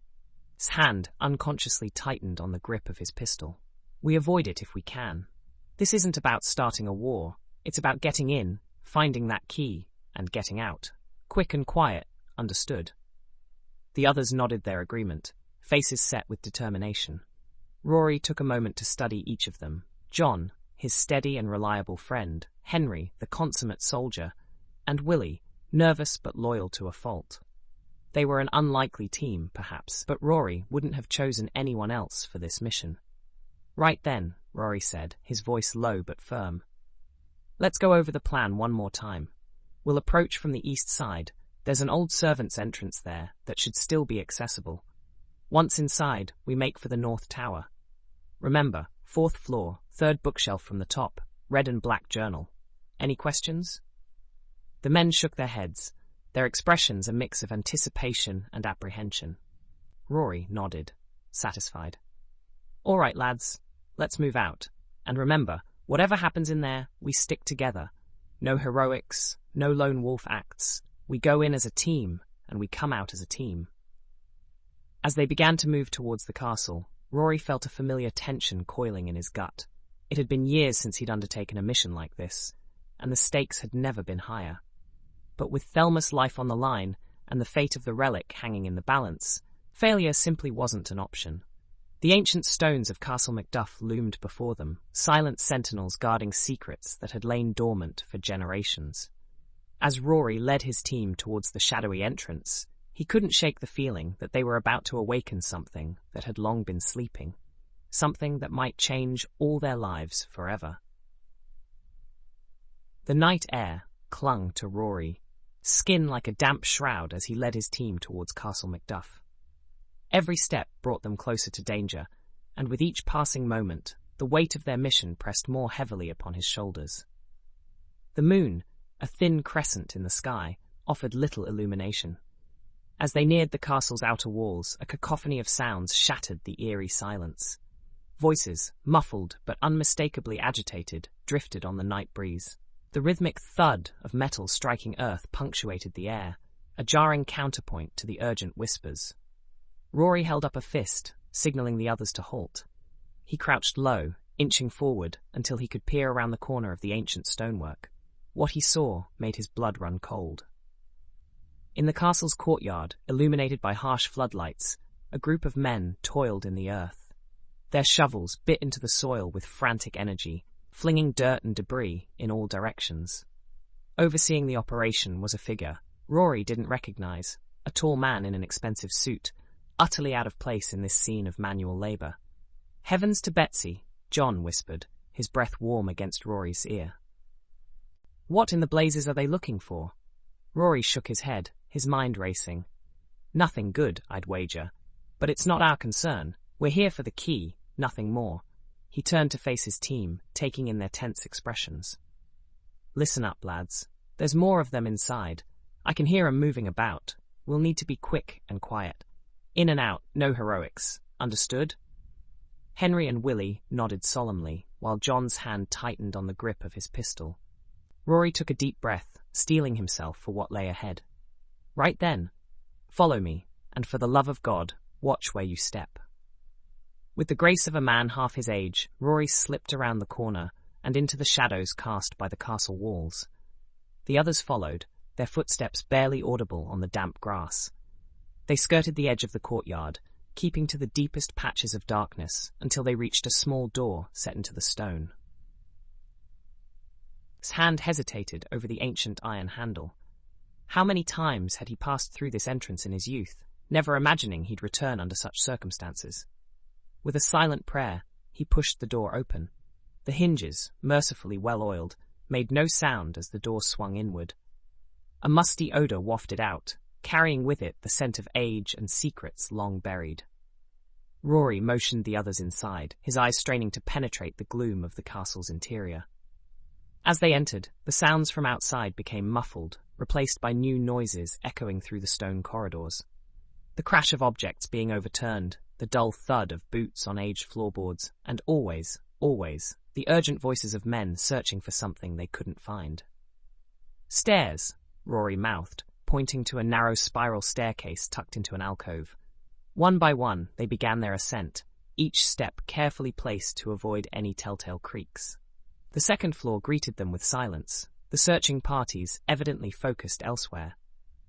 Rory paused at the landing, listening intently for any sign of movement. Hearing nothing, he gestured for the others to continue upward. As they climbed, the air grew thicker, heavy with dust and the weight of centuries. Rory's heart pounded in his chest, each beat a reminder of the precious seconds ticking away. Every moment they delayed was another moment Thelma remained in danger. The third floor passed in a blur of tension and held breath. And then, finally, they reached the fourth floor. Rory's eyes immediately sought out the north corner, where he knew the room they sought lay waiting. There, he whispered, indicating a heavy oak door at the end of the corridor. That's where we'll find the key.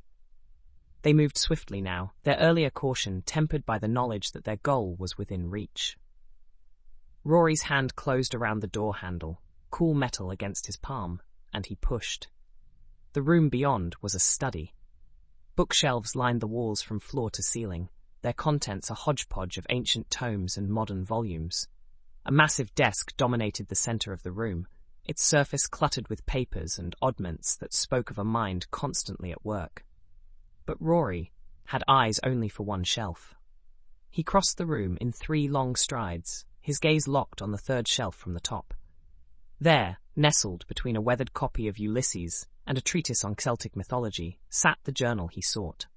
With reverent hands, Rory pulled the book from its resting place. The leather cover, once a vibrant red and black, had faded with age, but the weight of it in his hands felt right.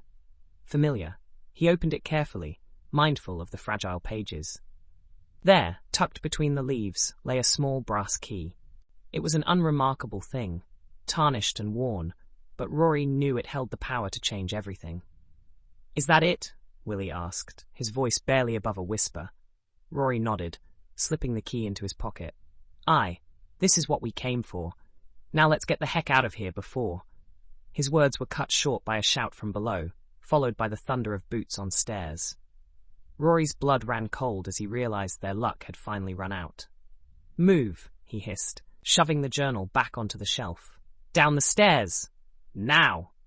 They flew down the staircase, taking the steps 2 and 3 at a time.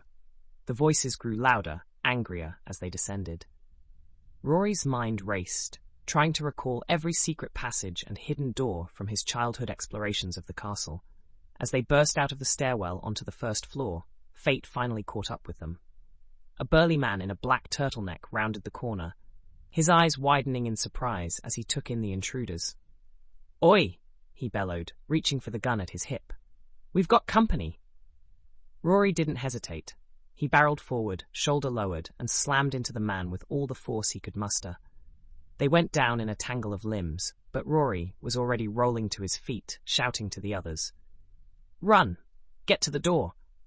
They sprinted for the exit, the sounds of pursuit nipping at their heels. As they burst into the courtyard, the night air hit them like a physical force, cool and damp after the stuffy interior of the castle. But there was no time to savour their escape. The men who had been digging were now on their feet, alerted by the commotion. Rory saw the glint of metal as weapons were drawn, heard the sharp crack of gunfire split the night. "Scatter!" he yelled, diving for cover behind a low stone wall. "Return fire, but keep moving." The air filled with the acrid smell of gunpowder as both sides exchanged shots. Rory's ears rang with the racket, but he forced himself to focus, to think. "This way," he shouted, gesturing towards a ridge on the far side of the castle grounds. "Follow me." They ran, half-crouched, using whatever cover they could find. Bullets whizzed past, kicking up dirt and chipping stone. Rory's lungs burned as he pushed himself harder, faster, urging his aging body to keep pace with the desperate need for speed. As they crested the ridge, Rory risked a glance back. His heart sank as he saw the pursuers hot on their trail, their dark forms silhouetted in the dim moonlight. "Keep going," he yelled, pointing towards a road he could just make out in the darkness. "Head north." They scrambled down the far side of the ridge, the uneven ground threatening to send them tumbling with each step. Sneeze protested the abuse, but he gritted his teeth and pushed on.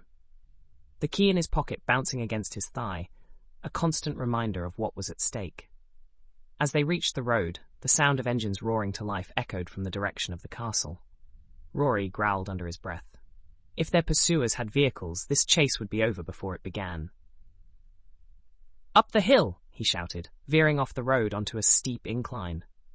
"We'll lose 'em in the rough terrain." They clawed their way up the hillside, hands and feet scrabbling for purchase on the loose soil and jagged rocks. Rory's breath came in ragged gasps, his chest heaving with the exertion. But he didn't dare slow down, not with the sounds of pursuit growing ever closer. As they reached the crest of the hill, a bullet whizzed past Rory's ear, so close he could feel the displacement of air. He dropped to the ground, bellowing for the others to take cover. "Return fire," he ordered, pulling his own weapon free. "Make every shot count." The night erupted into a firefight, muzzle flashes illuminating the darkness in brief strobe-like bursts. Rory squeezed off careful shots, aiming for the muzzle flashes below rather than specific targets. They were outnumbered and outgunned, but they had the high ground. It would have to be enough. But even as he thought it, a cry from his left told him it wasn't.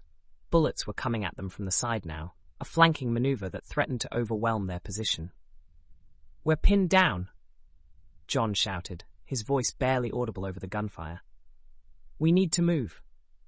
Rory nodded grimly. "Across the field," he yelled, pointing to a stretch of open ground. "There's a tree line on the far side. We can use it for cover." They broke from their position, running in a zigzag pattern to make themselves harder targets. Rory's legs burned with the effort, but he forced himself to keep pace with the others. He could see the tree line now, its shadow, a promise of safety in the chaos. As they passed a prehistoric monument, Willie suddenly veered off course. Rory watched in horror as the younger man took up a position in front of a dolmen, his rifle raised. "Willie!" Rory screamed. "What are you doing? Keep moving." But Willie either didn't hear or chose to ignore the order. He was returning fire, providing covering fire for the others to reach the tree line. Rory's heart clenched as he realized the magnitude of Willie's sacrifice. Time seemed to slow as Rory turned, his eyes locking onto Willie's form. He saw the muzzle flash, heard the report of Willie's rifle, and then, as if in slow motion, he saw Willie's body fall. "No!" The word tore from Rory's throat, a primal cry of anguish and rage. Without thinking, he started back towards Willie's fallen form. But a hail of bullets forced him back, the air thick with lead and the acrid smell of gunpowder. John's strong hands grabbed him, dragging him towards the shelter of the tree line. "We can't leave him." Rory shouted, struggling against John's grip. "We have to go back! We go back! We all die!" John yelled, his face inches from Rory's. Is that what Willie would want? Is that what Thelma needs? The mention of his daughter's name was like a bucket of cold water. Rory sagged in John's grip, the fight draining out of him. He allowed himself to be pulled into the shadows of the tree line, his mind reeling with grief and guilt. As they huddled in the cover provided by the trees, the sounds of pursuit growing ever closer, Rory's hand closed around the key in his pocket. It felt heavier now, weighted with the cost of its retrieval. "What now?" asked, his voice tight with tension and exertion. Rory took a deep breath, forcing his racing thoughts into order. They had the key. They had a chance to save Thelma. But at what cost? And what fresh dangers lay ahead? As the night echoed with gunfire and shouts, Rory steeled himself for the hard choices to come. The game had changed, the stakes raised higher than he could have imagined, but he had come too far, sacrificed too much, to turn back now. With a silent prayer for Willie and a renewed determination in his heart, Rory turned to face whatever challenges the night might yet bring. Rory's mind raced, cataloguing their situation. They had the key, but at what cost? And where's Willie? Henry's voice, tight with concern, broke the silence. Rory closed his eyes, the image of Willie falling seared into his memory. "I saw him go down," he said, his voice barely above a whisper, "near the dolmen." Henry's reaction was immediate and predictable. He surged to his feet, eyes wild with determination. "We have to go back for him." John's hand shot out, grabbing Henry's arm and yanking him back down. "Are you daft?" he hissed. "You'll get us all killed." Rory held up a hand, silencing them both. "We'll pass by the dolmen on our way back to the car," he said. "We'll look for him then. But right now, we need to stay put and let those swine pass us by." As if on cue, the sound of voices grew louder. Flashlight beams cut through the darkness, sweeping across the ground mere yards from their hiding place. Rory held his breath, every muscle in his body tense as a drawn bowstring. "Spread out!" A gruff voice commanded. "They can't have gone far. Find them." Minutes stretched into what felt like hours as the search party combed the area. Rory could feel the others' tension radiating off them in waves. John's hand never left his weapon, while Henry's eyes darted constantly between the tree line and Rory, as if seeking reassurance or permission. Finally, mercifully, the voices began to fade. The flashlight beams retreated, leaving them once again in darkness, broken only by the faint light of the waning moon. Rory waited until he could no longer hear any signs of their pursuers before speaking. "All right, lads," he whispered. "We move now, but slowly. Stay low, and for Pete's sake, stay quiet." They crept through the underbrush, every snapping twig and rustling leaf sounding like a gunshot in the tense silence. Rory led the way, his eyes straining to make out the path ahead, while his ears remained alert for any sign of danger. As they neared the edge of the wooded area, the ancient stones of the dolmen came into view. Rory's heart clenched at the sight. Somewhere out there, Willie lay wounded, or worse. "Henry," Rory murmured, "you take point. John, watch our six. I'll search for Willie." They moved with practiced efficiency, falling into the roles assigned to them. Rory's eyes scanned the ground around the dolmen, looking for any sign of their fallen comrade. But there was nothing. No body, no blood trail, not even a scrap of clothing. It was as if Willie had simply vanished into thin air. "I don't understand," Rory muttered, more to himself than the others. "He was right here. I saw him fall." Henry's voice was tight with barely contained emotion. "They must have taken him. Those bastards must have found him and taken him." The implications of that statement hung heavy in the air. If Willie was alive, he was now in the hands of their enemies. If he was dead, Rory pushed the thought away. They couldn't afford to dwell on possibilities now. "We need to keep moving," Rory said, hating himself for the words even as he spoke them. "We can't help Willie if we're caught or killed." He could see the struggle playing out on Henry's face, the war between duty and loyalty. John, ever the pragmatist, simply nodded and took up a defensive position. "Rory's right," John said softly. We complete the mission, then we come back for Willie. It's what he'd want us to do. Henry's jaw clenched, but he nodded stiffly. All right, he ground out, but we're coming back. We're not leaving him behind. Agreed, Rory said, clasping Henry's shoulder. Now let's move. We're not out of this yet. They made their way past the castle grounds, every shadow seeming to hold potential danger.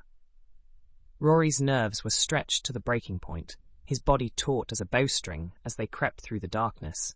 By some miracle, or perhaps due to their pursuers' incompetence, they reached the car without further incident. As they piled in, the tension that had been building finally erupted. We can't leave him, Henry exploded, his voice filling the confined space of the vehicle. For God's sake, Rory, he's one of us. We can't just abandon him. John tried to intervene, his voice low and soothing. Henry, mate, calm down. We're not abandoning anyone, but we need to think this through. But Henry was beyond reason, days of stress and fear finally boiling over. Calm down? Calm down? Willie could be dying right now, and you want me to calm down? Rory had heard enough. Quiet, he roared, his voice cutting through the argument like a knife. Both men fell silent, startled by the outburst. Rory took a deep breath, forcing his voice back to a more measured tone. I understand how you feel, Henry. Believe me, I do. Willie is my friend too. But right now, we have a job to do. We have the key, and we need to get the sword. That's the only way we're going to save Thelma. He paused, letting his words sink in. Willie knew the risks when he signed on for this mission, and I promise you, we will come back for him. But right now, Thelma has to be our priority. Are we clear?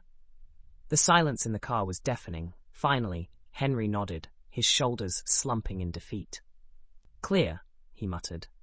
John cleared his throat, clearly eager to change the subject. So where to now, Rory? Back to base? Rory shook his head, starting the engine. No, we're headed to a pub called O'Malley's. John's eyebrows shot up in surprise. A pub? I didn't think you drank, Rory.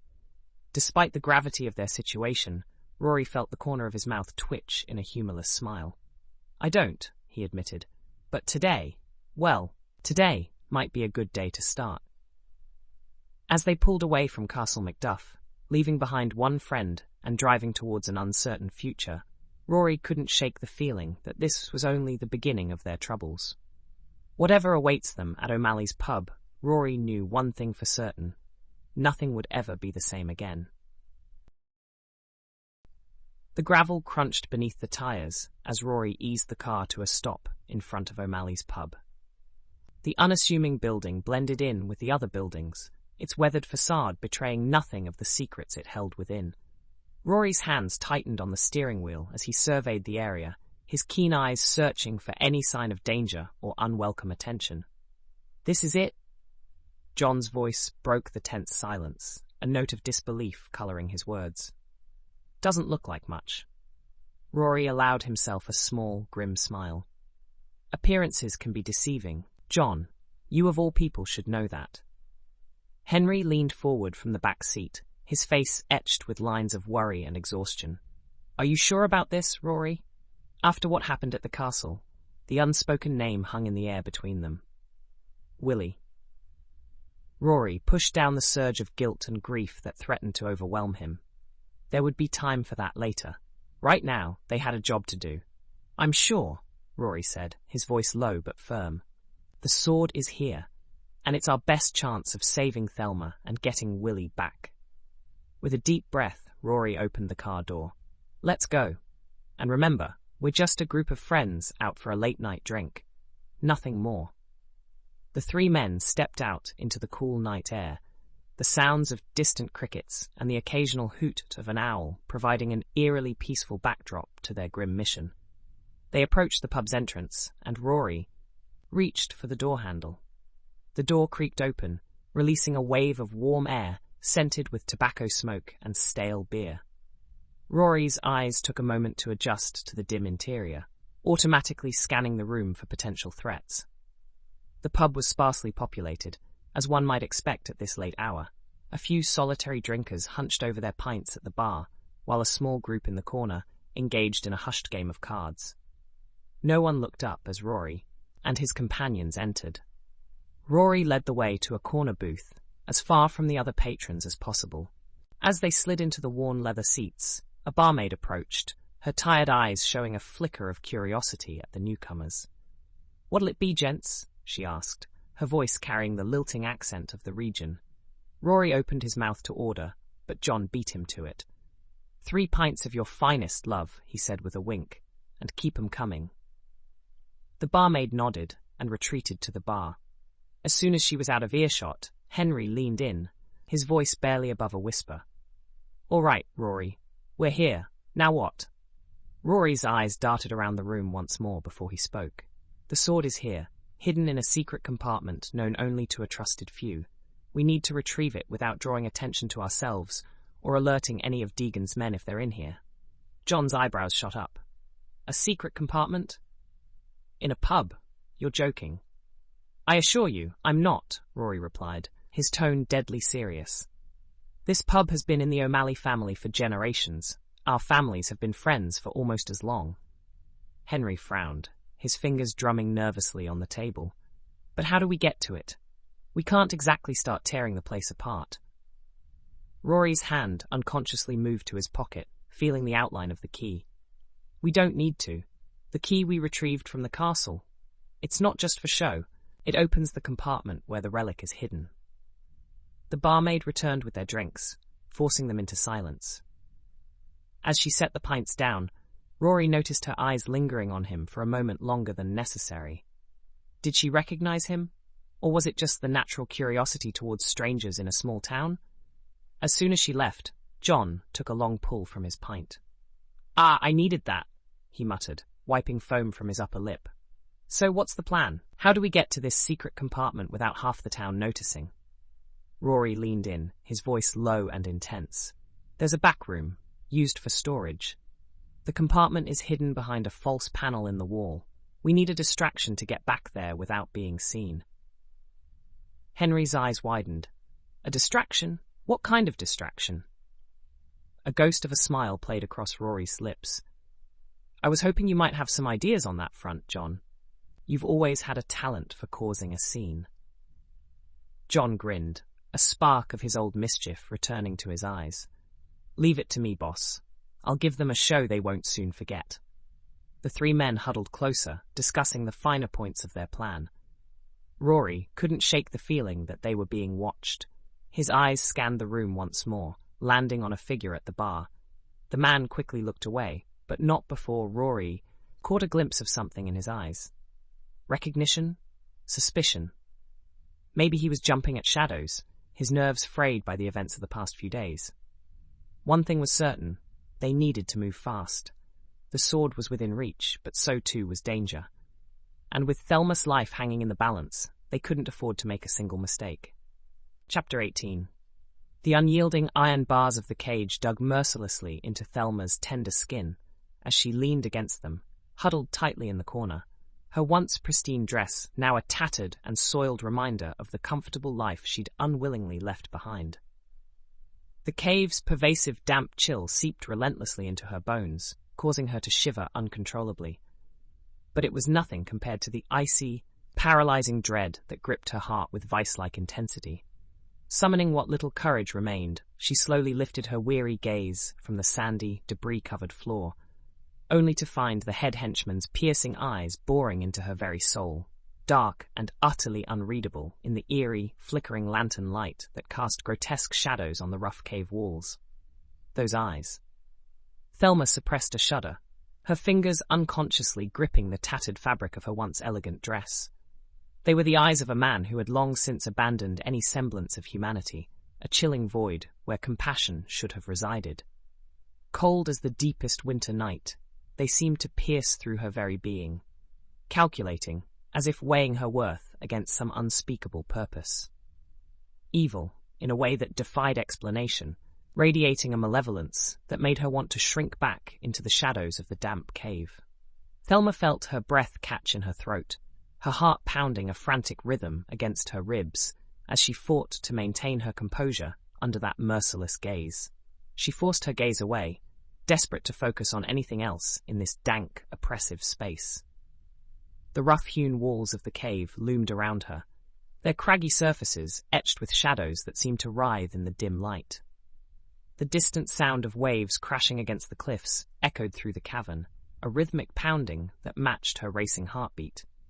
Thelma's eyes darted frantically, seeking out any detail, a glint of moisture on stone, a patch of moss clinging to life, anything to escape the crushing weight of that merciless stare that bore into her very soul. How long had she been here? Hours. Days. Time had lost all meaning in this dank prison, where shadows stretched and blurred like distorted memories. Thelma's mind raced, grasping for some plan, some way out of this nightmare that had enveloped her so suddenly. But each idea seemed more futile than the last, crumbling like sand through her fingers. She tried to focus, to channel her historian's analytical mind, but fear and exhaustion clouded her thoughts. The drip of unseen water and the occasional skitter of tiny claws only heightened her sense of isolation and despair. At least the cave was quieter now. Most of the men had left for the castle, dispatched by their gruff leader to continue whatever nefarious digging they'd been engaged in beneath the ancient stones. Thelma shivered, wondering what secrets they hoped to unearth. Now it was just her, the head henchman with his cold, calculating eyes, and two others who had disappeared into the murky depths of the sprawling cave system, their footsteps echoing faintly from distant passages. The air felt thick with tension and unspoken threats, making each breath a struggle against encroaching panic. Thelma reached up to brush a strand of hair from her face, wincing as her fingers snagged on a tangle. Her once meticulously styled locks were now a matted mess, caked with dirt and who knew what else. She must look a fright. The thought of her dishevelled appearance brought a fleeting moment of vanity, quickly overshadowed by the gravity of her situation. Her usually pristine blouse was smeared with grime, and she could feel the grit beneath her fingernails. Thelma longed for a hot bath and her favourite floral-scented soap, a luxury that seemed impossibly far away in this dank cave. She sighed, realizing that her appearance was the least of her worries right now. No wonder the henchmen stared. She'd stare too, if their positions were reversed. She felt a fleeting urge to smooth her tangled hair or brush the grime from her blouse, but quickly dismissed such trivial concerns. There were far more pressing matters at hand than her dishevelled looks. As that thought crossed her mind, something clicked. An idea, fragile as spun glass, but glimmering with possibility, took shape in her consciousness. It was tenuous, barely formed, but it held the promise of hope in this dire situation. Thelma sat up straighter, her sudden movement catching the henchman's attention. The abrupt change in her posture broke the tense stillness of the cave. He stood, his weathered face etched with suspicion, his hand moving instinctively to the gun at his hip. The cold metal of the weapon glinted in the dim light, a stark reminder of the danger that surrounded her. Thelma's heart raced, but she forced her voice to remain steady. "Excuse me," she said, hating how small and timid she sounded. "Might I trouble you for some water?" The henchman's eyes narrowed, suspicion clear in every line of his face. "You can wait," he growled, his voice rough as gravel. "Boss'll be back soon enough." Thelma bit back a sigh of frustration. She couldn't let this opportunity slip away. Squaring her shoulders, she pressed on. "Please," she said, injecting a note of desperation into her voice. "I haven't had a drop in hours. Surely you wouldn't let a lady suffer so?" For a long moment, the henchman said nothing. Then, with a grunt of annoyance, he stood. "Fine," he spat, "but don't think this makes us friends." He crossed the dank, dimly lit cave in 3 long, purposeful strides, his heavy boots echoing off the stone walls. Crouching down with a fluid motion that belied his size, he brought his face level with hers, his hot breath reeking of stale cigarettes. Thelma instinctively shrank back, her spine tingling with fear, as her back pressed against the cold, unyielding metal bars of her makeshift prison. "Listen here," the henchman hissed, his breath hot on her face. "I'll get your bloody water, but I've got to go to another cave to fetch it. If you so much as think about trying anything while I'm gone, I'll put a bullet in you myself and deal with the boss after. Understood?" Thelma nodded mutely, not trusting her voice to remain steady in the face of such menace. Her throat felt dry, constricted with fear. The henchman held her gaze for a moment longer, his dark eyes boring into hers with unmistakable malice. Then, with a grunt of satisfaction at her compliance, he stood and stalked towards the cave entrance, his heavy footfalls echoing off the rocky walls. At the threshold, he paused, turning back to fix her with one last threatening glare. The moonlight silhouetted his hulking frame, making him appear even more ominous. Without another word, he disappeared into the inky blackness of the night, leaving Thelma alone with her racing thoughts and the oppressive silence of her stone prison. The moment he was gone, Thelma sprang into action, her heart pounding with a mixture of fear and determination. Her nimble fingers flew to her dishevelled hair, searching frantically through the auburn waves, until they closed around the small metal bobby pin she'd managed to not fall out during this whole ordeal. With trembling hands and shallow breaths, she bent the thin piece of metal into shape, her mind racing as she recalled the lock-picking techniques she'd learned from an old book on escape artistry. Swallowing hard, she inserted the makeshift tool into the lock, praying that her amateur skills would be enough to secure her freedom from this nightmarish ordeal. The seconds stretched into an eternity as she worked the pin back and forth, her ears straining for any sound of returning footsteps. The lock remained stubbornly closed, and Thelma felt panic rising in her chest like a tide. Sweat beaded on her forehead, and her fingers trembled with each delicate movement. The darkness of the room seemed to press in on her, making it difficult to breathe. She bit her lower lip, willing herself to focus on the task at hand, but the fear of discovery gnawed at the edges of her concentration. The soft scraping of metal against metal echoed in the stillness, each unsuccessful attempt a crushing blow to her dwindling hope. "Come on," she muttered, twisting her wrist at an awkward angle. "Come on, you blasted thing!" She could feel the pin beginning to bend under the pressure. Tears of frustration pricked at her eyes. This was her only chance. If she couldn't make this work... Just as despair threatened to overwhelm her, there was a soft click that reverberated through the stillness like a gunshot. The cage door swung open with a faint creak that sounded as loud as thunder in the silent cave, the rusty hinges protesting after years of disuse. Thelma froze, her heart pounding in her ears as she strained to detect any movement or sound beyond the confines of her prison cell. Had she finally found her chance at escape? With trembling hands, she reached out to grasp the door, pulling it wider, dreading the possibility that it might screech in protest and alert her captors. Inch by agonizing inch, the door yielded, until at last there was enough space for her to slip through. Thelma paused, her heart pounding so hard she was sure it would burst from her chest at any moment. The silence that followed was deafening. When no shouts of alarm came, she allowed herself to breathe again, inhaling deeply to calm her frayed nerves. Slowly, carefully, she eased herself out of the cage, wincing as her stiff muscles protested the movement. Her joints creaked and ached, reminding her of how long she'd been confined in these damp caves. With each tentative step, she felt a mixture of fear and hope coursing through her veins, acutely aware that her bid for freedom hung by the thinnest of threads. Once free, she gently closed the door behind her, hearing the lock click back into place. No sense in advertising her escape any sooner than necessary. Thelma crept towards the cave entrance, her heart pounding in her chest with each cautious step. Every shadow seemed to conceal a potential threat, and she found herself holding her breath as she moved. She peered around the corner, hardly daring to hope, her blue eyes wide and alert. The faint glimmer of light in the distance ignited a spark of possibility within her, but she tempered her excitement with caution. Years of studying history had taught her that freedom often came at a price, and she was determined to pay attention to every detail that might aid her escape. And there it was, the exit, the way out. She could see the faint movement of waves in the darkness, could hear the crash of water against rock. Freedom was so close, she could almost taste it. Thelma's eyes darted around, searching for any sign of the henchman or his compatriots. The area appeared deserted. It was now or never. Taking a deep breath, Thelma ran. Her legs, weak from days of confinement, nearly buckled beneath her.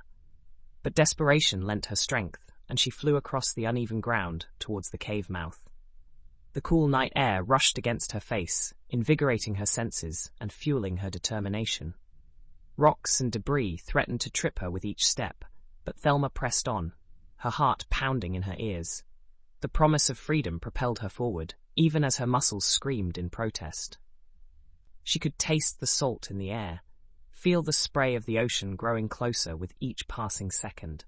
She burst out into the open air and nearly plummeted off the cliff's edge. A strangled cry escaped her as she windmilled her arms, teetering on the brink of disaster. At the last possible second, she regained her balance, stumbling backwards until her back hit the solid rock of the cliff face. For a moment, Thelma could only stand there, her chest heaving as she gulped in great lungfuls of the night air. The wind whipped around her, its icy fingers cutting through her thin dress. She shivered violently, wrapping her arms around herself in a futile attempt to ward off the chill. "Focus," she told herself sternly. "You're not safe yet." Hugging the cliff wall, Thelma began to inch her way along the narrow ledge. Her bare feet found purchase on the rough stone, but each step was a gamble. One wrong move, one loose rock, and she'd plummet to the churning waves below. As she moved, she became aware of a change in the terrain. The rock beneath her feet gave way to something softer, grass, and the cliff face was shrinking, the path widening and sloping upward. Hope surged through her. If she could just make it to the top, if she could put some distance between herself and that wretched cave. Thelma risked a glance back. The cave entrance yawned dark and menacing in the cliff face, but there was no sign of pursuit. Not yet. Gritting her teeth against the biting wind, Thelma pressed on. The slope grew steeper, the grass beneath her feet dotted with hidden rocks that dug into her tender feet. But she didn't dare slow down. She could almost feel the henchman's breath on the back of her neck, could almost hear his heavy footsteps closing in. At last, the ground leveled out. Thelma found herself standing at the edge of a vast open field. In the dim starlight, she could make out the vague shapes of rocks and low shrubs dotting the landscape. And beyond that, who knew? Civilization? Safety? Or just more danger? There was no time to contemplate. The wind had picked up, howling across the open ground with a fury that seemed determined to drive her back to her prison. Thelma's teeth chattered, her whole body trembling with cold and fear and exhaustion. But she couldn't stop, wouldn't stop. With one last look at the cliff's edge, Thelma turned and ran. Her feet pounded against the earth, each step carrying her further from captivity and closer to... what? She didn't know. But as the wind screamed in her ears and the stars wheeled overhead, Thelma ran for her life, ran for her freedom, ran towards whatever fate awaited her in the vast, unknown darkness ahead. Chapter 19. The night air felt as if it were getting colder as he and Liam crouched in the shadows of Macduff Castle. His heart hammered against his ribs, each beat a painful reminder of Thelma's absence. The moonlight cast an eerie glow over the ancient stones, transforming the once majestic structure into something sinister and foreboding. Warren's eyes darted across the castle grounds, taking in the scene before him. Where earlier the area had been swarming with men, now only a handful remained, their shovels biting into the earth with rhythmic precision. The reduction in numbers sent a jolt of hope through his weary body. "Liam," he whispered, his voice barely audible above the scrape of metal on stone. "Do you see? There are far fewer men than before."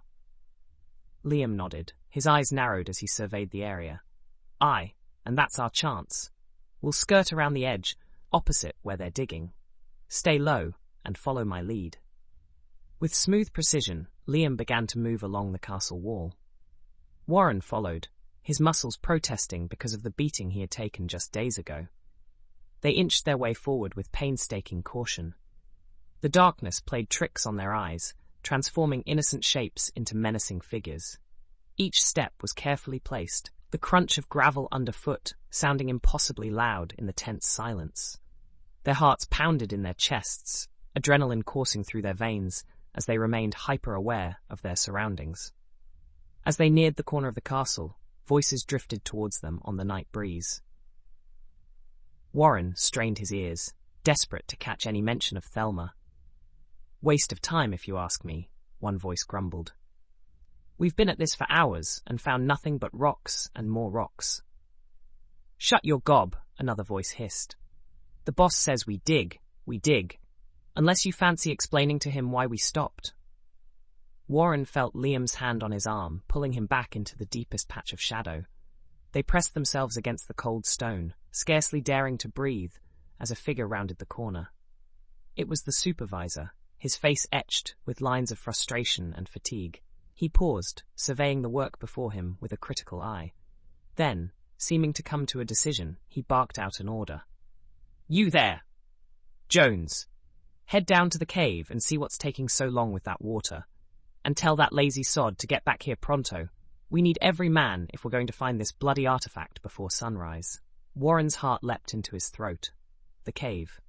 They were holding Thelma in a cave. Without thinking, he surged forward, ready to chase after the man who could lead him to his wife. But Liam's iron grip held him back. "Easy, lad," he murmured, his voice low and urgent. "You go charging off half-cocked, and you'll get yourself killed. And where would that leave Thelma?" The mention of his wife's name was like a bucket of cold water. Warren sagged against the wall, the fight draining out of him. "You're right," he admitted, his voice thick with frustration. "But we can't just let him get away. He knows where Thelma is." Liam's eyes glinted with determination in the moonlight. "We won't, but we'll do this smart. The path to the cave is on the other side of the castle. We'll circle around and follow him from there. Less chance of being spotted that way." Warren nodded, forcing himself to take a deep breath. He had to stay calm, stay focused. For Thelma's sake. "Lead on," he said, gesturing for Liam to take point. They moved with agonizing slowness, every step carefully placed to avoid loose stones or dry twigs that might betray their presence. The night seemed to press in around them, full of unseen dangers and lurking threats. As they rounded the far side of the castle, Warren caught sight of a figure moving down a narrow path that led away from the structure. His pulse quickened. This had to be the man they were after. "There," he breathed, pointing. "Do you see him?" Liam squinted into the darkness. "Aye, I see him. We'll have to move quickly if we want to keep him in sight. But remember, we can't get too close. If he spots us, this whole thing goes up in smoke." Warren nodded, his jaw set with determination. "I understand. Let's go." They set off down the path, their footsteps muffled by the soft earth. The terrain was treacherous, uneven, and strewn with loose rocks that threatened to send them tumbling with every step. But Warren barely noticed the danger. His entire being was focused on the shadowy figure ahead, the man who might lead him to Thelma. As they walked, the sound of waves grew steadily louder. The path began to slope downward, winding its way towards the coast. The air grew thick with the scent of salt and seaweed, and a chill wind whipped at their clothes. "We must be getting close to the shore," Liam muttered. "Keep your wits about you. Caves near the water can be dangerous, especially at night." Warren barely heard him. His mind was racing, conjuring images of Thelma trapped in some dank, dark cavern. Was she hurt? Scared? Did she think he had abandoned her? The thoughts drove him forward, pushing his tired body beyond its limits. They had been walking for what felt like hours when the path suddenly split in two. Warren pulled up short, his eyes darting between the two options. "Which way?" he hissed, panic rising in his chest. If they chose wrong, they might lose their only chance to find Thelma. Liam held up a hand, his head cocked to one side as he listened intently. For a moment, there was nothing but the crash of waves and the whisper of wind through the grass. Then, faintly, the sound of footsteps on loose gravel drifted from the right-hand path. "There," Liam said, pointing. "He's gone that way." Without hesitation, they set off down the right-hand path. The terrain grew even more treacherous, the path narrowing until they were forced to walk single file. Warren's feet slipped on the damp rocks, and more than once he had to catch himself to avoid tumbling down the steep incline. But he pressed on, driven by a desperate hope. Each step brought him closer to Thelma, closer to ending this nightmare. He could almost see her face, could almost hear her voice. Warren's urgent whisper cut through his thoughts. "Look there." Ahead, barely visible in the gloom, a dark opening yawned in the face of the cliff. The cave. They had found it. Warren's heart thundered in his chest. Thelma was in there, he was sure of it. Every fibre of his being screamed at him to rush forward, to call out her name. But Liam's steadying presence held him back. "Easy now," Liam murmured. "We don't know what we're walking into. We need a plan." Warren nodded, forcing himself to think rationally. "You're right," he said, his voice hoarse with emotion.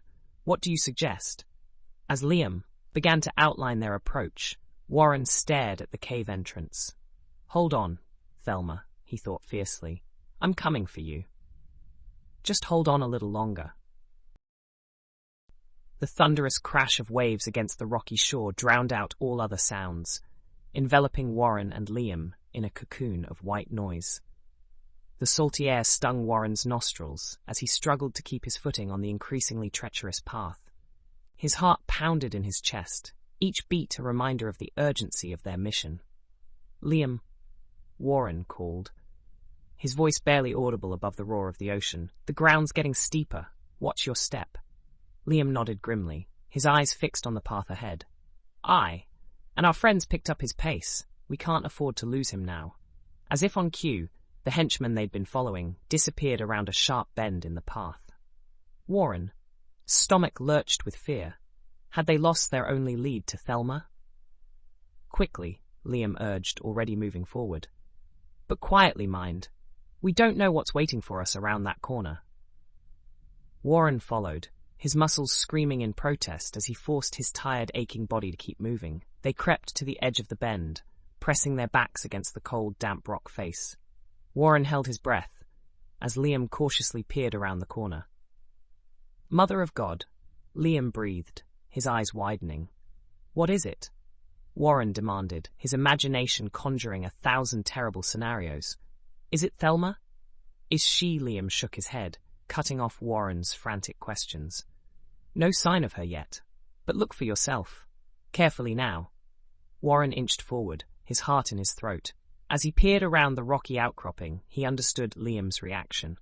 While they had located the entrance to the cave, they had not seen the path to get to the cave. The path ahead had narrowed to a precarious ledge, barely wide enough for a single person to traverse.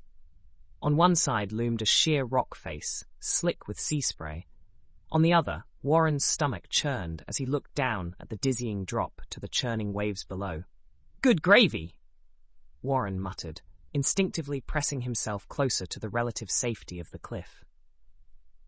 "How are we supposed to follow him across that?"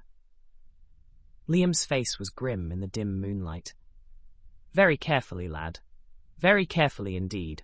But we've no choice if we want to find your Thelma." The mention of his wife's name steeled Warren's resolve. He nodded, squaring his shoulders. "You're right. Let's go." They inched their way along the treacherous path, their backs pressed against the cold stone of the cliff face. Every step was a battle against vertigo, the roar of the waves below, a constant reminder of the consequences of a single misstep. Warren's palms were slick with sweat as he gripped the rough stone, his fingers searching for any handhold that might offer some security. The wind whipped at his clothes, threatening to unbalance him with each gust.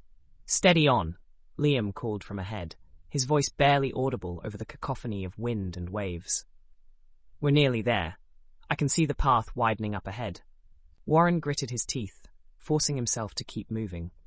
He refused to look down, focusing instead on Liam's back and the promise of safer ground ahead. One step at a time, he told himself. After what seemed like an eternity, the path began to widen. Warren's legs were shaking with exertion and leftover adrenaline as he finally stepped onto more solid ground. Ahead, he could make out the dark mouth of the cave, a faint flicker of light emanating from within. "There," he gasped, pointing. "That must be where they're holding her." Liam nodded, his expression cautious.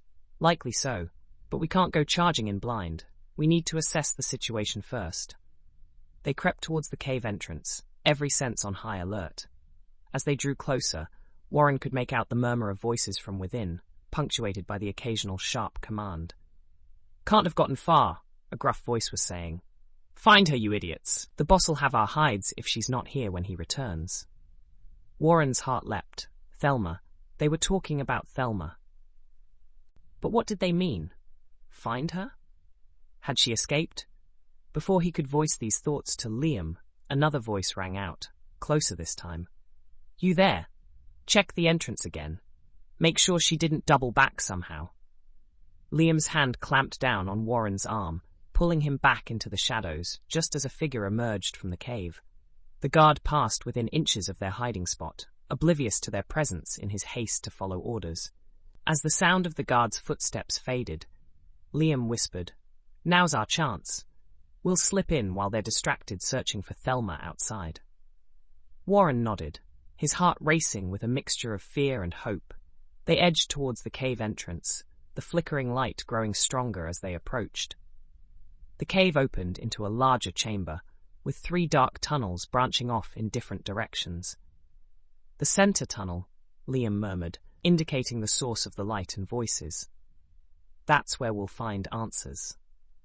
They crept forward, hugging the wall of the cave. The rough stone scraped against Warren's back as they inched along. As they neared the entrance to the central tunnel, the voices grew clearer. "Incompetent fools," a man was raging. "How could you let her escape? Do you have any idea what the boss will do to us if we don't find her?" "We'll find her, sir," another voice replied, trembling slightly. "She can't have gone far, not in her condition." Warren's blood ran cold at these words. What had they done to Thelma? He surged forward, ready to confront them, but Liam once again held him back. "Wait," Liam hissed. "Look." Warren followed Liam's gaze. There, in the center of the chamber, stood a large metal cage, and kneeling before it, examining the lock, was a man Warren didn't recognize. In that moment, all rational thought fled from Warren's mind. All he could see was the cage where he just knew Thelma had been held. All he could think about was what these men had done to his wife. With a roar of rage, he broke free from Liam's grasp and charged forward, ready to unleash his fury on Thelma's captor. "Warren, no!" Liam's shout echoed through the cave, but it was too late. Warren Bishop, history teacher turned avenging husband, hurled himself at the surprised man with all the force he could muster. As they went down in a tangle of limbs, Warren was aware of shouts of alarm, of Liam cursing colourfully behind him, of the scrape of metal as weapons were drawn. But none of it mattered. All that mattered was finding Thelma and making these men pay for what they'd done. As fists began to fly and chaos erupted in the cave, Warren silently prayed that he hadn't just made a terrible mistake. The world narrowed to a pinpoint of rage as Warren hurled himself at the unsuspecting henchman. His fists, clenched so tightly he could feel his nails biting into his palms, came down with all the force of his pent-up fear and frustration. The satisfying thud of knuckles meeting flesh barely registered through the red haze that had descended over his vision.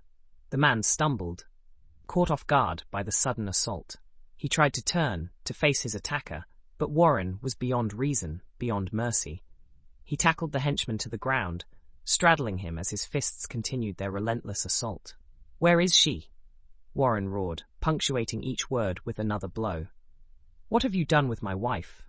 But the man beneath him couldn't answer, even if he'd wanted to. Blood streamed from his nose, his lips split and swelling rapidly. Still, Warren couldn't stop. Every punch was for Thelma, for the fear she must have felt, for the pain these monsters had put her through. Dimly, he was aware of Liam's voice, shouting at him to stop, but it was distant, unimportant. Nothing mattered except making this man pay, making them all pay for what they'd done. It wasn't until Liam's strong hands gripped his shoulders, physically hauling him off the now unconscious henchman, that Warren's frenzy began to subside. "Enough!" Liam yelled, his face inches from Warren's. "He's out cold, lad. You'll kill him if you keep on." Warren blinked, the red haze slowly receding. He looked down at his hands, knuckles split and bloody, then at the man on the ground. A wave of nausea washed over him as he realized what he'd done, what he'd been capable of. But there was no time for self-recrimination. Warren staggered to his feet, his chest heaving as he sucked in great gulps of the damp cave air. He delivered one last kick to the prone figure, more out of frustration than malice. "Thelma," he gasped, turning towards the cage that had been the focus of the henchman's attention. "She must be." The words died in his throat as he saw the empty cage.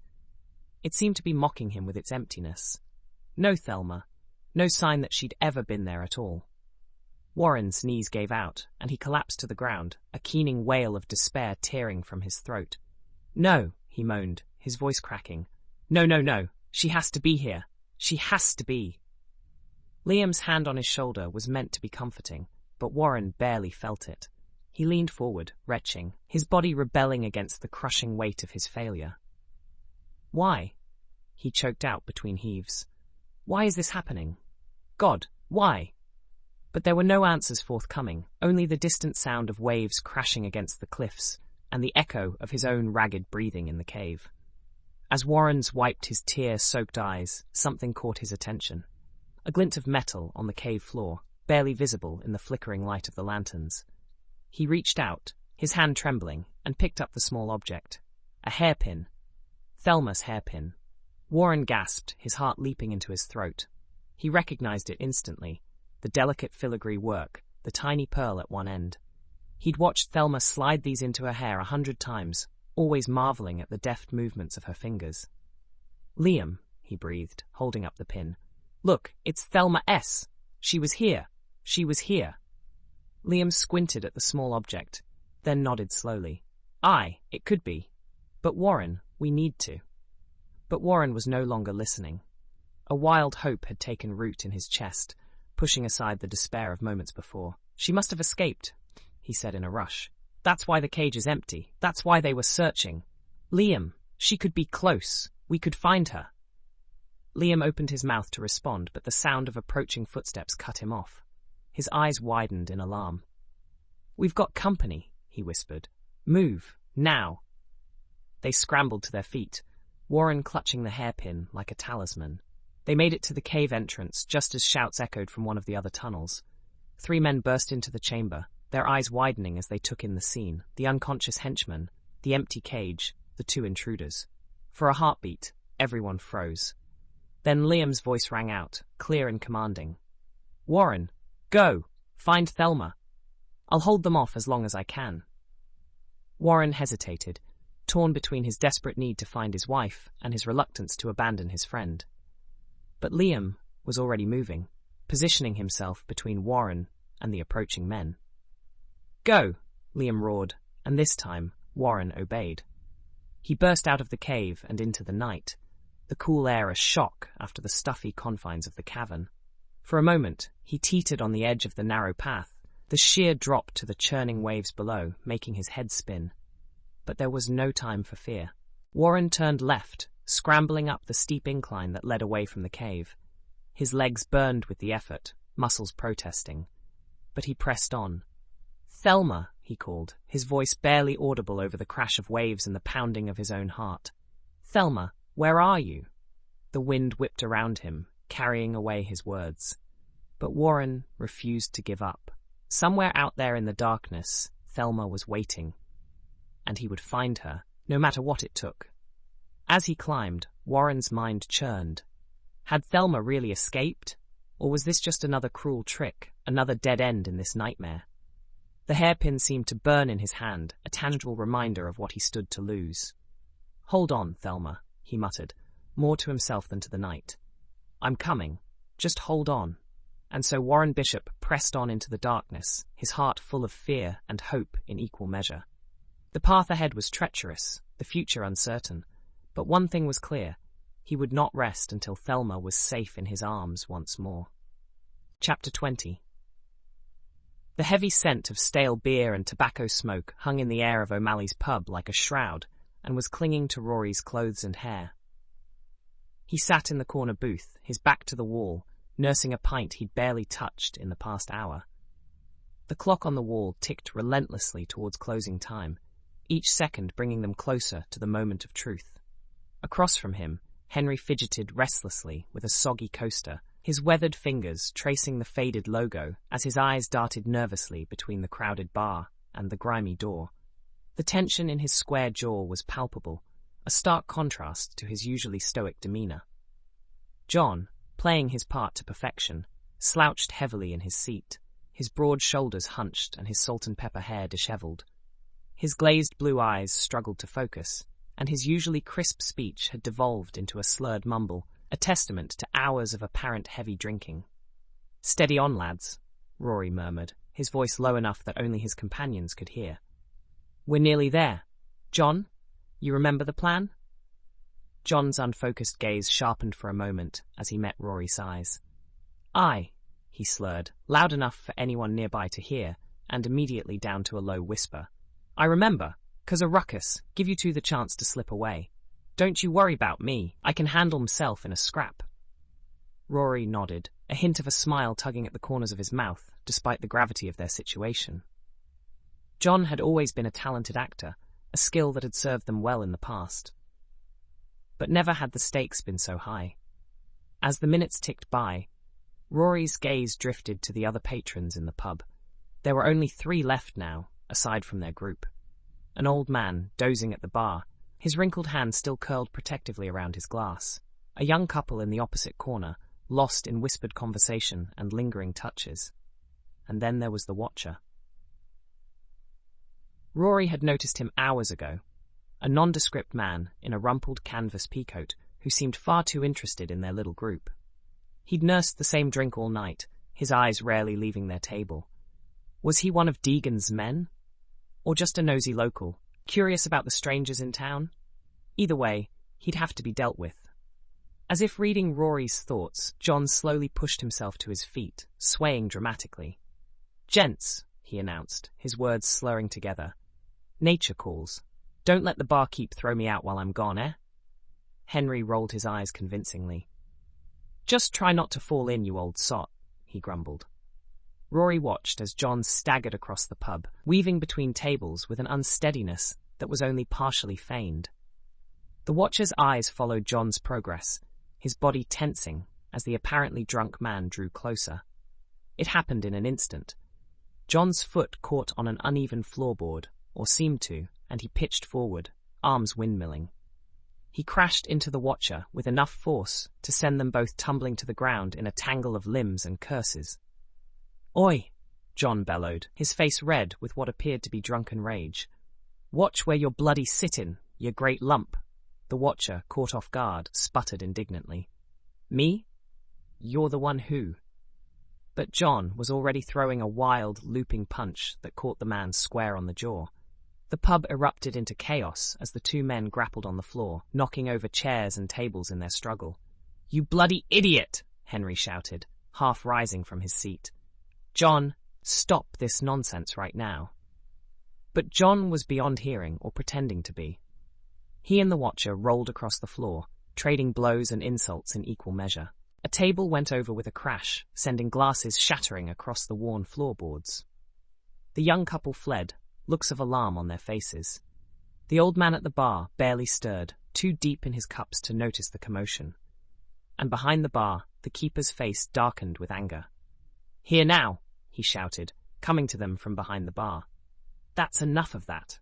I'll have no brawling in my pub." As the barkeep waded into the fray, trying to separate the combatants, Rory caught Henry's eye and gave a slight nod. It was time. They rose from their seats, moving with a casualness that took every ounce of Rory's self-control. His heart hammered in his chest as they made their way towards the back of the pub, where a battered door marked "Staff Only" stood slightly ajar. The sounds of the fight faded as they slipped through the door and into a narrow hallway beyond. The musty smell of damp and neglect assaulted Rory's nostrils, and he wrinkled his nose in distaste. "This way," he whispered, leading Henry deeper into the bowels of the old building. "The sword should be hidden behind a false panel in the storeroom. Keep your eyes peeled for anything out of place." They moved slowly, cautiously, every creak of the floorboards setting Rory's nerves on edge. The hallway seemed to stretch on forever, shadows lurking in every corner. But at last, they came to another door, this one solid oak with a tarnished brass handle.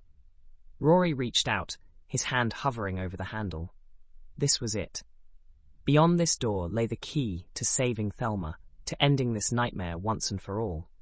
But it could also be a trap, a fatal mistake that would doom them all. He took a deep breath, steeling himself for whatever might come. Then, with a silent prayer, Rory grasped the handle and pushed the door open. The storeroom beyond was cluttered with boxes and crates. dusty shelves lined with bottles of various shapes and sizes. The air was thick with the mingled scents of alcohol, cleaning supplies, and age. "Start looking," Rory murmured, his eyes already scanning the walls for any sign of a hidden compartment. "We don't have much time before John's distraction wears thin." Rory's eyes strained to pierce the gloom, his heart hammering a desperate rhythm against his ribs. Somewhere in this cluttered space lay their salvation, and Thelma's. "Right," he whispered, his voice barely audible above the muffled sounds of the brawl in the pub proper. "Henry, help me shift these boxes." "Quietly now." Henry nodded, his face a mask of concentration as they began to carefully move the detritus of decades. Crates of empty bottles clinked softly as they were lifted and set aside. Rory's fingers left trails in the thick dust coating every surface. "Who?" Henry muttered, hefting a particularly heavy box. "You'd think they'd never thrown anything out." Rory managed a tight smile. "All the better for us. Less chance of anyone noticing a hidden compartment." As they worked, Rory's mind raced. How long would John be able to maintain his distraction? What if the sword wasn't here after all? What if this was all for nothing, and Thelma was lost to them forever? He pushed the thoughts aside, focusing on the task at hand. They'd come too far to falter now. Finally, after what felt like hours but could only have been minutes, they uncovered a large storage shelf. It loomed before them, a monolith of aged wood and rusted metal. "This is it," Rory breathed, running his hand along the shelf's edge. "Help me move it, Henry. Carefully now." Together, they gripped the shelf and began to pull. It resisted at first, years of disuse having settled it firmly in place. But then, with a groan that seemed to echo through the small room, it began to move. Inch by agonizing inch, they dragged the shelf away from the wall. Rory's muscles burned with the effort, sweat beading on his brow despite the cool air. And then, suddenly, there it was. A panel, barely distinguishable from the surrounding wall, but unmistakable to those who knew to look for it. "By George," Henry whispered, his eyes wide. "It's really here." Rory nodded, his throat too tight for speech. With trembling fingers, he reached into his pocket and withdrew the key they'd risked so much to obtain. It felt impossibly small in his hand, a tiny thing to bear such weight of consequence. He inserted the key into a nearly invisible keyhole, holding his breath as he turned it. For a heart-stopping moment, nothing happened. Then, with a soft click, the panel unlocked. "Please," Rory murmured a prayer. "Please let it be here." Opening the panel wide, he reached into the darkness of the compartment, his fingers brushing against something solid. A box, long and heavy. With a grunt of effort, he pulled it free. In the dim light of the storage room, the box seemed unremarkable. Plain wood, unadorned, save for the patina of age. But Rory knew better than to judge by appearances. "Open it," Henry urged, his voice tight with anticipation. Rory hesitated for a moment, suddenly afraid of what they might find, or not find. But there was no time for doubt. With a deep breath, he lifted the lid. The scabbard within shined, even in the meager light that filtered through the dusty air. Silver, or something like it, etched with intricate patterns that danced before Rory's eyes, mesmerizing him with their complexity. Swirling designs intertwined with what looked like ancient symbols, hinting at a history far beyond their comprehension. The hilt and crossguard gleamed with an otherworldly sheen, untarnished by time. The leather wrapping the handle was so finely worked it seemed alive, its texture inviting to the touch, as if it longed to be grasped by a worthy hand. Rory found himself holding his breath, overwhelmed by the beauty and power emanating from the weapon before him. Henry let out a low whistle. "Would you look at that?" he breathed. "I've never seen its like." Rory nodded, unable to speak, his throat constricted with awe and reverence. With trembling, careful hands, he lifted the sword from its ancient resting place. It was heavier than he'd expected, the weight of history and power combined in a single, magnificent object. The metal of the scabbard felt cool against his skin, yet somehow alive with energy. As he held it aloft, it caught the light, sending shimmering reflections dancing across the storage room walls. Almost without conscious thought, he gripped the hilt and began to draw the blade. It slid from the scabbard with a whisper, a sound so soft, yet so profound, it seemed to echo through the stillness of the room. Rory gasped, his eyes widening in awe and disbelief. The blade glowed, not with reflected light, but with an inner radiance that pulsed like a living thing, a rhythm that seemed to match the quickening beat of Rory's heart. Runes, or something like them, flickered along its length, there and gone again in the space of a heartbeat. These ancient symbols danced across the metal, telling a story older than time itself. The sword seemed to hum with barely contained power, its very essence seeming to reach out and connect with something deep within Rory's soul. "Holy Mary," Henry whispered, crossing himself. Is it magic?" Rory shook his head, not in denial but in wonder. "I don't know," he admitted, "but whatever it is, it's our best hope of saving Thelma." With a reluctance he couldn't quite explain, Rory sheathed the sword and returned it to its box. "We need to move," he said, his voice rough. "Help me put everything back." They worked quickly, efficiently, erasing all signs of their presence. The shelf was pushed back into place, the boxes and crates stacked haphazardly before it. To any casual observer, the room would appear untouched. As Henry replaced the last crate, Rory carefully wrapped the sword's box in a pile of discarded towels. It wouldn't do to be seen carrying such an obvious prize. "Ready?" he asked, hefting the bundle. Henry nodded, his face set with determination. "Let's get out of here."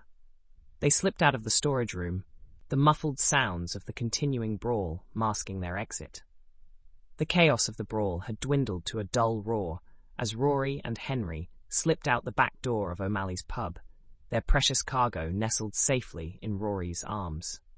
The night air hit them like a slap to the face, cool and damp, a stark contrast to the stuffy warmth of the storage room they'd just vacated. Rory's heart thundered in his chest, each beat a reminder of the weight of their mission. The bundle in his arms, a sword of legend wrapped in threadbare bar towels, seemed to pulse with an energy of its own, as if it knew the significance of this moment. "Quick now," Rory whispered to Henry, his eyes darting from shadow to shadow. "To the car, and mind you, stay out of sight." They moved swiftly, hugging the walls of the buildings that lined the narrow street. Every footstep seemed to echo in the quiet night, and Rory found himself holding his breath, waiting for shouts of discovery or pursuit that never came. As they neared the car, parked in a dim alley a stone's throw from the pub, Henry broke the tense silence. "Do you think John's all right?" he whispered, concern evident in his voice. Rory allowed himself a grim smile. "John? He's probably having the time of his life in there. Man always did enjoy a good scrap." They reached the car without incident, and Rory wasted no time in depositing their wrapped bundle in the back seat. He ran his hand over the rough fabric, feeling the outline of the scabbard beneath. It was real. They'd done it. "Right," he said, straightening up. "Let's go fetch our wayward fighter before he brings the whole town down around our ears." As they rounded the corner to the front of the pub, Rory's eyes widened at the scene before him. What had started as a simple two-man brawl had apparently evolved into something of a street festival. Bodies tumbled across the cobblestones, fists flying and curses rending the air. At the center of it all, like the eye of a storm, stood John Walker, bloodied but unbowed, a manic grin splitting his face. "Matthew, Mark and Luke," Henry muttered. "What in heaven's name has John done?" Rory shook his head, a mixture of exasperation and admiration warring within him. "What he always does, Henry, creates chaos." They waded into the fray, dodging flying fists and flailing limbs. Rory caught sight of the barkeep, attempting to restore order with little success. "John!" Rory bellowed, his voice cutting through the din. "Time to go, lad!" John's head snapped up at the sound of Rory's voice, his grin widening impossibly further. "About bloody time!" he shouted back, ducking a wild swing from a red-faced farmer. "I was beginning to think you'd forgotten about me." Rory and Henry pushed their way through the crowd, grabbing John by the arms and beginning to haul him towards the car. The barkeep, seeing his chance to end the madness, lent his considerable bulk to the effort of clearing a path.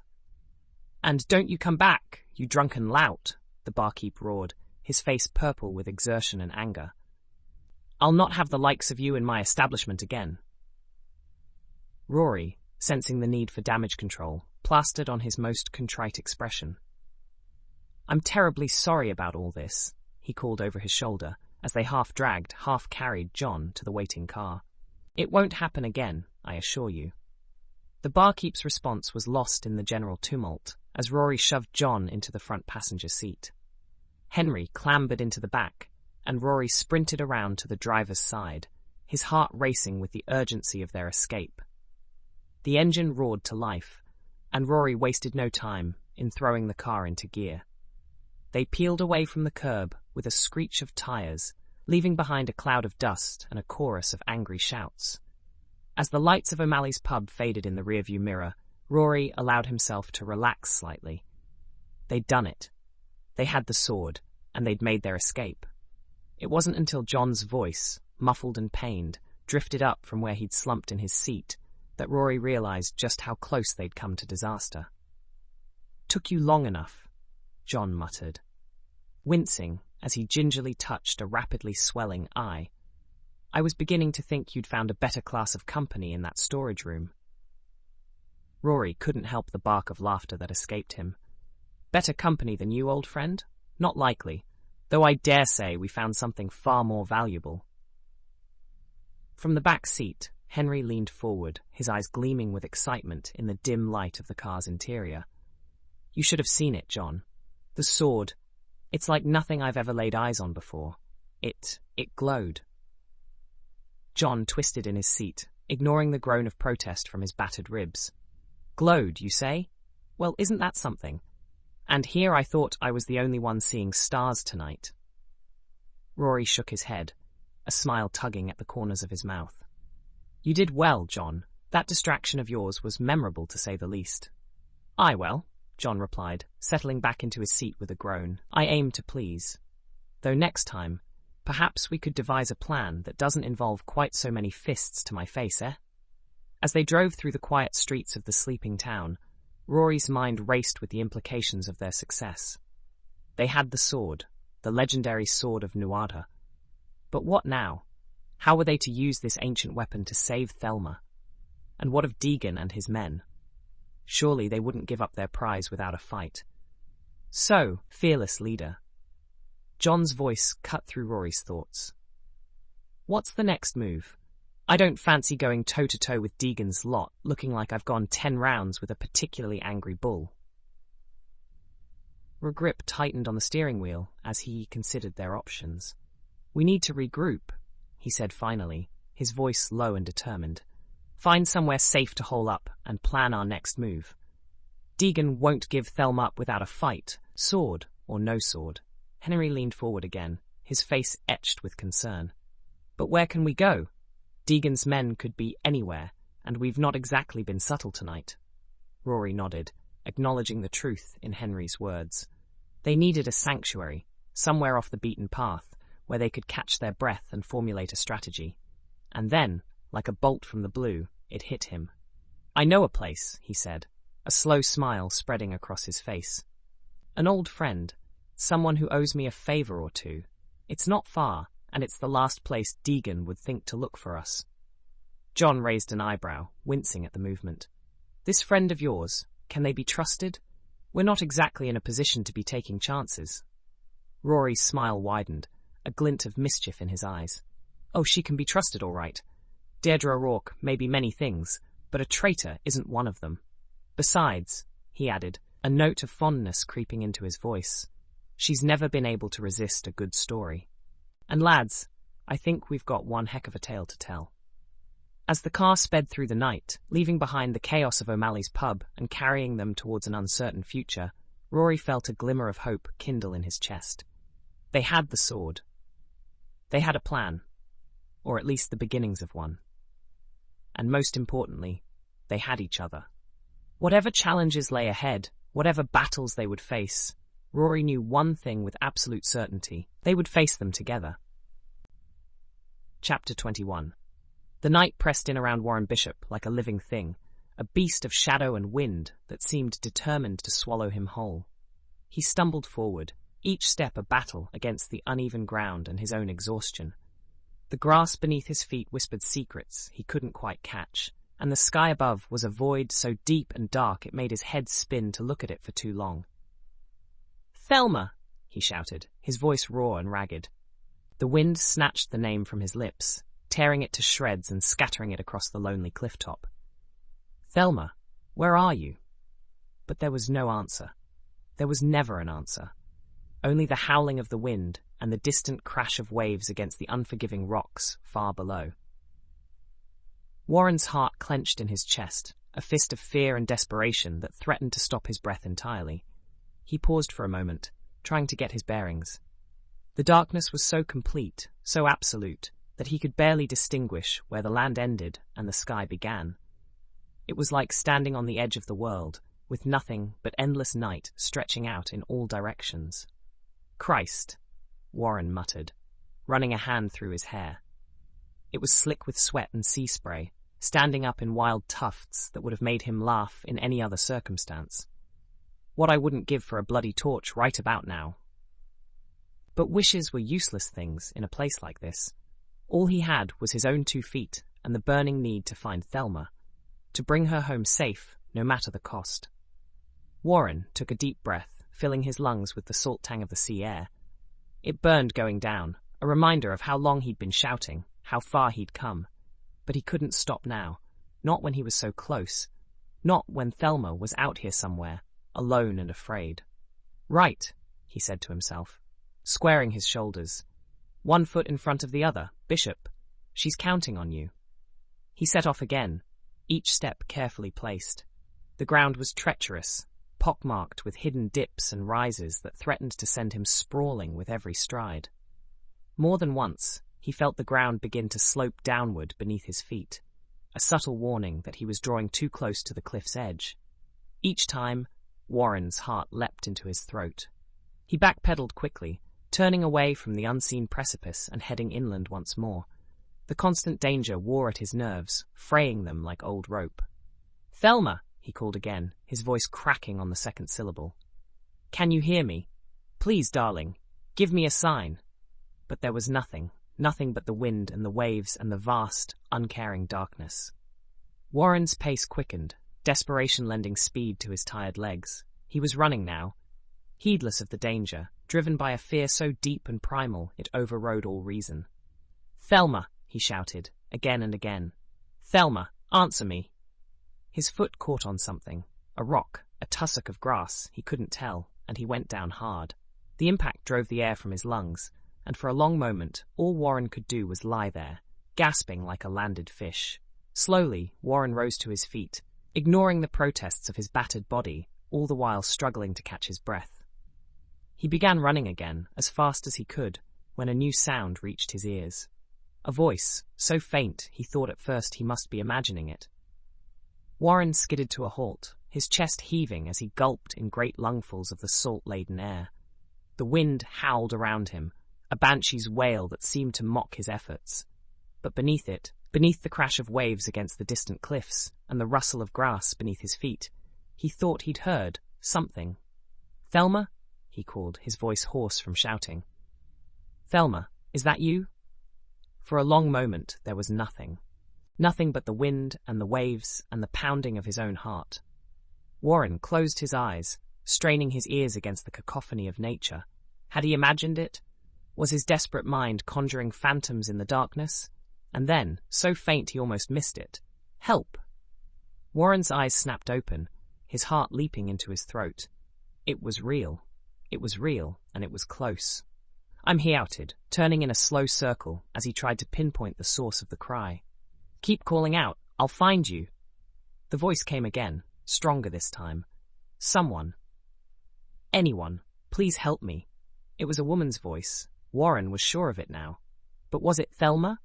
The wind distorted the sound, making it impossible to be certain. But it didn't matter. Someone needed help, and by God he was going to provide it. Warren set off at a run, his tired legs protesting the sudden exertion. The uneven ground threatened to trip him with every step, but he pushed on, driven by a desperate hope. I'm coming, he called as he ran. Keep shouting. Let me know where you are. The voice responded, a bit louder now. Please, help me. Warren adjusted his course slightly, angling towards what he hoped was the source of the cries. His lungs burned and his muscles screamed for rest, but he ignored the pain. He'd come too far, endured too much, to falter now.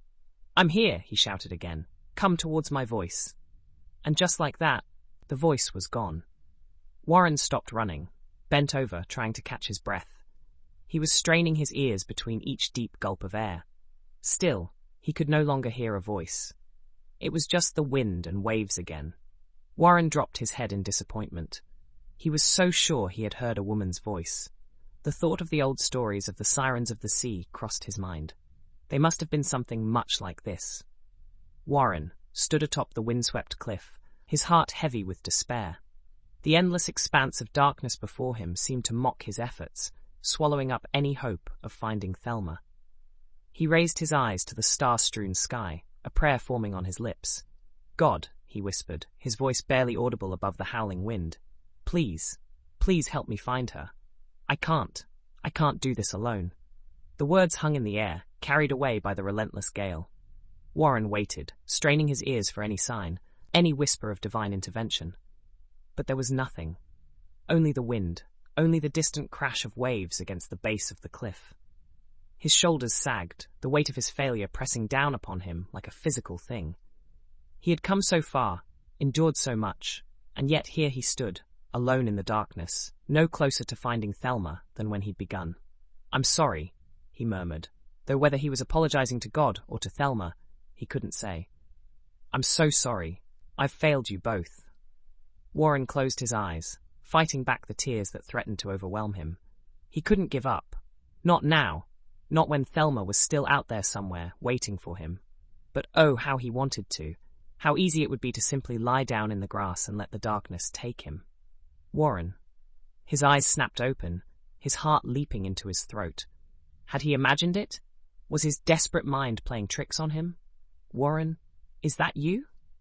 No, it was real. It was her voice, carried on the wind like a miracle. "Thelma," he shouted, his voice cracking with emotion.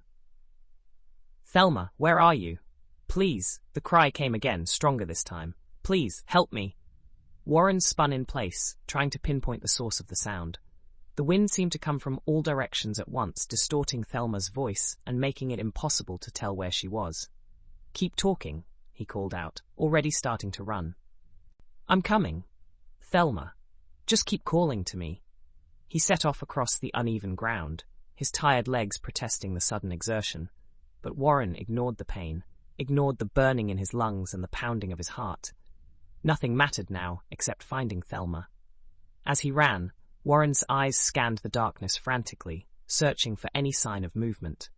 The landscape was a blur of shadows and deeper darkness, the starlight barely enough to distinguish between earth and sky. And then, off in the distance, he saw it.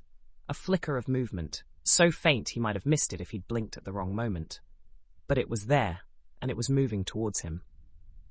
"Thelma," he shouted again, changing course to intercept the distant figure. "Is that you? Can you see me?" For a heart-stopping moment there was no response. Warren's pace faltered, doubt creeping back in. Had he imagined it? Was he chasing shadows and wind? But then, blessedly, came the reply. Yes, I can see you." Relief flooded through Warren, giving him a second wind. He pushed himself harder, running faster than he'd thought possible on this treacherous terrain. The figure in the distance was growing clearer now, resolving into a recognizable silhouette. As he drew closer, details began to emerge from the darkness. Long hair, whipping wildly in the wind. The outline of a clothes, tattered and torn. And then finally, a face he would know anywhere, even in this near-total darkness. "Thelma?" Warren breathed, his voice choked with emotion. "Oh God, Thelma." They were close now, so close. Warren could see the tears streaming down Thelma's face, leaving tracks in the dirt and grime that covered her skin. He could see the way she stumbled as she ran, exhaustion evident in every movement. And then suddenly, there was no more distance between them. They collided with enough force to knock the breath from Warren's lungs, but he hardly noticed. All he could focus on was the solid, real presence of Thelma in his arms, alive and whole and here. They went down in a tangle of limbs, rolling across the damp grass. They both stopped crying, trying to catch their breath. They both began to giggle, which after a moment turned into a huge laugh. As the laughing subsided, Warren cupped Thelma's face in a hand. The two were so close their noses almost touching. "Well, Mrs. Bishop, couldn't you wait until we got back to our room?" Warren asked jokingly. Thelma gasped, slapping Warren on the chest. Warren, grimacing in pain, muttered, "Ouch! That hurt." "Good," Thelma laughed. The laughs didn't last long, though, as they both thought of what they had just been through. Thelma began to cry. Warren could feel her body shaking with sobs, could hear her gasping his name over and over again. For a long moment, they simply clung to each other, too overwhelmed for words. The wind howled around them, but Warren barely heard it. All that mattered was Thelma, safe in his arms at last. Finally, Thelma pulled back slightly, just enough to look up at him. Even in the darkness, Warren could see the tracks of tears on her dirt-smudged face, could see the mixture of relief and disbelief in her eyes. "You came for me," she said, her voice filled with wonder. "You actually came for me." Warren managed a watery chuckle, brushing a strand of tangled hair from her face. "Of course I did," he said. "Did you think I'd leave you out here all alone?"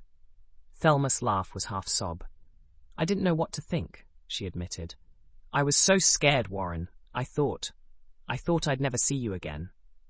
Warren tightened his arms around her, as if he could somehow shield her from the memory of her ordeal.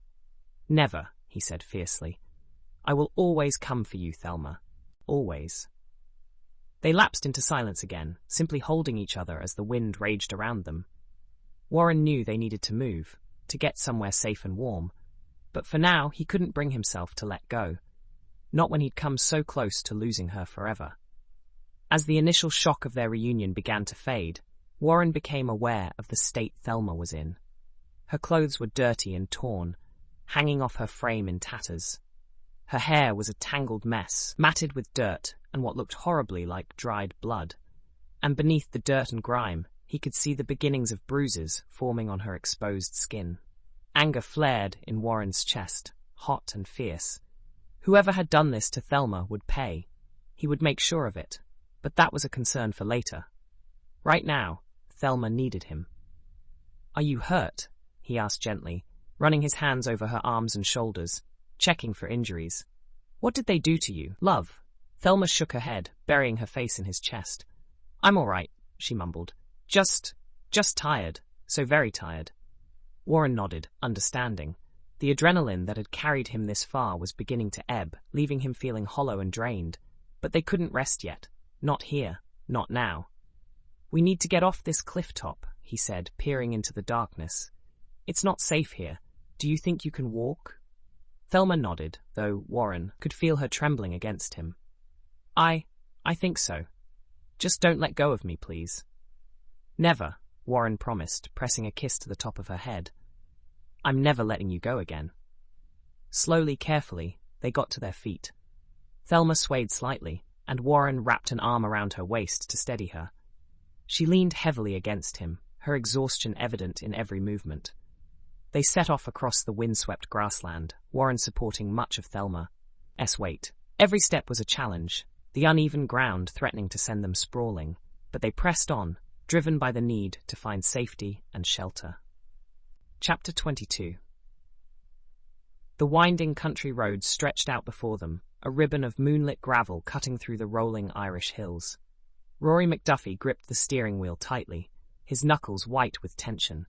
The weight of the sword, wrapped carefully and stowed in the back seat, seemed to press down on him, a constant reminder of the perilous journey that lay ahead. Beside him, Henry Quinn dozed fitfully, his head lolling against the passenger window. In the back, John Walker nursed his bruises, the occasional grunt of discomfort breaking the tense silence that had settled over the car. Rory's mind raced as he navigated the familiar twists and turns of the road. How long had it been since he'd last seen Deirdre O'Rourke? 10 years? 15? The passage of time had blurred the edges of his memories, but he could still picture her as she'd been in their youth. All wild red hair and mischievous green eyes, always with her nose buried in a book. "You sure about this, Rory?" John's gruff voice cut through his reverie. "This friend of yours, can we trust her?" Rory met John's eyes in the rearview mirror, noting the wariness etched into the older man's face. "Aye," he said, his voice low so as not to wake Henry. If there's anyone in this world I'd trust with my life, and Thelma's, it's Deirdre O'Rourke. John grunted, seemingly satisfied for the moment. But Rory could sense the unasked question hanging in the air between them.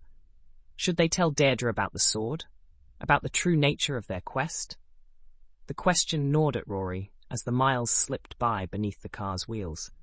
Deirdre had always been clever, too clever by half, his mother used to say. She'd have questions, and Rory wasn't sure he had the answers, or if he did, whether he should share them. As they crested a final hill, a small cottage came into view. Warm light spilled from its windows, a beacon of hope in the pre-dawn darkness. Rory's heart leapt at the sight of it, even as anxiety churned in his gut. "We're here," he announced, gently shaking Henry awake. "Last chance to change our minds, lads." Henry blinked blearily, straightening in his seat. "No turning back now," he mumbled, stifling a yawn. "We've come too far." Rory nodded, steeling himself as he pulled the car to a stop in front of the cottage. The weight of their mission, of the sword and all it represented, seemed to press down on him more heavily than ever. "Right then," he said, his hand on the door handle. "Let's go say hello to an old friend." The three men climbed out of the car, stretching cramped muscles and wincing at various aches and pains. Rory led the way up the narrow stone path to the cottage's front door, each step feeling like a monumental effort. As they approached, the scent of freshly baked bread wafted through the air, mingling with the crisp night breeze. It was such a homey, comforting smell that for a moment Rory could almost forget the danger they were in, the impossible task that lay before them. He raised his hand to knock, but hesitated, his fist hovering inches from the worn wooden door. What if Deirdre turned them away? What if she couldn't, or wouldn't, help them? What if... The door swung open before he could complete the thought, spilling warm, golden light onto the doorstep. And there, framed in the doorway, stood Deirdre O'Rourke. Time had been kind to her, Rory noted with a start.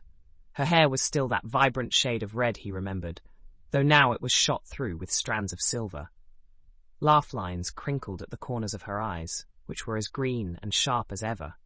She wore a simple dress, flour dusting the front of it, and a pencil was tucked behind one ear.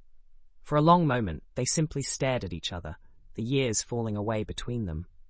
Then Deirdre's face broke into a wide, welcoming smile.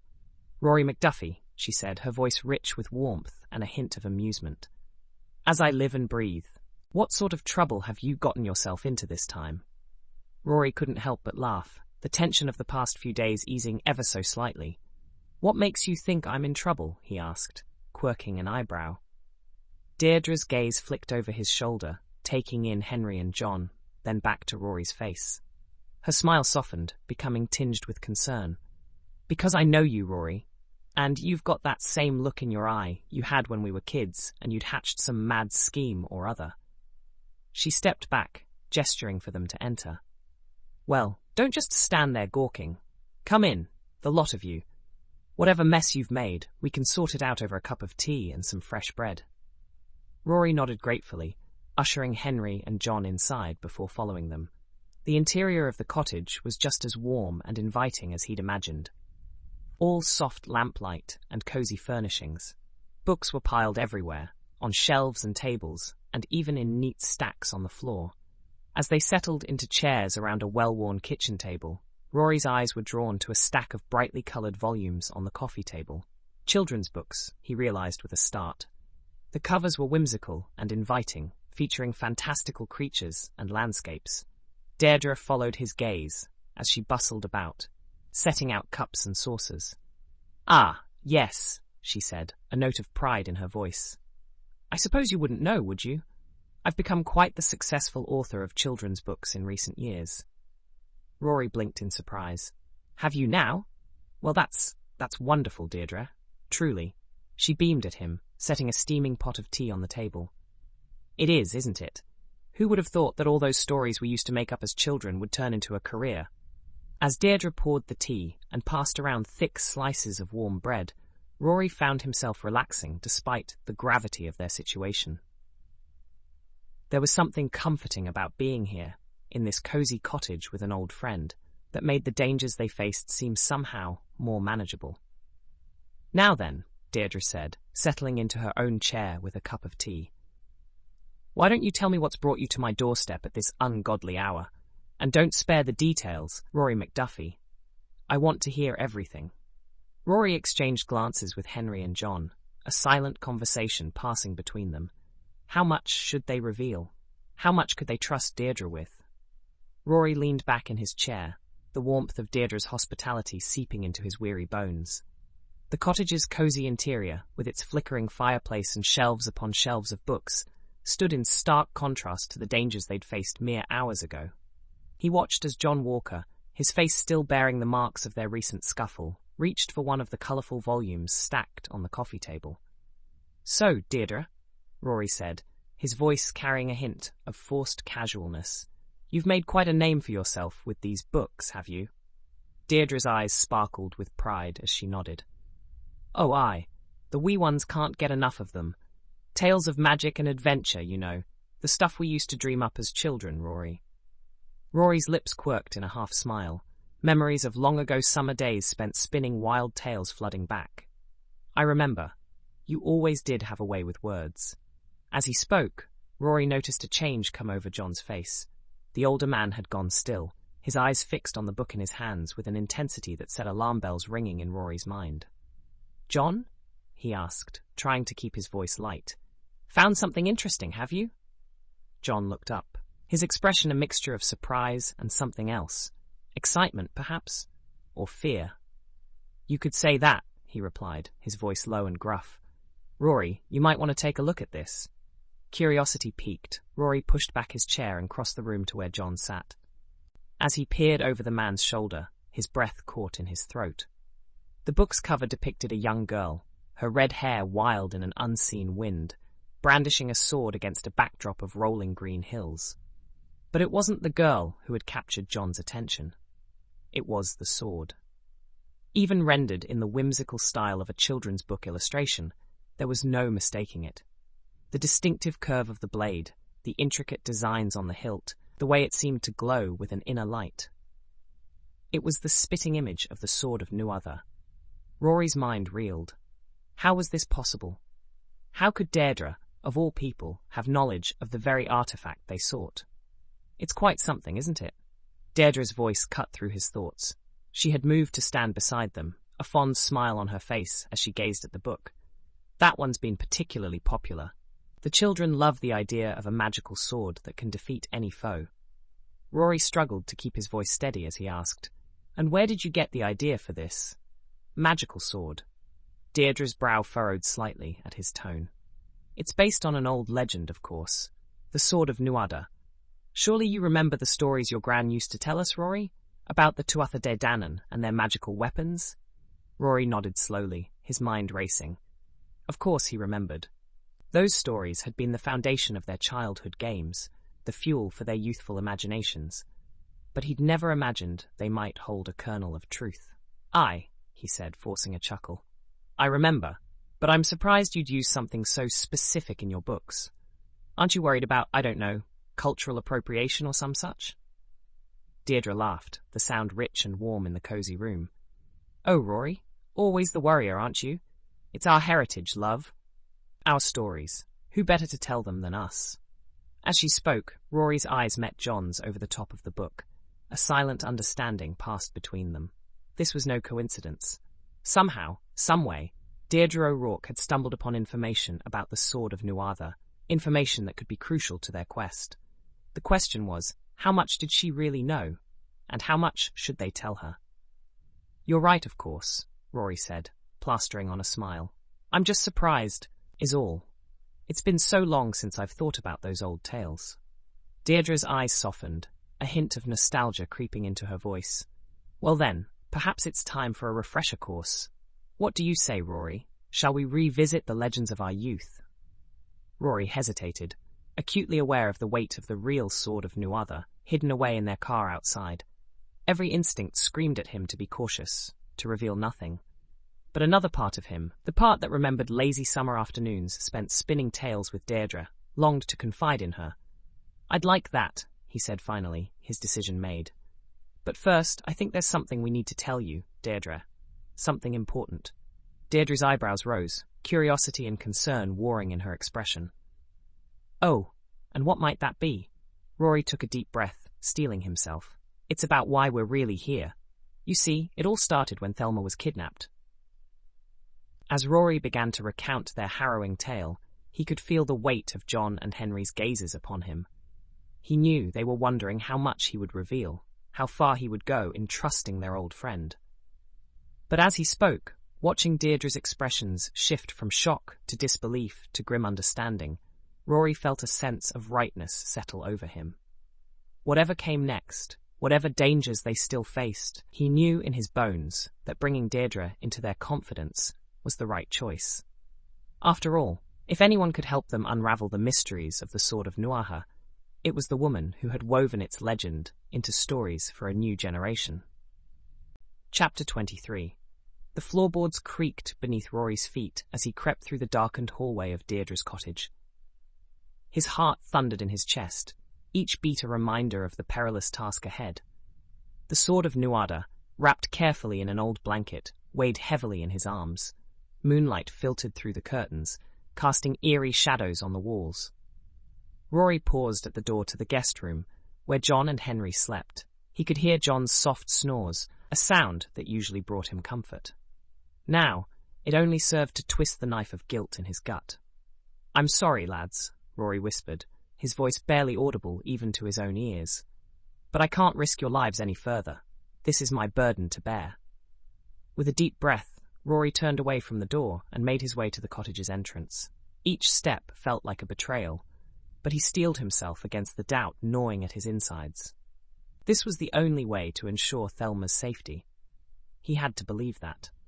The night air hit him like a slap to the face as he stepped outside. The wind had picked up, carrying with it the scent of rain and sea salt. Rory pulled his coat tighter around himself, clutching the sword to his chest like a lifeline. As he made his way down the winding path that led away from Deirdre's cottage, Rory's mind raced with memories of the past few days. The terror of Thelma's kidnapping, the frantic search, the discovery of the sword. It all seemed like a fever dream now, too fantastical to be real. But the weight in his arms was real enough, as was the fear that clenched his heart at the thought of facing Luther Deegan alone. Rory shook his head, trying to clear the doubts from his mind. He'd made his decision. There was no turning back now. The streets of the small town were deserted at this hour, the only sound the distant crash of waves against the cliffs. Rory stuck to the shadows, avoiding the pools of light cast by the few street lamps still burning. He couldn't risk being seen, not when so much was at stake. As he walked, Rory rehearsed what he would say to Luther, how he would negotiate Thelma's safe return. But every scenario he imagined ended in disaster. Luther wasn't a man known for his mercy or his honesty. What if this was all a trap? Rory's steps faltered as a new thought struck him. What if Thelma was already... No. He couldn't allow himself to think that way. She was alive. She had to be. The silhouette of Castle Macduff loomed before him, a dark blot against the star-strewn sky. Rory paused at the base of the hill, his breath coming in short, sharp gasps. This was it. The moment of truth. "Lord," he murmured, his eyes fixed on the castle. "If you're listening, I could use a bit of divine intervention right about now." But there was no answer, save for the howling of the wind. With a sigh, Rory began the climb up to the castle. John Walker's eyes snapped open, his soldier's instincts screaming that something was wrong. The room was dark and quiet, but there was a tension in the air that he couldn't quite place. He sat up slowly, his hand automatically reaching for the gun he kept under his pillow. As his eyes adjusted to the darkness, he scanned the room. Henry was still asleep in the other bed, his soft snores filling the air. But Rory's bed was empty, the covers thrown back haphazardly. "Dang it, Rory," John muttered, swinging his legs over the side of the bed. "What have you done now?" Moving as quietly as he could, John dressed quickly. His mind raced with possibilities, each more dire than the last. Had Rory been taken? Had he gone off on his own to face Luther? The latter seemed more likely, given what John knew of Rory's stubborn nature. The fool probably thought he was protecting them by going alone. John checked his gun, making sure it was loaded. He wouldn't be caught unprepared, not this time. As he made his way to the door, He paused, considering whether to wake Henry. But no, speed was of the essence now. He'd leave a note in case things went south. John scribbled a hasty message on a scrap of paper, leaving it on the nightstand where Henry would be sure to see it. Then, with one last glance at his sleeping companion, he slipped out of the room. The cottage was silent as John made his way to the front door. He could hear Deirdre's soft breathing from her room, blissfully unaware of the drama unfolding under her roof. He looked to the side of the door and saw a set of car keys hanging on a wooden rack. John quickly scooped them up and exited the door. Outside, the night air was crisp and cold. John took a deep breath, letting it clear his head. Now, which way would Rory have gone?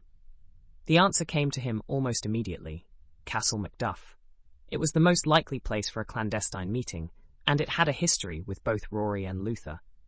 Without further hesitation, John unlocked and jumped into Deirdre's car. I sure hope she doesn't mind me borrowing her car. John muttered under his breath. He only hoped he wasn't too late.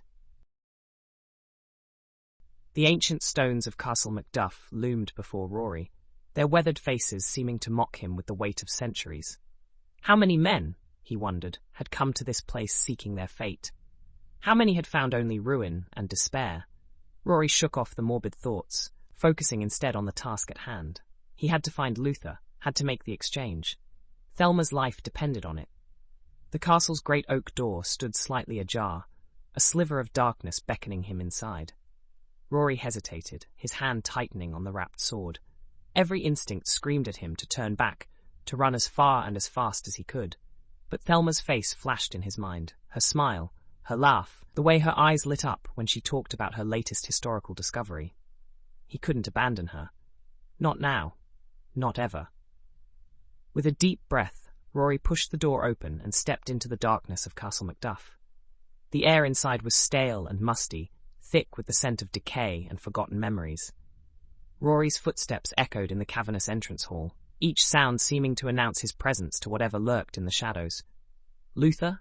he called out, his voice sounding small and uncertain in the vast space.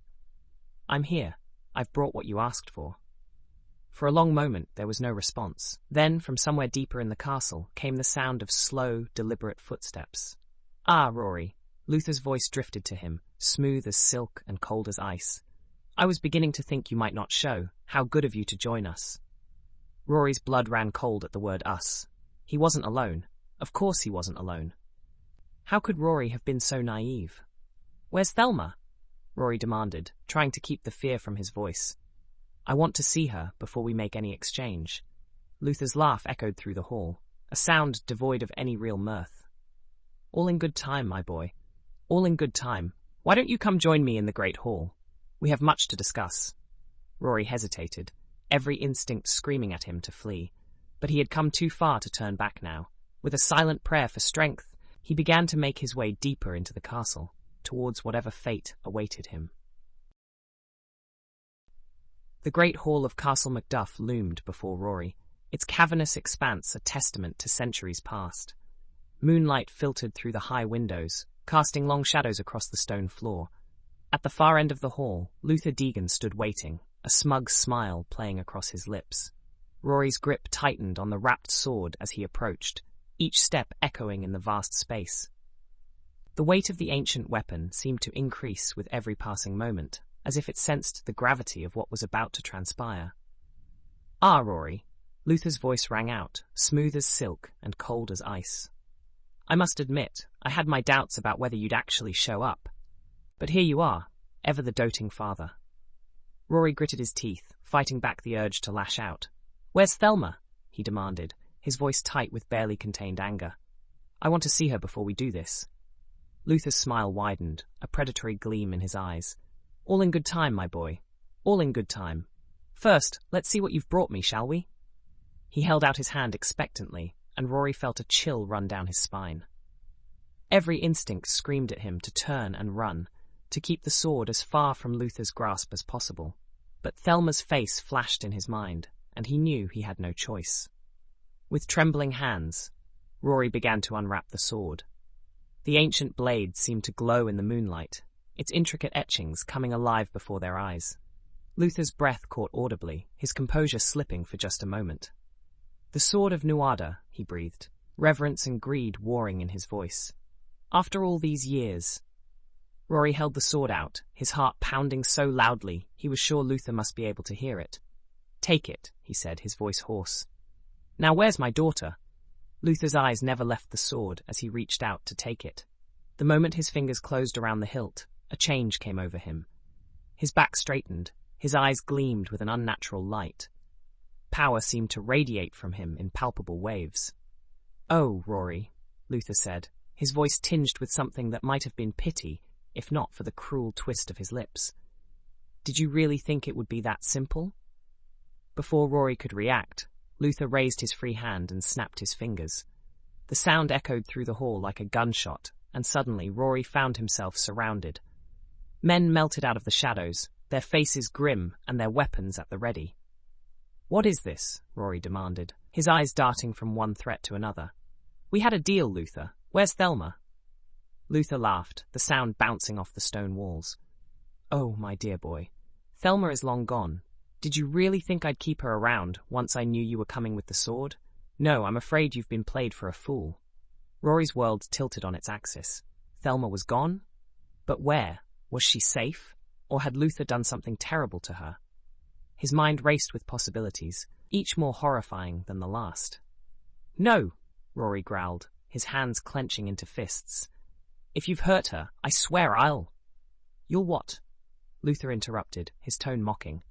"You're in no position to make threats, Rory. In fact, you're in no position to do much of anything anymore." With another snap of his fingers, Luther's men moved in. Rory fought back with all the strength and skill he possessed, but he was hopelessly outnumbered. Fists rained down on him from all sides, and he tasted blood as a particularly vicious blow caught him across the jaw. Through the haze of pain and confusion, Rory heard Luther speaking again. "Take him to the caves. Make sure he's secure. We wouldn't want our guest of honor missing out on the festivities to come." Rough hands seized Rory, dragging him towards a dark opening in the far wall. He struggled against their grip, his mind reeling. The caves? What caves? As they descended into the darkness, the air grew damp and cold. The sounds of their footsteps echoed strangely, giving Rory the impression of vast, unseen spaces all around them. How long they walked, he couldn't say. Time seemed to lose all meaning in the oppressive blackness. Finally they came to a stop. There was the sound of metal scraping against stone, and then Rory was being shoved forward. He stumbled, nearly falling, and found himself in some kind of enclosure. A cage, he realized with growing horror. "Welcome to your new home, Rory." Luther's voice drifted to him from somewhere in the darkness. "I do hope you'll find it comfortable. You'll be spending quite a bit of time here, after all." The cage door clanged shut, the sound of the lock engaging like a death knell in the cavernous space.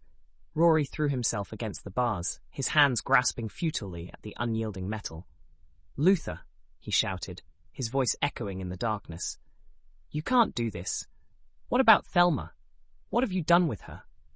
But there was no answer save for the sound of retreating footsteps. Rory slumped to the floor of his prison, his mind reeling. How had it all gone so wrong? And what of Thelma? Was she truly safe, or had Luther been lying about that too? As the darkness closed in around him, Rory felt the weight of his failure pressing down on him like a physical thing. He had given up the sword, endangered himself and his friends, and for what? He was no closer to saving Thelma than he had been before. In the depths below Castle Macduff, surrounded by stone and shadow, Rory McDuffie closed his eyes and prayed for a miracle. John crouched in the shadows of Castle Macduff, his breath coming in short, controlled bursts. The night air was thick with the scent of damp stone and something else. Something old and musty, like forgotten secrets. He'd followed Rory's trail here, cursing the younger man's foolishness with every step. "Bloody idiot," John muttered under his breath, his eyes scanning the courtyard for any sign of movement. What was he thinking, coming here alone? But John knew exactly what Rory had been thinking. The lad would do anything to save Thelma, even if it meant walking straight into Luther's trap. It was admirable, in a way. Stupid, but admirable. A flicker of movement caught John's eye. Two of Luther's men, dragging something, no, someone, between them. John's heart clenched as he recognized Rory's limp form as they drug Rory out the doorway and down a path away from the castle. "Oh no," he breathed, his hand instinctively tightening on the grip of his pistol. He wanted nothing more than to charge in, guns blazing, but years of military training held him back. He needed a plan. Taking a deep breath, John began to move. He kept low, using the shadows as cover, his footsteps silent on the damp grass. Years of training and combat experience guided his movements, making him all but invisible in the darkness. As he reached the path, John paused, listening intently. No sound of approaching footsteps, no voices, just the whisper of the wind through the ancient stones of the castle. With one last glance over his shoulder, John moved once more. The path was muddy and slick in places. John followed the two henchmen, making sure to keep his distance. John moved cautiously, every sense on high alert. The moonlight flickered in places, casting eerie shadows that seemed to dance and writhe in the corners of his vision. John lost sight of the guards and Rory. "Where are you, Rory?" John muttered, more to himself than anyone else. He strained his ears, hoping to catch some sound, some clue as to where they might have taken his friend. A muffled shout from somewhere below made John freeze. It was faint but unmistakable, Rory's voice. Without hesitation, John began to move towards the sound, his pace quickening. He found a narrow path leading down over the cliff, the walkway worn smooth by centuries of use. The air grew cooler as he descended, the smell of damp stone stronger. Caves, John realized. There must be a network of caves beneath the castle. At the bottom of the walkway, John found himself in a wide cavern. Torches flickered on the walls, illuminating a scene that made his blood run cold. Rory was there, locked in a cage like some kind of animal. And there was Luther, standing before him with a sword in his hand. A sword that seemed to glow with an inner light. John's military training took over. He assessed the situation in a matter of seconds. 5 men, including Luther, all armed, Rory trapped and helpless. The odds weren't good, but John had faced worse. Moving with the fluid grace of a trained fighter, John struck. His first shot took Luther's nearest man in the shoulder, spinning him around with a cry of pain. The second shot went wide, as John was forced to dive for cover behind a rocky outcropping. "Well, well," Luther's voice rang out, calm and amused. "It seems we have another guest. How delightful." John gritted his teeth, risking a quick glance around his cover. Luther stood there, seemingly unconcerned, that dang sword still glowing in his hand. His remaining men had taken up defensive positions, their guns trained on John's hiding spot. "Give it up, Luther," John shouted. "You're not getting out of here with that sword." Luther's laugh echoed off the cavern walls. "Oh, I think I am, and I think you'll be joining your friend here very shortly." John's mind raced, trying to formulate a plan. He was outnumbered and outgunned, but he'd be dipped if he was going to give up without a fight. With a roar of defiance, John burst from his cover, firing as he moved. One of Luther's men went down, clutching his leg. Another cried out as a bullet grazed his arm. But then, John's gun clicked empty, and he knew he was in trouble. The blow came from behind, a crushing impact that sent John sprawling to the ground. His vision swam, the cavern spinning around him. He tried to push himself up, but his arms wouldn't cooperate. A valiant effort. Luther's voice drifted to him, sounding distant and distorted, but ultimately futile. Rough hands seized John, dragging him to his feet. Through blurry eyes he saw Luther approach, that awful smirk still on his face. "Lock him up with the other one," Luther commanded. "I want them both to witness what's to come." John struggled weakly as he was hauled across the cavern and shoved unceremoniously into a cage next to Rory's. The lock clicked shut with a sound of finality. As Luther and his men retreated, their laughter echoing off the stone walls, John slumped against the bars of his cage. He turned to Rory, seeing his own fear and frustration mirrored in the younger man's eyes. "Well," John said, his voice rough with pain and exhaustion, "this isn't quite how I imagined the rescue going." Rory let out a humorless chuckle. "I'm sorry, John. This is all my fault. I never should have come here alone." John waved off the apology. "Save it, lad. What's done is done. Now we need to focus on getting out of here." They lapsed into silence, each lost in their own thoughts. John's mind raced, considering and discarding plans. The situation seemed hopeless, but he'd be damned if he was going to give up. John Walker's fingers worked deftly at the lock of his cage, the small piece of wire he'd managed to conceal, feeling like salvation in his hands. The darkness of the cave pressed in around him, broken only by the faint flicker of distant torchlight. Every sound echoed ominously, and John found himself holding his breath, straining to distinguish between the normal creaks and groans of the ancient stone and the potential approach of Luther's men. The lock finally gave way with a soft click that sounded thunderous in the silence. John froze, his heart pounding in his chest as he waited for the alarm to be raised. But no shouts came, no running footsteps, only the steady drip of water from somewhere in the depths of the cave. "Rory," John whispered, his voice barely audible even to his own ears. "I'm out. I'm going to get help." From the neighboring cage, Rory's face appeared, pale and drawn in the dim light. "Be careful, John. Luther's men are everywhere." John nodded grimly. "I've faced worse odds. You just sit tight and be ready to move when I get back." With one last glance at his imprisoned friend, John slipped out of the cage and into the shadows of the cave. Years of military training kicked in, guiding his movements as he crept along the damp stone walls. Every step was carefully placed, every breath measured and controlled. The cave system was a maze of twisting tunnels and sudden drops. More than once, John found himself at a dead end, forced to backtrack and try another route. The air grew thinner as he moved deeper into the mountain, and a chill settled into his bones that had nothing to do with the temperature. As he rounded a corner, voices drifted to him from up ahead. John pressed himself against the wall, barely daring to breathe as two of Luther's men passed by, their conversation echoing off the stone walls. "Don't see why we have to keep watch down here," one was saying, his voice gruff with irritation. "It's not like they're going anywhere." His companion laughed, a harsh sound in the stillness of the cave. "Boss's orders. You want to be the one to tell him we left the prisoners unguarded?" The voices faded as the men moved away, and John allowed himself a small sigh of relief. He waited a few more moments to ensure they were truly gone before continuing on his way. After what felt like hours, but was likely only minutes, John finally saw a glimmer of moonlight ahead. The cave mouth loomed before him, a portal back to the world above. But as he approached, a new problem presented itself. Two more of Luther's men stood guard at the entrance, their silhouettes stark against the night sky.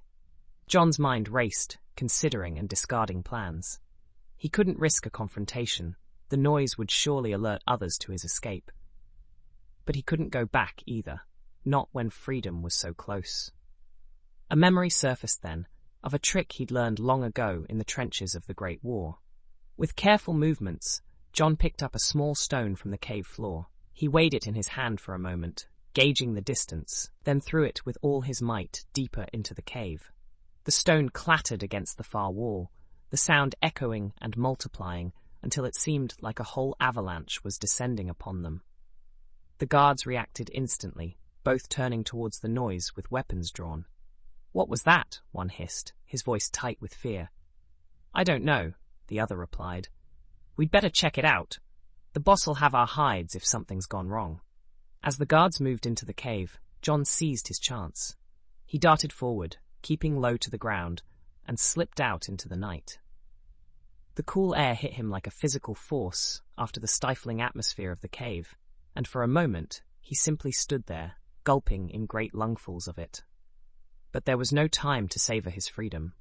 John set off at a brisk pace, his mind already racing ahead to the next stage of his plan.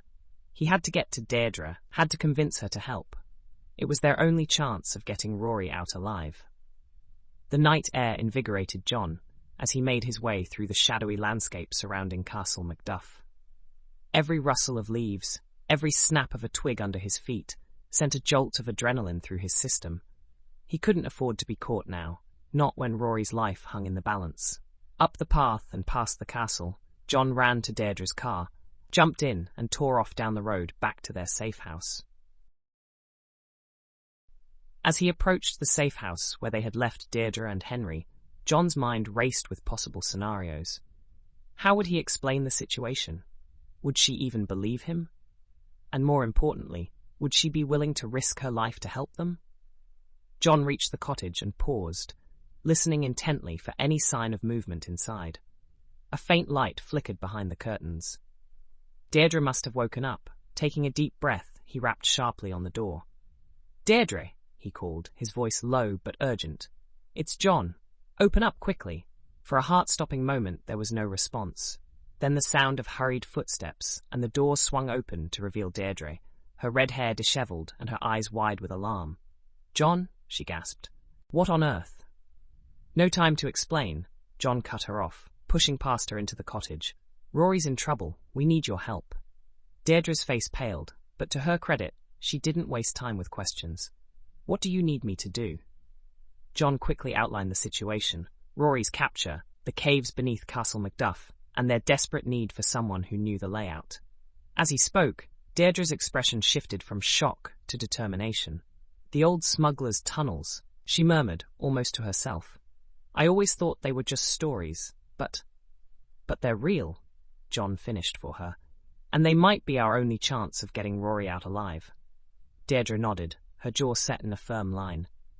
"Give me 2 minutes to grab some things. We'll need supplies if we're going into those caves." By this time, Henry had woken up, his hair one giant cotton ball. He scratched his head and then out the bed. He quickly started throwing his clothes on. As Deirdre bustled about the cottage, gathering supplies and pulling on sturdier shoes, John found himself marveling at her composure. He'd expected resistance, fear, maybe even outright refusal.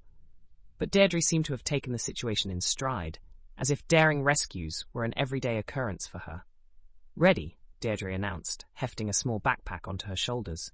"Me too," Henry chimed in. "Let's go save our friend," Deirdre said. In the car, they set off into the night, John driving back towards Castle Macduff. As they drove, Deirdre peppered him with questions about the layout of the caves, the number of guards, and the exact location where Rory was being held. "The stories always said there were dozens of entrances to the tunnels," Deirdre mused as they approached the looming silhouette of the castle. "Hidden all over the countryside. If we can find one, we might be able to bypass Luther's men entirely." John nodded, hope flaring in his chest. "Any idea where we might find one of these entrances?" Deirdre's brow furrowed in concentration. There was always talk of a hollow tree, not far from the castle grounds. It was said to conceal a passage straight into the heart of the cave system. It took them nearly an hour of searching in the dark, but finally they found it. An ancient oak, its trunk gnarled and twisted with age. At its base, partially hidden by overgrown roots, was a small opening barely large enough for a man to squeeze through. "This is it," Deirdre whispered, her eyes shining with excitement. "The entrance to the smuggler's tunnels." John eyed the dark hole dubiously. "You're sure about this?" Deirdre shot him a look that was equal parts amusement and exasperation. "Do you have a better idea?" With a sigh, John conceded the point. "Ladies first," he said, gesturing towards the opening. Deirdre rolled her eyes but didn't argue. She pulled a small torch from her backpack, flicked it on, and began to lower herself into the hole. John followed close behind, his body tense and ready for action. Henry went through last. The tunnel was narrow and damp, the air thick with the scent of earth and decay. They moved slowly at first, Deirdre's torch casting eerie shadows on the rough-hewn walls. But as they progressed deeper into the mountain, Deirdre's steps grew more confident. "It's just like in the stories," she murmured, her voice filled with wonder. "Every twist, every turn, it's all here." John marveled at her ability to navigate the labyrinthine passages. Where he saw only an endless maze of identical tunnels, Deirdre seemed to read the very stones themselves, guiding them unerringly towards their goal. As they rounded yet another bend, John suddenly held up a hand, signaling for silence. In the distance, he could hear voices, Luther's men, patrolling the main caverns. "We're close," he whispered to Deirdre. "The cages where they're holding Rory should be just ahead." Deirdre nodded, her face set with determination. "There should be a side passage coming up on our left. If the stories are right, it'll lead us right to where we need to be." Sure enough, a narrow opening soon appeared in the left wall of the tunnel. Henry squeezed through first, then John wincing as the rough stones scraped against his skin. But any discomfort was forgotten as they emerged into a larger cavern, and John caught sight of a familiar figure behind the bars of a cage. "Rory," he breathed, relief washing over him. Rory's head snapped up, his eyes widening in disbelief as he saw John and Deirdre approaching. How in the world? No time to explain, John cut him off, already working on the lock of the cage. We need to get you out of here before Luther realizes what's happening. As the lock finally gave way and Rory stepped out of the cage, John allowed himself a moment of triumph. They had done it. Against all odds, they had rescued their friend. But their celebration was short-lived. From somewhere in the depths of the cave system came a shout of alarm, followed by the sound of running feet. They must have heard us, Deirdre said, her voice tight with fear. We need to move, now. As they raced back towards the secret tunnel, John's mind was already racing ahead, planning their next move. They had rescued Rory, yes, but they were far from safe. Luther still had the sword, and as long as that was the case, none of them could truly rest easy. But for now, escape was their priority. Everything else would have to wait. As they plunged back into the narrow confines of the smuggler's tunnel, John sent up a silent prayer of thanks. They had overcome impossible odds once today. With any luck, they would do so again. Chapter 24. Warren's heart pounded in his chest as he crouched low in the dilapidated cottage, his arm wrapped protectively around Thelma. The once quaint building now stood as a shell of its former self, windows shattered, and door hanging precariously off its hinges. Outside, the footsteps of Luther's henchmen crunched on gravel, growing ever closer. "They're coming," Thelma whispered, her breath warm against Warren's ear. Her voice trembled slightly, but there was a steel in her eyes that Warren had come to admire over the course of their ordeal. Warren nodded, pressing a finger to his lips. He strained his ears, trying to discern how many men were out there. 2? 3? More? The uncertainty gnawed at him, each passing second feeling like an eternity. "Must be around here somewhere," a gruff voice drifted through the broken window. "Boss says we can't go back empty-handed." "I still say, we should have checked that old shed back there," another voice replied. "Closer now. Could have hidden in there easy enough." Warren's grip on Thelma tightened involuntarily. They had indeed considered the shed, but something, instinct perhaps, or sheer dumb luck, had led them to this cottage instead. Now, it seemed, that decision might have saved their lives. Thelma's eyes darted around the room, searching desperately for some means of escape. Warren followed her gaze, taking in the decrepit interior. Broken furniture littered the floor, and cobwebs hung in every corner. It was a far cry from the cozy homes they were used to in Virginia, but right now, it was their only sanctuary. Suddenly, Thelma stiffened beside him. Her hand shot out, pointing to something Warren hadn't noticed before. A small hole in the far wall, partially hidden behind a fallen beam. It was barely big enough for a person to squeeze through, but it was their only chance. Warren met Thelma's eyes, understanding passing between them without a word. He nodded, gesturing for her to go first. As much as he wanted to take the lead, to face any danger head-on, he knew Thelma stood a better chance of making it through the narrow opening. With movements born of desperation and fear, Thelma began to crawl towards the hole. Warren watched, his heart in his throat, as she navigated around the debris scattered across the floor.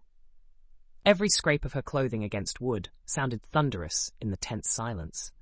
Just as Thelma reached the wall, a new sound froze them both in place, the creak of the cottage's front door being pushed open. "Check in here," the gruff voice commanded, "and be quick about it." Warren's mind raced. They were out of time. With a silent prayer, he urged Thelma forward, with a gentle push. She didn't hesitate, squeezing her body through the small opening. Warren winced as he heard her sharp intake of breath. The rough edges of the hole must have scraped against her skin. As soon as Thelma was through, Warren began his own desperate crawl towards freedom. He could hear the heavy footsteps of Luther's men entering the cottage, could almost feel their eyes sweeping the room. Any second now, they would spot him. The hole seemed impossibly small as Warren approached it. He was broader than Thelma, his shoulders wider. For a heart-stopping moment, he feared he wouldn't fit. But there was no time for doubt. With a deep breath, Warren plunged forward. The rough wood tore at his clothes and skin as he squeezed through the opening. Every muscle in his body screamed in protest, but Warren pushed on, driven by the sound of approaching footsteps behind him. And then, suddenly, he was through. The cool night air hit his face as he tumbled onto the damp grass outside the cottage. Thelma was there, her hands grasping his arms, pulling him to his feet. "Run," she hissed, her eyes wide with fear and determination. They didn't need to be told twice. Hand in hand, Warren and Thelma sprinted away from the cottage, their feet carrying them towards the looming darkness of the forest ahead. Behind them, angry shouts erupted from the cottage as their escape was discovered. The forest rose before them, a wall of shadows and rustling leaves. Warren's mind raced as they plunged into the undergrowth. Which way was Lisdoonvarna? How far could they run before exhaustion overtook them? And what if Luther's men managed to pick up their trail? But there was no time for such thoughts. All that mattered now was putting as much distance between themselves and their pursuers as possible. Warren pushed on, his hand never leaving Thelma's, determined to keep her safe no matter the cost. The forest was a maze of twisted roots and low-hanging branches. More than once, Warren stumbled, only Thelma's firm grip keeping him from falling. The sounds of pursuit seemed to fade behind them, but Warren didn't dare slow their pace. He knew all too well how deceptive the forest could be, how sound could play tricks in the dense foliage. After what felt like hours but was likely only minutes, Warren spotted a break in the trees ahead, a faint trail barely visible in the dim moonlight that filtered through the canopy. Hope surged in his chest. If they could find their way back to Lisdoonvarna, they might just have a chance. "This way," he gasped, tugging Thelma towards the trail. She followed without question, her trust in him absolute despite the chaos of their situation. As they followed the winding path, Warren's mind raced with plans and possibilities. They needed to find John and the others, to regroup and figure out their next move. But first, they had to make it back to town alive. The trail seemed to go on forever, each twist and turn looking identical to the last. Warren's legs burned with exertion, and he could hear Thelma's labored breathing beside him. But they pressed on, driven by the fear of what lay behind them. Finally, after what seemed an eternity, the trees began to thin. And there in the distance, Warren saw the most beautiful sight he could imagine, the twinkling lights of Lisdoonvarna. "We made it," Thelma breathed, her voice a mixture of exhaustion and relief. Warren squeezed her hand, allowing himself a small smile despite their dire circumstances. "We're not safe yet," he cautioned, "but we're close. Just a little further, love." As they emerged from the forest and made their way towards the welcoming lights of the town, Warren's mind was already racing ahead to their next move. They had escaped Luther's men, yes, but the danger was far from over. The sword of Nuada was still out there, and with it, the threat of unimaginable power in the wrong hands. But for now, as the first buildings of Lisdoonvarna came into view, Warren allowed himself a moment of hope. They were alive. They were together. And as long as those two things remained true, he believed they stood a chance of seeing this through to the end. Chapter 25. Liam Fitzpatrick pressed his back against the damp cave wall, his breath coming in short, controlled bursts. The weight of his nearly empty revolver hung heavy in his hand, a stark reminder of how dire his situation had become. The flickering torchlight cast grotesque shadows on the cavern walls, transforming the pursuing guards into monstrous spectres. He'd been a fool to think he could outshoot them all. Now, trapped in this labyrinth of stone and darkness, Liam knew he'd have to rely on more than just his marksmanship to survive. Come out, wherever you are," one of the guards called, his voice echoing off the stone walls. "We've got you cornered, friend. No use dragging this out." Liam's mind raced, years of training kicking in as he assessed his options. A frontal assault was suicide. Retreat meant certain capture, but perhaps there was a third option. With deliberate movements, Liam holstered his gun and began to edge along the wall towards a spot where the torchlight cast the deepest shadows. As he moved, he allowed his feet to scuff against the stone, creating just enough noise to draw attention. "I think I heard something," another guard hissed. "Over there, in the shadows." Liam suppressed a grim smile. They were taking the bait. Now came the tricky part. As the guard's footsteps drew nearer, Liam let his body sag against the wall. He clutched at his side, face contorting in a mask of pain that wasn't entirely feigned. The bruises from his earlier scuffle were making themselves known with a vengeance. "There he is!" The triumphant shout echoed through the cavern. "Looks like our boy's not feeling so well." Liam raised his head, meeting the guard's eyes with a look of desperation. "Please," he gasped, his voice ragged. I can't." The guard's laugh was cruel, cutting through the damp air like a knife. "Oh, what's the matter? Did the big bad detective get a boo-boo?" As the men drew closer, confidence radiating from their every movement, Liam fought to keep his muscles relaxed. Every instinct screamed at him to fight, to run, but he forced himself to remain still. "Not yet. Not yet." "Boss wants him alive," one of the guards muttered, his voice low but carrying in the enclosed space. "Says he might have information." "Doesn't mean we can't rough him up a bit first," another replied, cracking his knuckles ominously. They were close now, so close Liam could smell the stale sweat and cheap tobacco on their breath. Just a little closer. The first guard reached out, his meaty hand closing around Liam's collar. "All right, you miscreant. Time to." Liam moved. Years of training, countless hours spent honing his body into a weapon, all culminated in this moment. His hand shot out, striking the guard's throat with pinpoint accuracy. As the man stumbled back, choking and gasping, Liam was already in motion. He pivoted, using the momentum to drive his elbow into the second guard's solar plexus. The man doubled over with a woof of expelled air, and Liam seized the opportunity to wrench the pistol from his slackened grip. The third guard, slower on the uptake, was only just beginning to raise his weapon when Liam brought the butt of the stolen gun crashing down on his temple. The man crumpled without a sound, his torch clattering to the ground. Liam didn't hesitate. With a well-aimed kick, he sent the fallen torch spinning across the cavern floor. It hit a shallow pool of water with a hiss, plunging the cave into near-total darkness. Chaos erupted. Shouts of confusion and alarm echoed off the stone walls, multiplying until it seemed like a whole army was bearing down on them. Liam used the mayhem to his advantage, moving swiftly and silently through the darkness. His eyes, already adjusted to the dim light, picked out the shapes of the disoriented guards. They stumbled about, hands outstretched, calling to each other in panicked voices. "Where is he? I can't see a bloody thing. Watch where you're swinging, you idiot! That was my head!" Liam allowed himself a grim smile as he circled behind them. The tables had turned, and now it was the hunters who found themselves at a disadvantage. With practiced efficiency, Liam struck. A sharp blow to the back of one guard's knee, followed by a quick strike to the base of the skull. The man went down without a sound.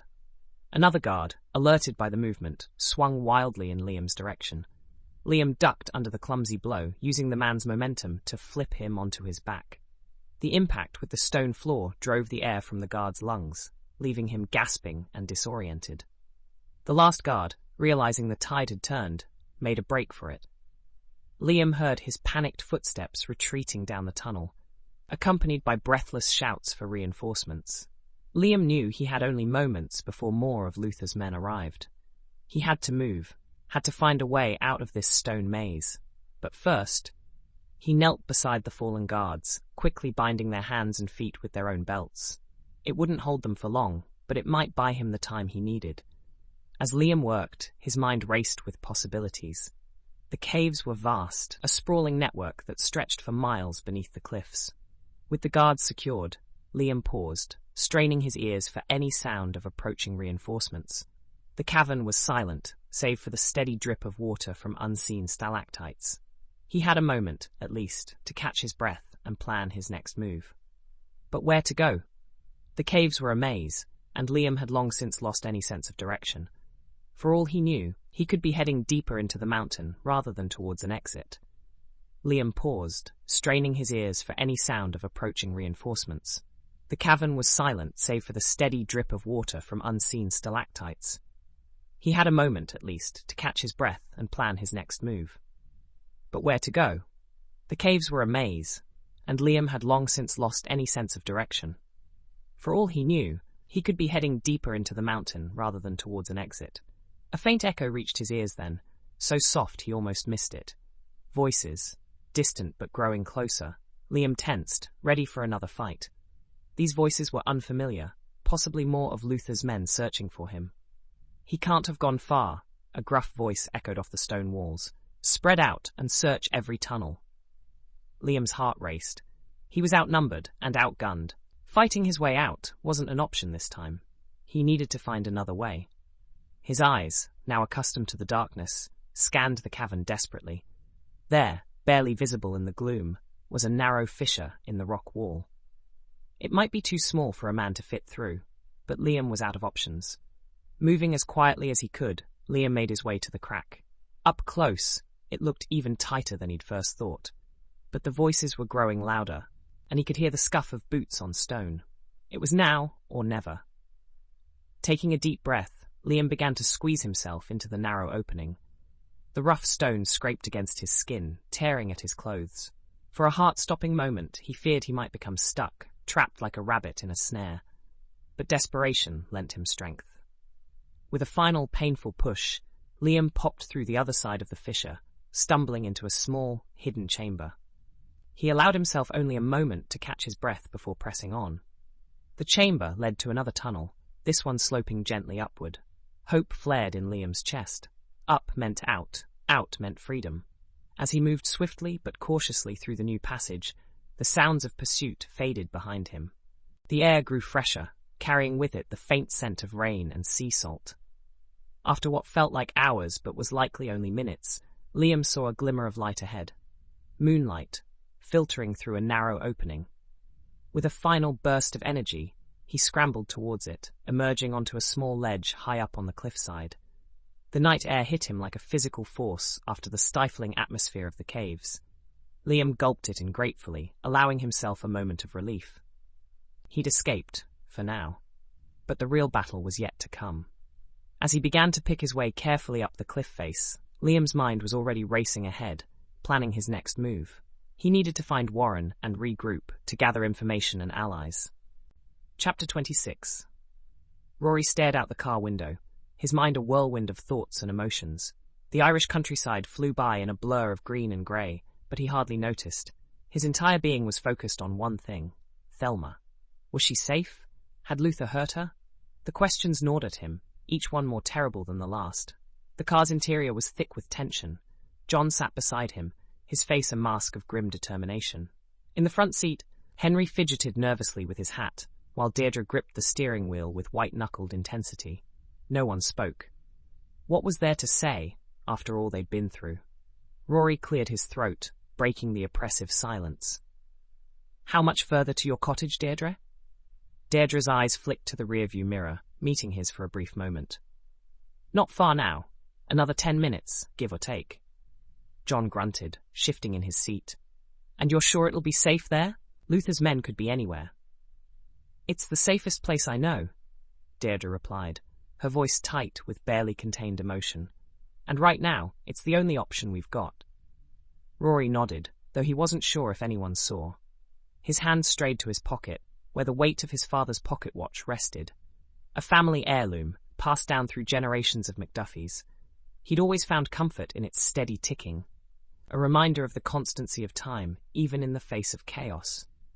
But now, each tick seemed to mock him, counting down the seconds until what? "We'll find her, lad." John's gruff voice cut through Rory's spiraling thoughts. "Thelma's a smart woman. She'll have found a way to stay safe." Rory managed a weak smile. "I hope you're right, John. I don't know what I'd do if—" His words were cut off by a sudden violent lurch as Deirdre slammed on the brakes. Rory was thrown forward against the back of the front seat. "Good gravy!" Henry exclaimed, his hat flying off his head. "What in blazes?" But Rory wasn't listening.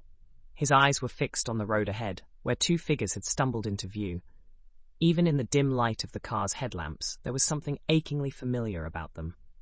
"Deirdre," Rory breathed, his heart pounding so hard he thought it might burst from his chest. "Deirdre, stop the car!" The tyres were screeching on the damp road as they came to a halt mere feet from the two figures. As the dust settled, Rory's world narrowed to a single point of focus. There, dishevelled and exhausted but blessedly, miraculously alive, stood Thelma and Warren. For a moment, Rory couldn't move, couldn't breathe. It was as if all the air had been sucked out of the world, leaving nothing but this impossible, beautiful sight before him. Then, as if a spell had been broken, chaos erupted. Rory was out of the car before he even realized he'd moved. his legs carrying him forward on pure instinct. He heard the others scrambling behind him, their exclamations of shock and joy, a distant buzzing in his ears. "Thelma!" he cried, his voice cracking with emotion. "Thelma! Oh my word, is it really you?" And then she was in his arms, solid and warm and real. Rory clung to her as if she might disappear at any moment, his face buried in her hair. He broke down and began to cry, the last of his composure crumbling. "Dad!" Thelma sobbed, her fingers digging into his back. "Oh, Dad, I thought I'd never see you again." Around them, the others were embracing Warren, their voices a commotion of relief and disbelief, but Rory barely noticed. His entire world had narrowed to his daughter in his arms. He pulled back slightly, cupping Thelma's face in his hands. Her cheeks were streaked with dirt and tears, her hair a tangled mess. To Rory, she had never looked more beautiful. "Are you hurt?" he asked, his eyes scanning her for any sign of injury. Did he? Thelma shook her head, a watery smile breaking through her tears. No, I'm all right. We escaped. Warren saved me." At the mention of his name, Warren stepped forward, looking as if he might collapse at any moment. John quickly moved to support him, concern etched on his weathered face. "Let's get them in the car," Deirdre said, her practical nature asserting itself even in this emotional moment. "We can sort everything out once we're safe at the cottage." Rory nodded, reluctantly loosening his hold on Thelma. But he kept one arm firmly around her waist as they made their way to the car, unwilling to let her go for even a moment. As they settled into the vehicle, a growing number that had exceeded the suggested occupancy, Rory felt a weight lift from his shoulders. Thelma was safe. She was here, with him. Whatever challenges lay ahead, they would all face them together. The car rumbled to life, Deirdre's steady hands guiding them back onto the road. As they drove towards the promise of safety, Rory allowed himself to truly breathe for the first time in what felt like years. "I love you, dear," he whispered to Thelma, the words inadequate to express the depth of his feelings, but all he could manage in the moment. Thelma's hand found his, squeezing tightly. "I love you too, Dad," she murmured back. "Always." Rory's heart raced as he held Thelma close, still hardly daring to believe she was truly here, safe in his arms. "We need to catch up," John's gruff voice cut through the emotional haze. "We're not out of the woods yet, and we need to know what we're dealing with." Rory nodded, reluctantly loosening his grip on Thelma. "You're right. Thelma, Warren, what happened? How did you escape?" Warren, looking haggard but determined, ran a hand through his disheveled hair. "It's a long story, but the short of it is, Thelma escaped on her own. We both were running blindly in the field above the caves, and literally ran into each other. Poor Liam, he held off Luther's men while I ran to freedom. Thelma and I have been on the run ever since, trying to find our way back to town." Thelma nodded, her voice shaky but growing stronger with each word. "Luther, he's obsessed with the sword. He kept ranting about its power, about how it would restore his family's honor. But there's more to it than that, I'm sure of it." Rory's brow furrowed. "What do you mean?" "There were documents in Liam's study," Warren interjected. "Ancient texts, family records. I only got a glimpse, but I think they might unlock a portion of understanding the true nature of the sword." John leaned forward, his eyes sharp with interest. "And where are these documents now?" Warren grimaced. "Still in Liam's office, I'm afraid. But," he hesitated, glancing at Deirdre, "there might be copies, or at least related information there. He's been researching the sword's history for years, after all." Deirdre's eyes widened. "Of course, Liam's archives. If anyone would have information on the sword's true nature, it would be him." Rory felt a surge of hope. "You know him, Deirdre?" "Yes, there's not too many people I don't know, having lived here all my life," she said. "Then that's where we need to go." "Deirdre, can you take us there?" Rory asked. She nodded, already turning the key in the ignition. "It's on the other side of town, but we should be able to get there quickly at this hour." As the car rumbled to life, Rory found himself sandwiched between Thelma and John in the back seat. The closeness was comforting, a physical reminder that they were all here, all safe, for the moment, at least. "So," Henry piped up from the front seat, twisting around to face them, "what exactly are we looking for in these documents? And more importantly, what are we going to do once we find it?" Rory exchanged a glance with Warren. We need to fully understand the sword's true power. If Luther's obsession is any indication, it's more than just a historical artifact. And once we know what we're dealing with, we find a way to stop Luther, Thelma finished, her voice firm, before he can use the sword to do Lord knows what. The car fell silent for a moment, the weight of their task settling over them like a heavy cloak. Rory's mind raced with possibilities, each more fantastical than the last. What kind of power could this ancient sword truly hold? And what would Luther do with such power at his fingertips? As they drove through the darkened road leading to Lisdoon Varna, Rory found himself studying the faces of his companions. John, his weathered features set in grim determination. Henry, nervously fidgeting with his hat, but eyes bright with excitement.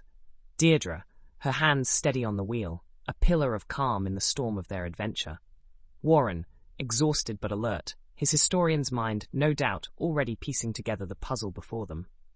And Thelma, his brave, brilliant Thelma, who had faced unimaginable dangers and emerged even stronger. They were an unlikely group, thrown together by fate and ancient mysteries. But looking at them now, Rory couldn't imagine facing this challenge with anyone else. The car rounded a bend, and suddenly the outskirts of town came into view. The familiar buildings, now shrouded in night shadows, were a welcome sight after the wild uncertainty of the past few days. "We're almost there," Deirdre announced, her voice cutting through the tense silence. Liam's office is just a few blocks ahead. But as they approached the edge of town, something caught Rory's eye. A lone figure, walking along the side of the road with a purposeful stride that seemed at odds with the late hour. "Deirdre," Rory said, leaning forward. "Do you see that person up ahead?" Deirdre squinted, slowing the car slightly. "I do. Who would be out walking at this hour?" As they drew closer, the figure became clearer in the glow of the headlights. Rory heard Warren's sharp intake of breath a moment before he, too, recognized the man. "It's Liam!" Warren exclaimed, already rolling down his window. "Liam, over here!" The figure turned, startled by the sudden noise. As recognition dawned on his face, Liam's eyes widened in disbelief. Deirdre brought the car to a stop beside him, and for a moment they all simply stared at each other through the open window. The silence stretched, taut with shock and relief, and 1,000 unasked questions. Then Liam spoke, his voice rough with emotion. "Well, I'll be. You lot certainly know how to make an entrance." Liam Fitzpatrick's boots crunched against the gravel road, his mind churning with the events of the past few days. The night air was cool against his face, a welcome respite from the stifling atmosphere of the caves he'd barely escaped. He'd been walking for hours, driven by a desperate need to reach his office, to safety. The sudden glare of headlights cut through the darkness, momentarily blinding him. Liam raised a hand to shield his eyes, his other hand instinctively moving to the gun at his hip. In these troubled times, one could never be too careful. "Liam," a familiar voice called out, tinged with disbelief and relief. "Over here!" Liam squinted, his eyes adjusting to the light. As the car drew closer, he made out familiar faces peering at him through the windows. His heart leapt in his chest. Could it be? "Well, I'll be," Liam muttered, a grin spreading across his weathered features. "You lot certainly know how to make an entrance." Without hesitation, Liam jogged towards the car, his eyes scanning each face. Rory, looking haggard but determined. John, his stoic expression softened by relief. And there, miracle of miracles, Thelma and Warren, alive and seemingly unharmed. "Lord Almighty," Liam breathed as he reached the car. "I thought you were all goners for sure." Deirdre, behind the wheel, flashed him a wry smile. "It'll take more than a madman with an ancient sword to do us in, Liam. Now get in. We're headed to your office." Liam didn't need to be told twice. He clambered into the crowded car, finding himself wedged beside Henry in the front seat. As Deirdre pulled away from the curb, Liam turned to everyone and introduced himself, asking who each person was in turn. The car erupted into a blare of voices, each eager to share their part of the story. "Luther's got the sword," Rory began, his voice tight with urgency. "We managed to escape, but—" "He's obsessed with it," Thelma interjected, her eyes wide with remembered fear. "You should have seen him, Liam. It was like nothing else in the world mattered." Warren nodded grimly. "We need to do some research. We think there might be some info in your office, Liam." something that could help us understand what we're up against. Liam's mind raced, piecing together the fragments of information. I've got some old records, family histories dating back centuries, but I never imagined they might be more than just stories. Well, they're more than stories now, John growled, his hand unconsciously moving to the gun at his side. And we need to figure out how to stop Luther before he unleashes whatever power that sword holds. As the car sped through the darkened streets of Lisdoonvarna, Liam found himself studying the faces of his companions. They were a motley crew, to be sure. A historian and his wife, a retired military man, a local storyteller, and a pilot, along with his wingman, who'd somehow gotten caught up in this mess. And himself, a private investigator who'd stumbled onto something far bigger than he'd ever imagined. "Tell me everything," Liam said, leaning forward in his seat. "From the beginning. Don't leave anything out." And so they did. As Deirdre navigated the winding streets, the others took turns recounting their adventures. Rory spoke of his desperate plan to trade the sword for Thelma's safety, the guilt in his voice palpable. Thelma and Warren described their harrowing escape from Luther's clutches, their words painting a vivid picture of narrow tunnels and heart-stopping close calls. John and Henry filled in the gaps, explaining how they'd tracked Rory to the caves and mounted their own rescue attempt. And Deirdre, her eyes never leaving the road, spoke of ancient legends and family stories, passed down through generations, that suddenly seemed far more real than anyone had ever suspected. Liam listened intently, his mind cataloguing each detail, searching for connections and clues that might have been overlooked. By the time they pulled up in front of his office, a small, unassuming building on the outskirts of town, he felt as if he'd aged years in the span of a single car ride. "Right then," Liam said as he climbed out of the car, his joints protesting the sudden movement. "Let's see what secrets my dusty old files might be hiding." He led the group to the office door, fumbling with his keys for a moment before pushing it open. The familiar scent of old paper and leather-bound books washed over him as he stepped inside, flicking on the lights. "Make yourselves comfortable," Liam said, gesturing to the worn chairs scattered about the room. "This might take a while."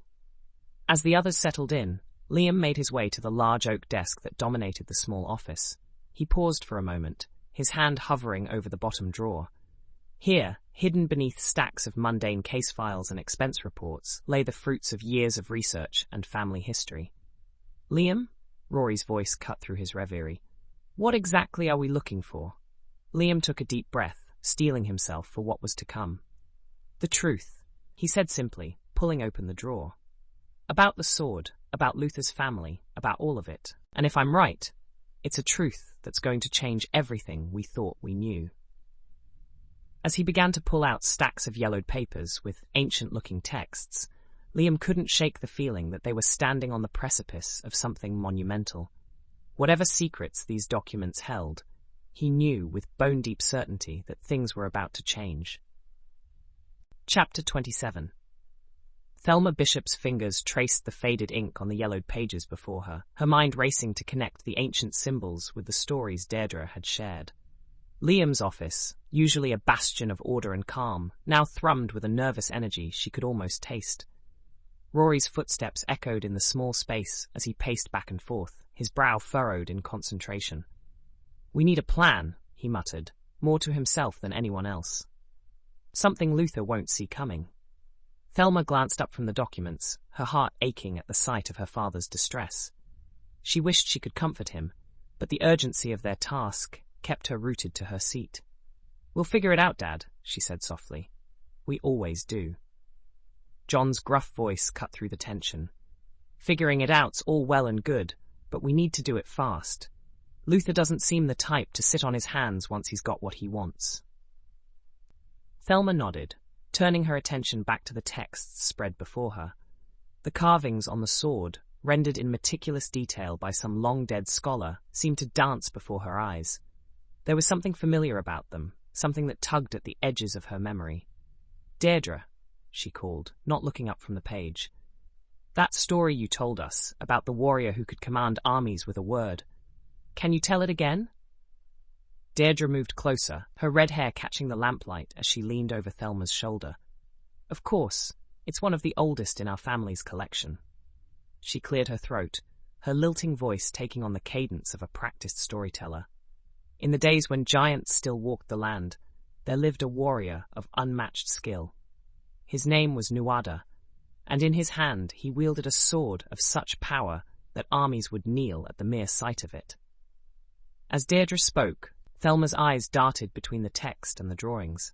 There, in the curve of a letter, in the sweep of a line, she could see echoes of the story coming to life. But the sword's power came at a price, Deirdre continued, and it could only be awakened by one who knew the sacred words, passed down through generations of guardians. Thelma's breath caught in her throat. The sacred words, she murmured. Of course, it's not just a sword, it's a key. Warren, who had been quietly observing from the corner, stepped forward. A key to what exactly? Thelma shook her head, frustration creeping into her voice. I'm not sure yet, but look here. She pointed to a series of symbols etched along the sword's blade in the drawing. These aren't just decorations, they're words, or parts of words at least. Rory paused in his pacing, moving to stand behind Thelma. Can you read them? He asked, hope colouring his voice. Not entirely, Thelma admitted. But I think they might correspond to parts of Deirdre's story, the actions, the phrases the hero uses. They're not just flowery language, they're instructions. A hush fell over the room as the implications of her words sank in. John was the first to break the silence, his voice low and dangerous. Are you saying Luther can't use the sword unless he knows these magic words? Thelma nodded slowly, her mind still racing to piece together the puzzle. I think so, but it's more than just words. Look here. She pointed to another section of the text, where crude figures were depicted in various poses. I think there are specific actions, gestures maybe, that need to be performed along with the words. Henry let out a low whistle. Well, that's a spot of good news, isn't it? If Luther doesn't know the right magic song and dance, his fancy sword's no more use than a butter knife. But Thelma shook her head, her stomach knotting with worry. It's not that simple. The sword itself is still a formidable weapon, and if Luther figures out how to activate it... She trailed off, unwilling to voice the terrible possibilities that danced in her mind. Deirdre leaned in closer, her eyes scanning the text. My grandmother used to say that the stories held more power than we knew. I always thought she was being metaphorical, but now... Thelma nodded, a grim smile tugging at her lips.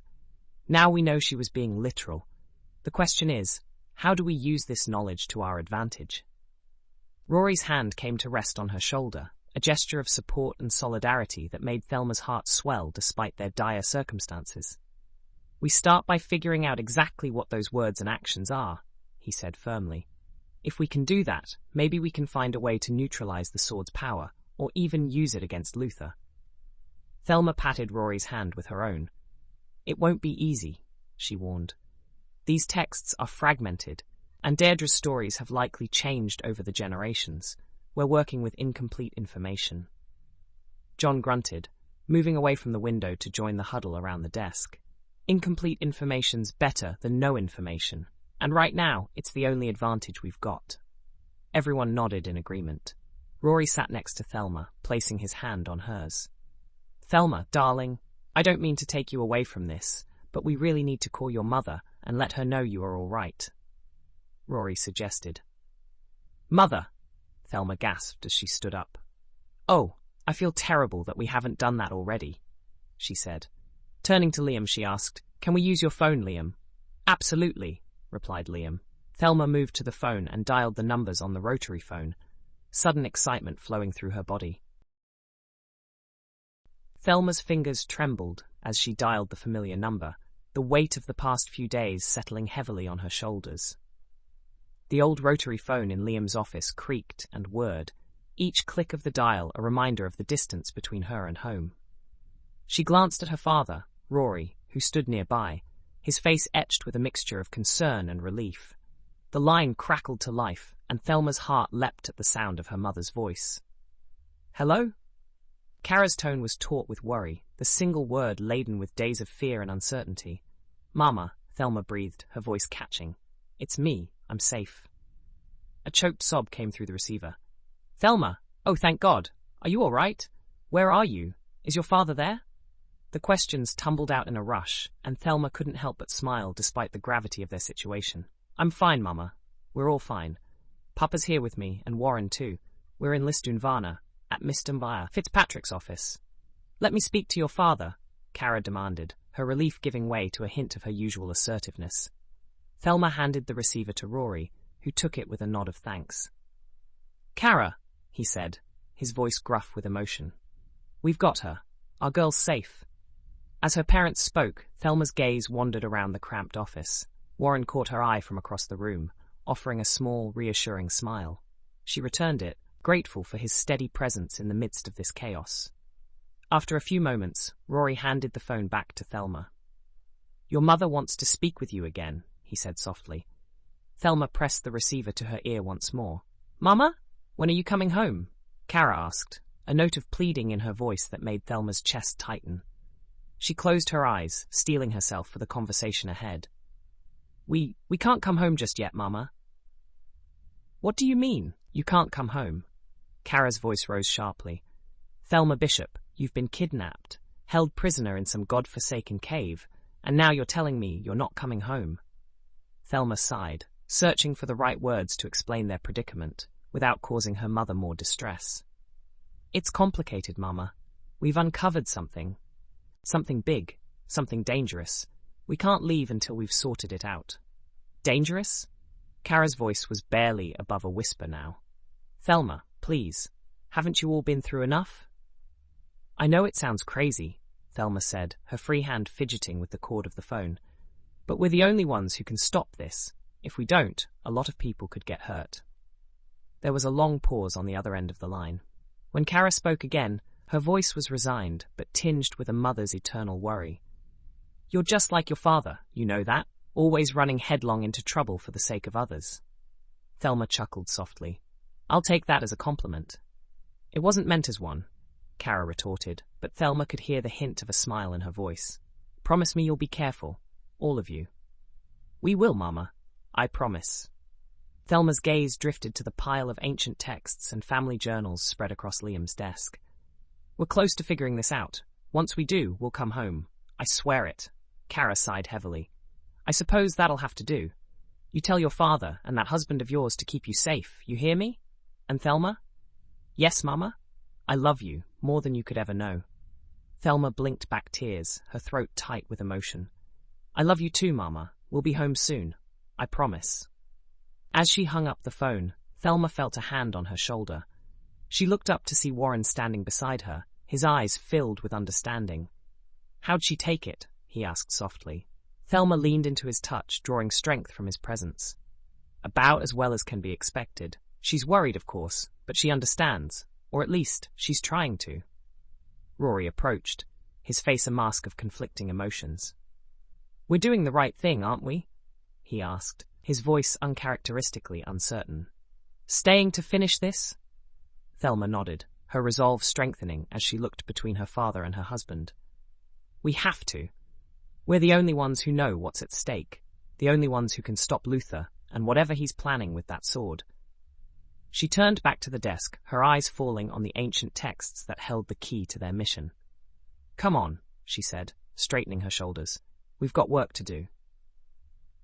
As they gathered around the desk once more, Thelma couldn't shake the image of her mother, alone and worried in their home across the sea. But she pushed the guilt aside, focusing instead on the task at hand. They would solve this mystery, stop Luther, and return home. They had to. The alternative was unthinkable. Deirdre watched as Thelma and Warren huddled over the ancient texts, their heads bent close together in concentration. The air in Liam's office hung heavy with the weight of their discoveries, each new revelation bringing them closer to understanding the true nature of the Sword of Nuada. But Deirdre knew there was more to the story, secrets passed down through generations of her family that could change everything. She caught Rory's eye across the room, a silent understanding passing between them. With a slight nod, he made his way towards her, navigating around the stacks of books and papers that littered the floor. Rory, Deirdre said softly as he approached. "There's something I need to tell you. About the sword." Rory's brow furrowed, his eyes darting briefly to where his daughter sat, engrossed in her research. "What is it, Deirdre? Have you remembered something else?" Deirdre nodded, gesturing towards a quiet corner of the office. "Let's step away for a moment. This isn't something everyone needs to hear. Not yet, at least." As they moved away from the others, Deirdre could feel the weight of generations of storytellers on her shoulders. Her grandmother's voice echoed in her mind, warning of the terrible price that came with great power. "Rory," she began, her voice barely above a whisper, "the stories my family has passed down. They speak of more than the sword's power. They warn of its cost." Rory leaned in, his face a mask of concern. "Cost? What do you mean?" Deirdre took a deep breath, steeling herself for the revelation she was about to share. "The sword does grant power, influence over those who see it wielded, but it's not a gift freely given." "Go on," Rory urged, his voice tight with anticipation. "The effects are temporary, which in our case is a good thing." Deirdre continued, her eyes never leaving Rory's face. She needed him to understand the gravity of what she was about to say. "However, after the sword's influence fades, so too do the memories of those who are under its spell. They begin to forget the wielder, piece by piece, until what?" Rory prompted, his voice barely audible. Deirdre swallowed hard. "Until they forget them entirely. The wielder becomes a ghost, remembered by none who were affected by the sword. It could possibly leave them isolated and alone for the rest of their days." She watched as the colour drained from Rory's face, his eyes widening with horror. "Dear Lord," he breathed. "And Luther, does he know this?" Deirdre shook her head. "I can't be certain. These stories, they've been guarded closely by my family for generations. It's possible he's only heard fragments, or perhaps nothing at all." Rory ran a hand through his hair, his gaze drifting to where Thelma sat, still engrossed in her research. "We can't use it," he said firmly. "The risk is too great, to be forgotten by everyone you've ever known." "I know," Deirdre agreed, her heart heavy. "But Rory, if Luther wields the sword without knowing the consequences—" "He could destroy countless lives, including his own," Rory finished, his voice grim. Deirdre nodded, relieved that Rory understood the gravity of the situation.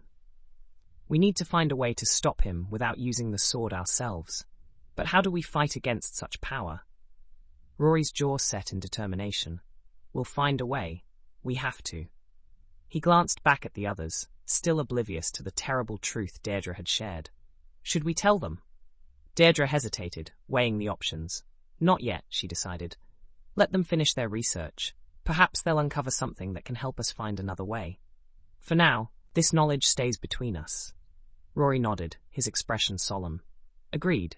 But Deirdre, if it comes down to it, if there's no other choice—" "Then we'll face that decision together," Deirdre said firmly. "But let's pray it doesn't come to that."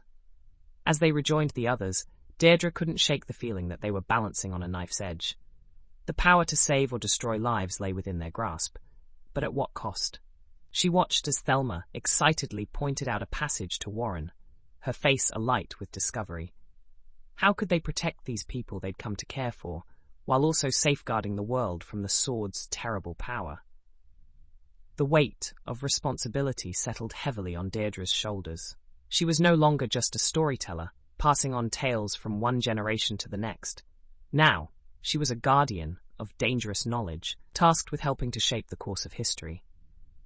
As she settled back into her chair, ready to assist with the research once more, Deirdre silently prayed that they would find a solution. Like the crack of thunder, there was a loud rapping on the door to Liam's office, to which everyone jumped in surprise. Liam's hand froze midway through, turning the page of an ancient text. A sharp, insistent knock echoed through the cramped office, cutting through the murmur of voices and rustle of papers. Everyone jumped from the surprise and the room fell silent, tension crackling in the air like static electricity. "Were we expecting anyone?"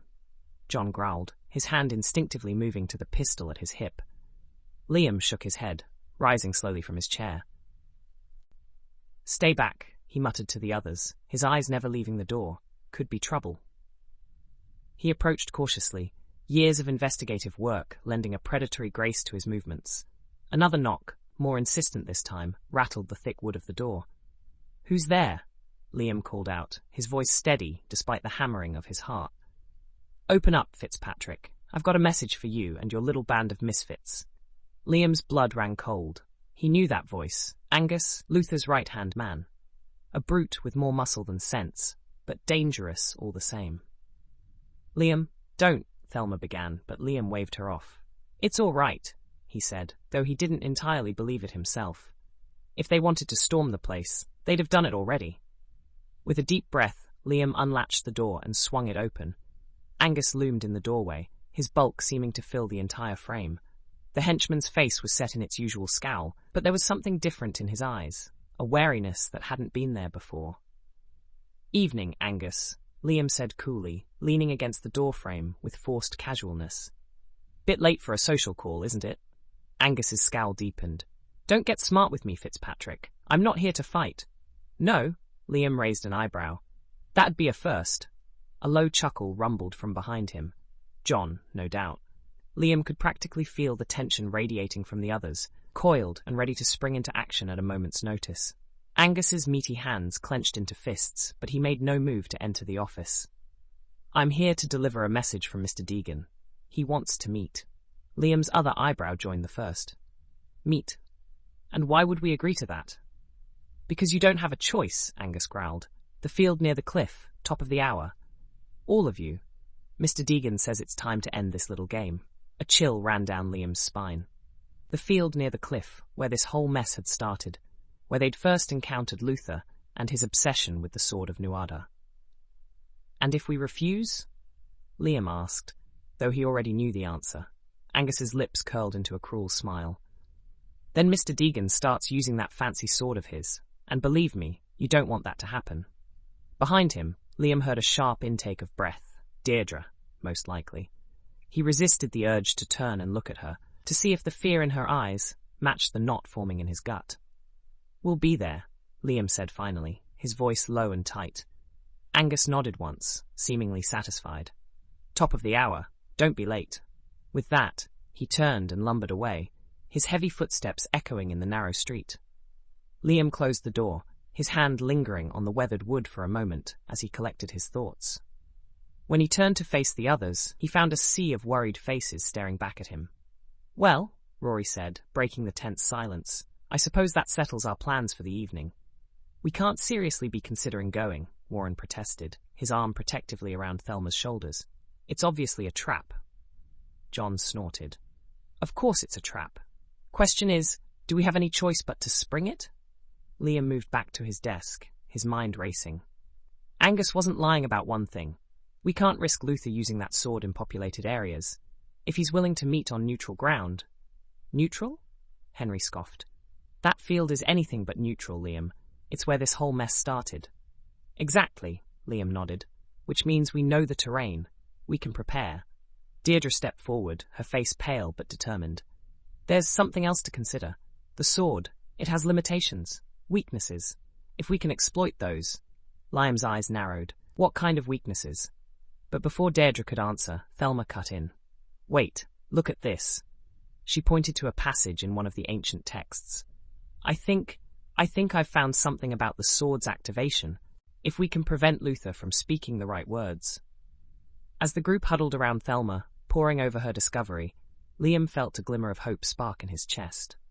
They were outgunned and outnumbered, facing an enemy with a magical weapon of untold power. But they had knowledge on their side, and sometimes that was the most powerful weapon of all. "All right, folks," Liam said, his voice cutting through the excited chatter. "We've got less than an hour to come up with a plan. Let's make it count." As they began to strategize, Liam couldn't shake the feeling that they were hurtling towards a confrontation that would change all their lives forever. For better or worse, this night would see an end to the mystery of the Sword of Nuada, and perhaps an end to much more besides. Chapter 28. Rory McDuffie's boots crunched against the gravel path as he led his unlikely band of allies towards Castle Macduff. The weight of Deirdre's revelations pressed down on him, heavier than the damp Irish air that clung to his skin. Behind him, He could hear the hushed voices of Thelma and Warren, the occasional grunt from John, and Henry's nervous whistling. The castle loomed before them, a dark silhouette against the stormy sky. Rory's heart hammered in his chest, a rhythm as ancient and relentless as the waves crashing against the cliffs below. This was it, the moment they'd been hurtling towards since this whole mess began. Rory, Deirdre's voice cut through his thoughts. She'd drawn up beside him, her red hair whipping in the wind. Are you certain about this? Once we confront Luther, there's no turning back. Rory nodded grimly. We're out of options, Deirdre. If we don't stop Luther now, who knows what havoc he'll wreak with that sword. And the cost, she pressed, her eyes searching his face. You understand what wielding the sword truly means? For a moment, Rory's steps faltered. The cost. To be forgotten, erased from the memories of everyone here, those he'd known or loved. He glanced back at Thelma, his daughter's face set in determination as she clutched the ancient text to her chest. Could he bear it if she looked at him one day with no recognition in her eyes? I understand, he said finally, his voice low. But if it comes down to it, I'll pay that price to keep them safe. Deirdre opened her mouth to respond, but her words were lost in a sudden gust of wind that howled around them like a banshee's wail. The group huddled closer together as they approached the edge of the cliff. Heavens to Betsy, John muttered, peering over the edge. One wrong step, and it's a long way down. Henry chuckled nervously. Always the optimist, aren't you, John? Quiet, Warren shushed suddenly. Listen. They all fell silent, straining their ears against the wind and waves. And there it was, a low, rhythmic chanting carried to them on the breeze. Luther. Rory's jaw clenched. He started the ritual. We need to move. Now. Without waiting for a response, he strode forward, his voice rising above the elements. Luther, show yourself. You coward. For a heartbeat, there was nothing but the sound of the wind and waves. Then a laugh, cold and cruel, lifted on the wind. Coward, am I? Luther's voice boomed out. Rich words from a man who hides behind his friends and family. Come to the edge of the cliff, McDuffie. Let's settle this like men. Rory started forward, but Thelma's hand on his arm held him back. Papa, wait, she said, her eyes wide with fear and determination. Remember what Deirdre said, the sword. I know, love, Rory cut her off gently. But we can't let Luther get the upper hand. I have to go. Warren stepped forward, his face grim. You're not going alone, Rory. We're in this together. John nodded, checking his pistol with practiced ease. Aye, that crazy man's got another thing coming if he thinks he's facing just one of us. Rory felt a swell of gratitude for these people, friends and family alike, who'd stood by him through this mad adventure. All right then, he said, squaring his shoulders. Let's end this. As they made their way towards the cliff's edge, the chanting grew louder. Rory could make out words now, ancient and powerful, that seemed to vibrate in the air around them. The hair on the back of his neck stood on end, and he could sense the others tensing beside him. And then, there he was. Luther Deegan stood at the very edge of the cliff, the sword of Nuadha gleaming in his hand despite the overcast sky. His eyes blazed with a manic light as he turned to face them, a triumphant smile twisting his features. Ah, the gang's all here, Luther called out, his voice carrying easily over the wind. Come to witness history in the making, have you? Rory stepped forward, placing himself between Luther and the others. It's over, Luther. Put down the sword before someone gets hurt. Luther's laugh was sharp and bitter. Hurt? Oh, Rory, you have no idea of the power I now wield. With this sword, I can reshape the world itself. At what cost? Rory shot back, thinking of Deirdre's warning. Do you even know what that thing will do to you? For a moment, uncertainty flickered in Luther's eyes, but it was gone as quickly as it appeared, replaced by steely determination. Whatever the cost, it's worth it. My family's honor will finally be restored. We'll take our rightful place in history. Your family's honor? Thelma's voice rang out, clear and strong. She stepped up beside Rory, the ancient texts clutched to her chest like a shield. Luther, the sword doesn't work the way you think it does. We've discovered. Silence! Luther roared, raising the sword. Its blade seemed to pulse with an otherworldly light. I won't listen to your lies. The power is mine now, and I'll use it as I see fit.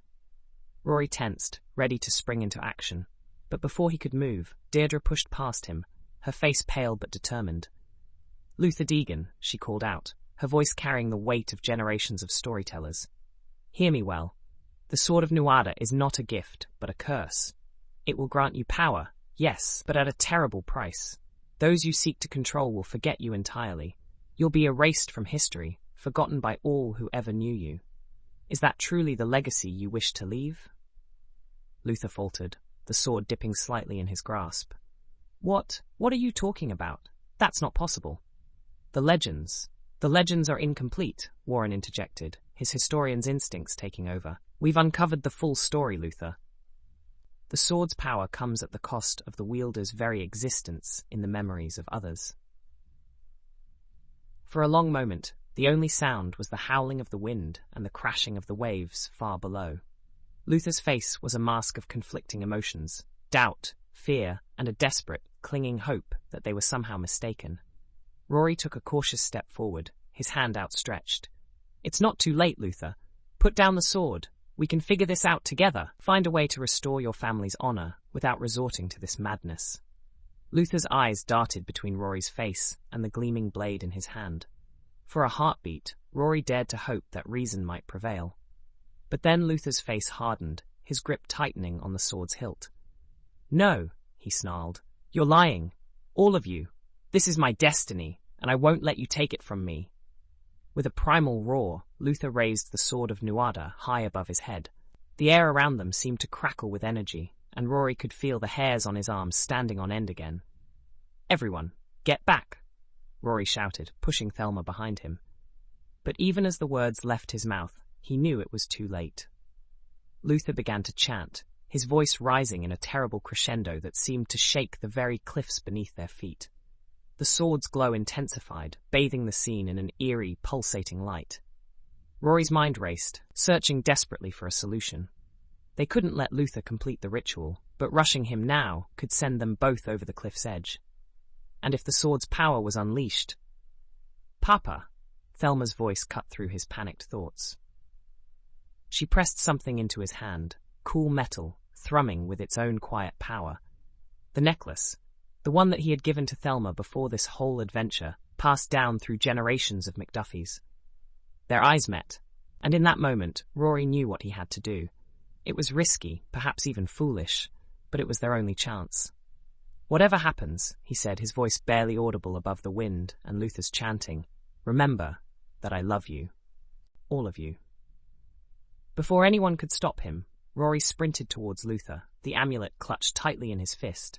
As he ran, he began to recite the words Deirdre had taught him, the true activation phrase for the Sword of Nuada. Luther's eyes widened in shock and fury as Rory approached. He swung the sword in a wild arc, but Rory was ready. He ducked under the blade, feeling its energy crackle inches from his skin. In one fluid motion, Rory slammed the necklace against the sword's hilt. There was a blinding flash of light, a sound like thunder, and then... silence. Rory's heart thundered in his chest as he faced Luther, the madman's eyes gleaming with an otherworldly light. The Sword of Nuada pulsed in Luther's grip, its power thrumming through the air like a living thing. Behind him, Rory could hear Thelma's ragged breathing, Warren's muttered prayers, and the soft whimpers of fear from the others. It's over, Luther, Rory called out, his voice steady despite the fear gnawing at his gut. Put down the sword before it's too late. Luther's laugh was cold and brittle. Too late? Oh, Rory, you fool. It's only just beginning. As Luther raised the sword high, ready to unleash its terrible power, Rory's hand closed around the amulet in his pocket. The metal was cool against his palm, thrumming with its own quiet energy. It was now or never. Papa, don't! Thelma's cry pierced the air, but Rory was already moving. He sprinted towards Luther, ignoring the shouts of alarm from his companions. Luther's eyes widened in surprise, the sword dipping slightly as he registered Rory's charge. What are you? Luther began, but his words were cut short as Rory slammed into him. The impact sent them both stumbling, but Rory maintained his grip on the amulet. With every ounce of strength he possessed, he brought the ancient relic crashing against the hilt of the Sword of Nuada. For a heartbeat, nothing happened. Then, the world exploded.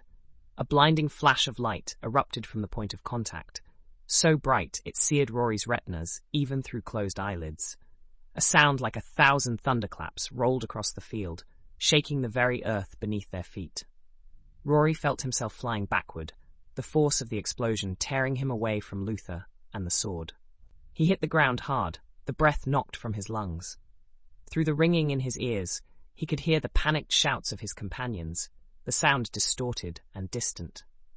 As his vision slowly cleared, Rory saw the sword of Nuada arcing through the air, end over end, the amulet still fused to its hilt. It plummeted towards the earth, blade first, and struck with a force that sent shockwaves rippling across the field.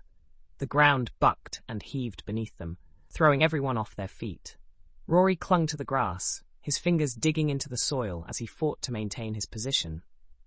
Around him, he could hear the cries of alarm from Thelma, Warren, and the others as they too struggled to stay upright. As the tremors subsided, an eerie silence fell over the field. Rory pushed himself to his knees, his head spinning from the impact and the explosion. Through blurred vision, he saw Luther struggling to his feet a few yards away. Their eyes met, and in that moment, Rory saw the madness that had driven Luther to this point give way to something else, fear. The sword of Nuada stood upright in the earth between them, its blade glowing with an otherworldly light. "No," Luther breathed, his voice barely audible. "No, it can't end like this." Rory's muscles screamed in protest as he forced himself to stand. "It's over, Luther," he said, his voice hoarse. "The sword's power is broken." But Luther wasn't listening. With a roar of desperation, he lunged towards the sword. Rory's body moved on instinct, propelling him forward to intercept. They collided in front of the glowing blade, grappling with each other as they both sought to gain control. Luther's fist connected with Rory's jaw, sending a burst of pain through his skull. Rory retaliated with a knee to Luther's stomach, driving the air from the other man's lungs. "Stop this madness!" Warren shouted from somewhere behind them. "You'll kill each other." But Rory couldn't stop. He knew, with bone-deep certainty, that if Luther got his hands on that sword again, all would be lost. So he fought with every ounce of strength he had left, ignoring the pain of Luther's blows and the exhaustion threatening to overwhelm him. They rolled across the ground, neither man willing to yield. Rory tasted blood in his mouth, felt the sting of torn skin on his knuckles. Luther's face was a mask of fury and desperation, his eyes wild as he clawed and punched at Rory. "It's mine," Luther snarled, his fingers grasping for the sword's hilt. "The power is mine." Rory grabbed Luther's wrist, wrenching it away from the blade. "The power is a curse," he gasped out. "It'll destroy you, Luther. Is that what you want? To be forgotten by everyone you've ever known?" For a moment, doubt flickered in Luther's eyes, but it was quickly consumed by the madness that had driven him this far. With a surge of strength, he broke free of Rory's grip and scrambled towards the sword. Time seemed to slow as Rory watched Luther's hand close around the hilt. The sword's glow intensified, bathing Luther's triumphant face in an otherworldly light. But as he began to pull the blade from the earth, something changed. The light pulsed, once, twice, and then began to dim. Luther's expression shifted from triumph to confusion, then to horror as he realized what was happening. "No," he whispered, his voice breaking. "No, no, no!" Rory pushed himself to his feet, his body screaming in protest. He approached Luther cautiously, ready for another attack. But the fight had gone out of the other man. Luther knelt in the dirt, still clutching the sword's hilt, his shoulders shaking with silent sobs. "I don't understand," Luther said, his voice small and lost. "It was supposed to give me power. It was supposed to restore my family's honor." Rory felt a surge of pity for the broken man before him. The sword's power was always a lie, Luther, a trap for those desperate enough to believe in easy solutions. He reached out, gently prying Luther's fingers from the hilt. To his surprise, Luther offered no resistance. The sword came free easily, its blade now dull and lifeless. As Rory held the sword of Nuada, he felt none of the power that had radiated from it earlier. It was just a sword now, ancient and well-crafted, but nothing more. "It's over," he said softly, more to himself than to Luther or the others. Thelma approached cautiously, her eyes wide as she took in the scene. "Papa, are you all right?" Rory managed a weak smile. "I've been better, love, but I'll live." Warren and John moved to secure Luther, who offered no resistance. The fight had gone out of him entirely, leaving behind a shell of the man he had been. As the adrenaline of the fight began to fade, Rory felt the full weight of exhaustion settle over him. He swayed on his feet, the sword suddenly feeling impossibly heavy in his hand. Deer appeared at his side, her face pale but determined. "Let me take that," she said, reaching for the sword. "We need to make sure it's never used for evil again." Rory nodded, relinquishing the blade. As Deirdre took it, he saw her eyes widen in surprise. "It's different," she murmured. "The power, it's gone, but there's something else." Before Rory could ask what she meant, a wave of dizziness washed over him. He stumbled, only to be caught by Thelma and Warren. "Easy there, old man," Warren said, his voice laced with concern. "Let's get you sitting down before you fall down." As they lowered him to the ground, Rory looked out over the field. The signs of their desperate battle were everywhere. Churned earth, scattered belongings, the dazed faces of his companions. Rory McDuffie stood over Luther's prone form, his chest heaving with exertion. The taste of copper lingered in his mouth, a reminder of the fierce battle they'd just fought. Around them, the field bore witness to their struggle. Churned earth, scattered debris, and the fading glow of the sword of Nuada's power. The sound of retreating footsteps drew Rory's attention. Luther's men, those who had followed him blindly into this madness, were scattering like leaves in the wind. Their cause was lost, and with it, their loyalty. Only Angus remained, his hulking form a dark silhouette against the lightening sky. "It's over, Luther," Rory said, his voice rough with fatigue. "Your men have abandoned you. It's time to end this." Luther spat a mouthful of blood onto the grass, his eyes blazing with a mixture of hatred and defeat. "You think you've won, don't you, McDuffie? You have no idea what you've done." Rory crouched down, bringing himself eye-level with his fallen adversary. "Then tell me, what started all this? Why tear apart lives, risk everything for a sword?" A bitter laugh escaped Luther's lips. "You wouldn't understand. How could you? Your family has always been the golden child, the chosen ones." "Try me," Rory pressed, ignoring the ache in his muscles and the voice in his head urging him to end this conversation. What could possibly justify all this destruction? For a moment, Luther remained silent, his gaze fixed on the sword still embedded in the earth. When he finally spoke, his voice was low, almost reverent. "Do you know what it's like to have your family's legacy stripped away in an instant? To be cast aside, forgotten by history?" Rory shook his head, sensing the weight of generations in Luther's words. "What are you talking about?" Luther's eyes snapped back to Rory's face, a fire rekindling in their depths. "My family, the Deegans, we were meant to be the protectors of the sword of Nuad. For generations, we prepared for the responsibility, honing our skills, passing down the sacred knowledge." He paused, his face twisting with a pain that seemed to go beyond physical wounds. "And then, because of one mistake, one moment of weakness, it was all taken away. The McDuffies were chosen instead, and we were cast into obscurity." Rory's mind reeled with this new information. He'd always known the sword was part of his family's history, but he'd never imagined the depth of its impact on others. "What mistake?" he asked, almost afraid to hear the answer. Luther's laugh was harsh and humorless. "Does it matter now? A drunken night, a loose tongue, secrets revealed that should have remained hidden. By the time the dust settled, the damage was done. The McDuffies were the new guardians, and the Deegans were nothing but a footnote in history."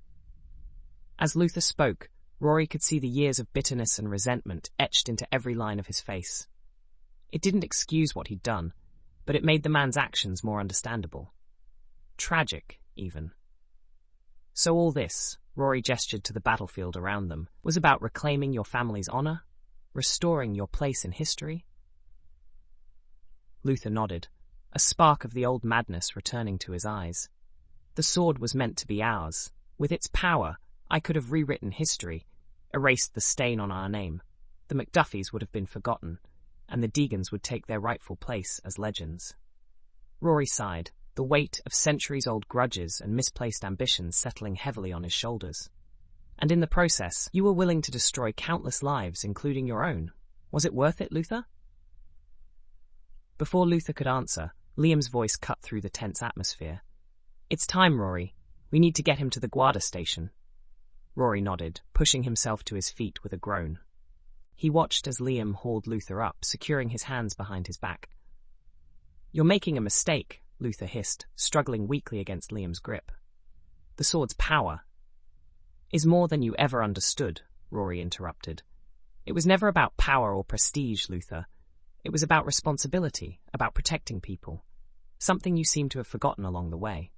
As Liam began to lead Luther away, Angus stepped forward. The big man's face was a mask of conflicting emotions, loyalty warring with the realization that he'd been on the wrong side of this fight. "I'll come too," Angus rumbled, his eyes fixed on Luther. "Someone's got to make sure he doesn't try anything stupid on the way." Liam raised an eyebrow, but nodded his assent. As the three men began to make their way across the field, Rory felt a hand on his shoulder. He turned to find Thelma standing beside him, her face a mixture of relief and concern. "You did it, Papa," she said softly, her eyes shining with pride. "You stopped him." Rory shook his head, a wry smile tugging at his lips. "I couldn't have done it without all of you," he said, looking around at the group that had gathered around him. Warren, John, Henry, Deirdre, each of them had played a crucial role in this mad adventure. And Willie, Rory thought. That old rascal Willie. We mustn't ever forget Willie's role in this victory. Deirdre stepped forward, enveloping Rory in a fierce hug. "You're a true McDuffie," she said, her voice thick with emotion. "Your grandfather would be proud." As Deirdre's words washed over him, Rory felt a surge of warmth in his chest. For so long, he'd struggled with his place in the family legacy, unsure if he was worthy of the responsibility that had been passed down to him. But now, standing in this field with the sword of Nuada vanquished and his loved ones around him, he finally felt like he belonged. "What happens now?" Henry asked, voicing the question that was on everyone's mind. Rory turned to look at the sword, still embedded in the earth. Its glow had faded entirely now, leaving it looking like nothing more than an ancient, well-crafted blade. "Now," he said slowly, "we make sure this never happens again. The sword needs to be protected, but not for power or prestige. We protect it to keep others safe from its influence." Warren nodded, his historian's mind already whirring with possibilities. "We'll need to research more about its origins, its true purpose. There's so much we still don't understand." "And we'll do it together," Thelma added, slipping her hand into Warren's. "As a family." As the group began to discuss plans for the future, Rory found his gaze drawn to the horizon. The sun was beginning to set over the hills, casting a golden glow across the landscape. Those hills, he remembered suddenly, were called the Hills of Kilcorney. It was a name steeped in history and legend, much like the sword they now bore responsibility for. The sight filled Rory with a sense of hope and determination. They had faced unimaginable challenges and come out the other side stronger for it. Whatever the future held, whatever new threats or adventures awaited them, they would face it together. "Come on," he said, turning back to the group with a smile. "Let's go home. We've got a lot of work ahead of us." As they began to make their way back towards the castle, Rory felt a profound sense of peace settle over him. The sword of Nuada had brought them to the brink of disaster, but it had also shown them the strength of their bonds. Family, friendship, love, these were the sources of power, far greater than any magical artifact. And as for Luther and his men, they would face justice for their actions. But Rory couldn't help but feel a twinge of pity for them. They had been so consumed by their quest for power and recognition that they had lost sight of what truly mattered. "Papa," Thelma's voice broke through his reverie. "What are you thinking about?" Rory smiled at his daughter, marveling at her strength and resilience. "I'm thinking about how lucky we are," he said softly, "to have each other, to have this chance to make things right." Thelma nodded, her eyes shining with understanding. "We won't waste it," she promised. "We'll honor the responsibility we've been given, and we'll do it together." Thelma smiled, taking her father's arm. "Thank you, Papa," she said softly, "for everything." Rory's eyes started to water as he pulled his daughter closer to him, kissing the crown of her head. He would move heaven and earth for his little girl.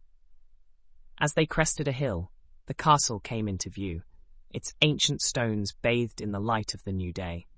Rory felt a surge of determination. This was their home, their legacy, and they would protect it, not for glory or power, but for the sake of those who couldn't protect themselves. The sword of Nuada might have been a source of conflict and pain for generations, but now it would become a symbol of unity and strength. The McDuffies, along with their newfound family of friends, would ensure that its power was never again used for evil.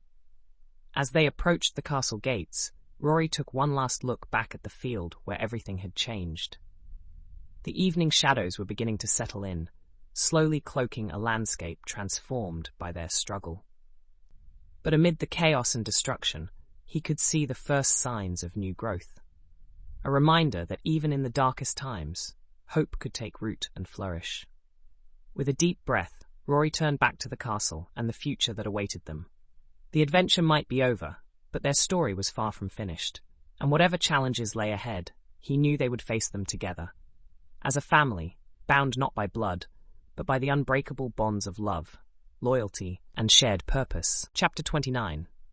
Thelma Bishop stood in the corner of her father's living room, watching as friends and family gathered to remember Willie. 2 weeks had passed since their return from Ireland, but the pain of loss still hung heavy in the air, a palpable reminder of the price they'd paid for their adventure. Her father, Rory, stood at the head of the room, his face etched with a mixture of grief and gratitude. "Friends," he began, his voice steady despite the emotion Thelma could see in his eyes, "we're here today to remember a man who was more than just a colleague or a friend. Willie was family." Thelma's gaze drifted to her mother, Cara, who sat quietly in a corner armchair. She clutched a photograph of Willie to her chest, her eyes red-rimmed and puffy. Thelma's heart ached at the sight. Her mother had known Willie for decades, and his loss had hit her particularly hard. Warren's hand found hers, giving it a gentle squeeze. Thelma leaned into him, drawing strength from his presence. They'd been through so much together, and now, facing this loss, she was grateful for his unwavering support. Willie, Rory continued, a sad smile playing at his lips, was a man who never met a problem he couldn't fix, or a person he couldn't befriend. I remember once, when we were stuck in the middle of nowhere with a broken-down plane. As her father launched into one of his stories, Thelma found herself transported back to their time in Ireland. The danger, the excitement, the fear, it all seemed so distant now, like a dream she'd only half remembered. But Willie's absence was a stark reminder of the reality of their ordeal. John and Henry stood off to the side, their usual banter silenced by the solemnity of the occasion. John's face was set in its customary scowl, but Thelma could see the pain in his eyes. Henry, for his part, looked lost without his old friend to trade quips with. "I remember," John spoke up suddenly, his gruff voice cutting through Rory's story, "the time Willie and I were working on that old Cessna. Darn fool nearly electrocuted himself trying to rewire the dashboard." A ripple of laughter went through the room, tinged with sadness but genuine nonetheless. Thelma smiled, remembering Willie's penchant for diving headfirst into any challenge, consequences or not. The remembrance service continued, a tapestry of stories and memories woven together by the people who had known and loved Willie. Thelma listened, laughed, and cried along with the others, feeling the weight of their shared grief and the strength of their bond. As the afternoon wore on, people began to say their goodbyes. Hugs were exchanged, condolences offered once more. Thelma embraced her parents, holding them tightly. "You'll come for dinner soon?" Cara asked, her voice small and hopeful. Thelma nodded, pressing a kiss to her mother's cheek. "Of course, Mama. We'll be by next week, I promise." With final waves and words of farewell, Thelma and Warren made their way out to their car. The drive home was quiet, each lost in their own thoughts. Thelma stared out the window, watching the familiar streets of their hometown roll by. It seemed impossible that life could just go on after everything they'd been through. "You all right, love?" Warren asked softly as they pulled into their driveway. Thelma turned to him, offering a small smile. "I will be. It's just hard to believe he's really gone." Warren nodded, understanding in his eyes. "I know, but we'll remember him, keep his memory alive." As they entered their home, the familiar surroundings brought a sense of comfort to Thelma. This was their sanctuary, untouched by the madness they'd faced in Ireland. Here, they could begin to heal, to find their way back to normalcy. "I'm going to turn in," Warren said, stifling a yawn. "It's been a long day." Thelma nodded, kissing him softly. I'll be up in a bit. I want to check the mail first." As Warren headed upstairs, Thelma made her way to the kitchen, where a small pile of envelopes awaited her attention. She began to sort through them mechanically, bill, advertisement, another bill. But then her fingers brushed against a plain envelope addressed to Warren Bishop.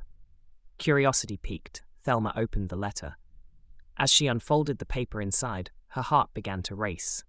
She blinked, sure she must be misreading the words before her. But no matter how many times she looked, the message remained the same. The other pieces of mail slipped from her nerveless fingers, scattering across the floor. But Thelma barely noticed. Her entire world had narrowed to the piece of paper in her hands, the words that threatened to tear apart the life she and Warren had built. "Warren," she cried out, her voice shrill with panic. "Warren, come quick!" She heard the thud of his footsteps on the stairs, racing towards her. He burst into the kitchen, eyes wide with alarm. "Thelma? What is it? What's wrong?" Unable to speak, Thelma thrust the letter at him. Warren took it, confusion etched across his features. But as he read, Thelma watched the color drain from his face. "Order to report for induction."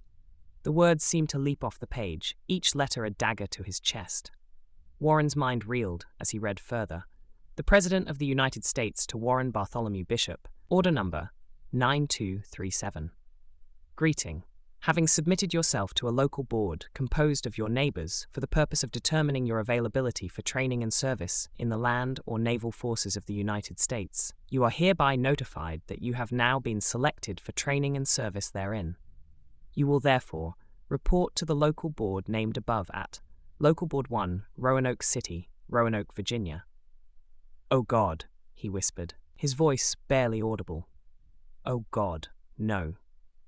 Warren's legs seemed to give out beneath him, and he sank into a kitchen chair. Thelma moved to him instinctively, wrapping her arms around his shoulders, as if she could shield him from the reality of what they'd just learned. "It's a mistake," she said desperately, even as she knew in her heart it wasn't. "It has to be a mistake. After everything we've been through, they can't take you away."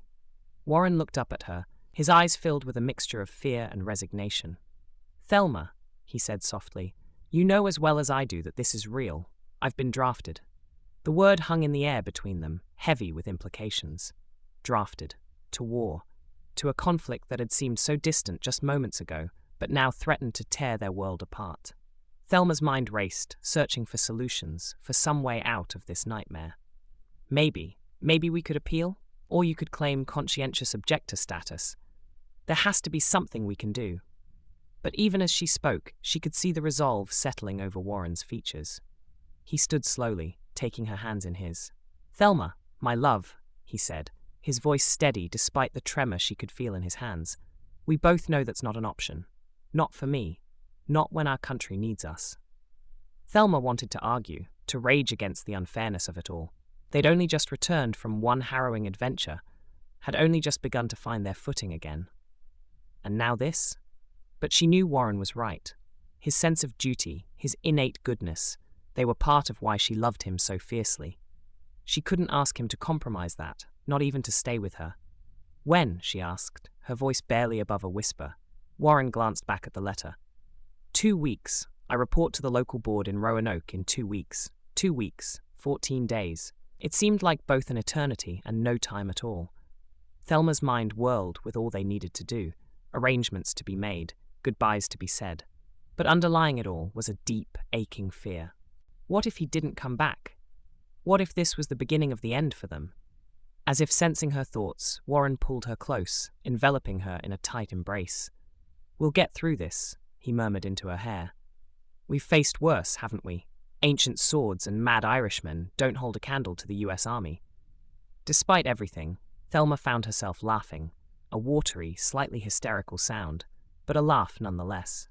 Leave it to Warren to find humor even in this moment. "Promise me," she said, pulling back to look into his eyes. "Promise me you'll come back to me." Warren's gaze softened, and he cupped her face gently in his hands. "Thelma Bishop," he said solemnly, "wild horses couldn't keep me away. I swear to you I will come home." As they stood there in their kitchen, the draft notice lying forgotten on the table, Thelma tried to memorize every detail of this moment. The warmth of Warren's hands, the love in his eyes, the steady beat of his heart against her chest. Whatever challenges lay ahead, whatever separation they might face, she would hold on to this. Their love, their bond, it was stronger than any war, any distance. They had survived ancient curses and madmen with magical swords. Somehow, some way, they would survive this too. Epilogue. Willie Mackenzie's world spun in a dizzying blur of light and shadow. One moment, he'd been running for his life with Rory and the others. The next, well, he wasn't rightly sure what had happened next. There was a flash, a sensation of falling, and then, oof! The breath whooshed out of Willie's lungs as he landed hard on unforgiving ground. For a long moment, he lay there, trying to make sense of what had just occurred. The air smelled different, earthy and clean, with none of the familiar scents of engine oil and aviation fuel he was accustomed to. Groaning, Willie pushed himself up onto his elbows. His eyes widened as he took in his surroundings. Gone were the damp cave walls and the sounds of gunfire whizzing past his head. Instead, he found himself sprawled at the base of a massive stone structure. A dolmen, if he remembered his history correctly. "What in the blazes?" Willie muttered, struggling to his feet. His bones creaked in protest, reminding him that he wasn't as young as he used to be. He dusted off his trousers, frowning at the unfamiliar landscape that stretched out before him. Rolling hills of vibrant green stretched as far as the eye could see, dotted here and there with more ancient stone structures. The sky above was a brilliant blue, unmarred by the contrails of aircraft or the smoke of industry. It was beautiful, to be sure, but it was also utterly alien to Willie's experienced eyes. "Rory?" he called out, his voice echoing strangely in the open air. "John? Anyone there?" Only silence answered him. Willie's heart began to race as the reality of his situation sank in. He was alone, in a place he didn't recognize, with no sign of his friends or any modern civilization. "Right then," Willie said to himself, squaring his shoulders. "No use standing around here like a lost puppy. Best start walking and see what I can find." With one last glance at the dolmen that had apparently spat him out into this strange world, Willie set off across the verdant landscape. His mind whirled with questions as he walked. Where was he? How had he gotten here? And more importantly, how was he going to get back?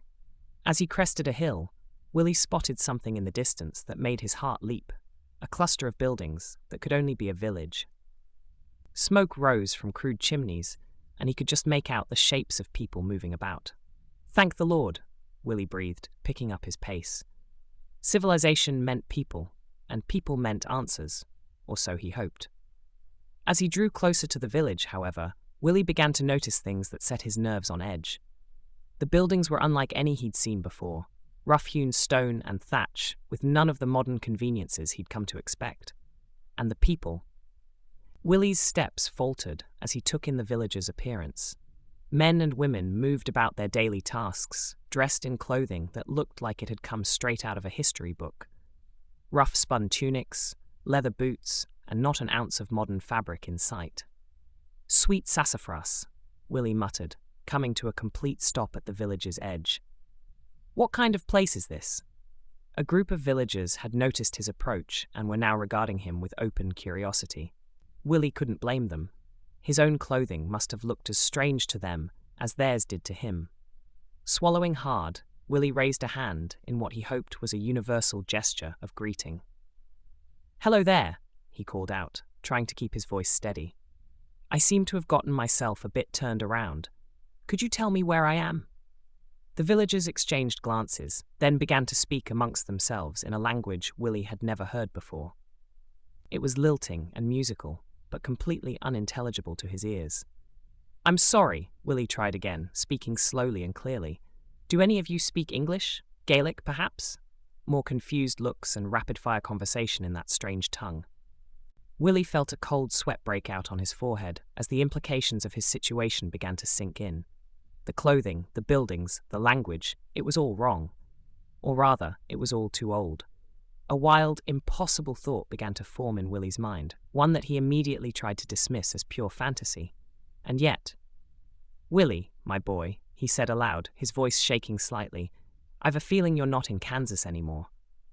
One of the villagers, a burly man with a thick beard, stepped forward. He spoke directly to Willie, gesturing with his hands as if trying to bridge the language barrier through sheer force of will. Willie shook his head helplessly. "I'm sorry, friend. I don't understand a word you're saying." The bearded man frowned, then turned to his companions and said something that caused a ripple of excited conversation to break out among them. When he turned back to Willie, there was a gleam of determination in his eye. With exaggerated motions, the man pointed to himself and said slowly, "Bran." Willie blinked, then understood.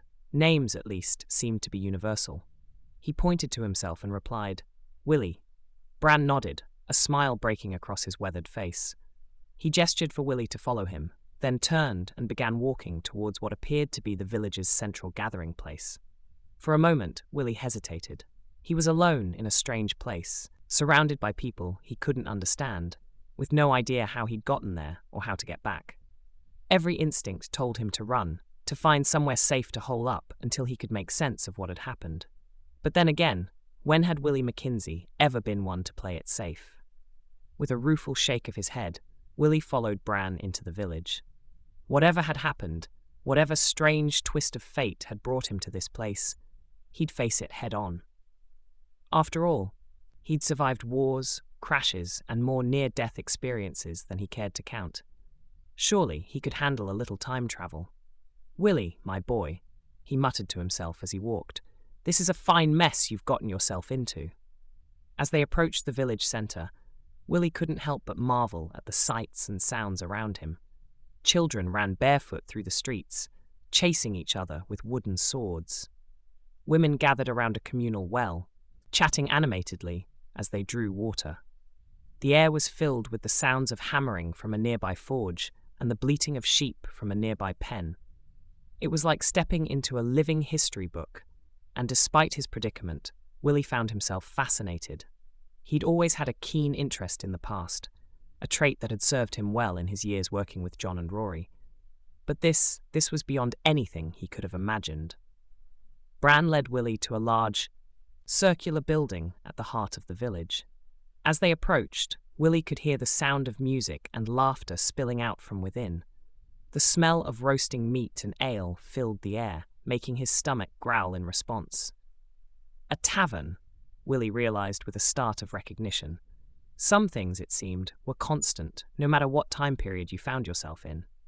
As Bran pushed open the heavy wooden door, Willie steeled himself for whatever lay ahead. He'd faced down enemy fighters in the skies over Europe and stared death in the face more times than he cared to count. Surely, he could handle a room full of ancient villagers. The interior of the tavern was dim and smoky, lit by flickering torches and a large central fire pit. Long wooden tables were crowded with men and women, all talking and laughing as they ate and drank. A group of musicians in one corner played unfamiliar instruments, filling the air with a lively tune. As Willie stepped inside, the chatter died down, all eyes turning to regard the strange newcomer. He felt a bead of sweat trickle down his back, acutely aware of how out of place he must look in his modern clothing. Bran said something to the room at large, gesturing towards Willie with a broad sweep of his arm. Whatever he said seemed to break the tension, as the villagers began to talk excitedly amongst themselves. A large man with a shock of red hair and a beard to match rose from his seat near the fire. He approached Willie with a curious expression, looking him up and down as if trying to puzzle out a particularly challenging riddle. "Welcome, stranger," the man said in heavily accented but recognizable English. "I am Fergus, chief of this village. Bran tells me you appeared from the sacred stones. Is this true?" Willie's jaw dropped. You speak English?" he stammered, relief washing over him at finally being able to communicate. Fergus chuckled, a deep, rumbling sound. "I have travelled far in my youth," he explained. "The tongue of the Saxons is known to me, though it is not often used in these parts." Willie nodded, trying to gather his thoughts. Yes, I suppose I did come from the stones," he said carefully, "though I'm not rightly sure how I got there, or where there is exactly." Fergus's bushy eyebrows rose. "You do not know of the sacred stones? The gateway between worlds?" Willie's mind reeled. Gateway between worlds? It sounded like something out of one of those pulp science fiction novels John was always reading. And yet, here he was, standing in what appeared to be ancient Ireland, having a conversation with a man who looked like he'd stepped straight out of a history book. "I'm afraid I don't know much of anything at the moment," Willie admitted. "Could you tell me, what year is this?" Fergus frowned, confusion evident on his face. "Year? We count the seasons since the great battle when our people drove back the Dark Ones. It has been 17 summers since that day." Willie's heart sank. Not only was he in the past, but he was so far back that they didn't even use a recognizable calendar system. This was going to be more complicated than he'd thought. "Right," Willie said, trying to keep his voice steady. "And where exactly are we? What do you call this place?" Fergus's chest swelled with pride. "You stand in the heart of Tara, seat of the High Kings of Ireland. Though," he added with a wry smile, "we are but a humble village now, far from the glory days of old." Tara. The name tickled something in Willie's memory. Stories he'd heard as a boy, tales of ancient Irish kings and magical battles. But those were just legends, weren't they? As Willie struggled to make sense of his situation, a commotion near the door drew his attention. A young woman burst into the tavern, her face flushed with excitement. "Chief Fergus!" she cried out in that musical language Willie couldn't understand. "The stones. They glow again." Fergus's eyes widened, and he turned to Willie with a look of awe. "It seems, stranger, that your arrival was but the beginning. Come, we must see what other wonders the sacred stones have in store for us." As Fergus strode towards the door, Willie found himself swept along in his wake. His head spun with questions and possibilities. If the stones were active again, did that mean he had a way home? Or were more people about to be pulled into this ancient world? One thing was certain. Willie Mackenzie's adventure was far from over. As he stepped out into the fading light of day, following Fergus and the excited villagers towards the dolmen that had brought him here, Willie couldn't help but shake his head in wonder. "Well, old boy," he muttered to himself, "you wanted excitement in your golden years. Looks like you've got it in spades."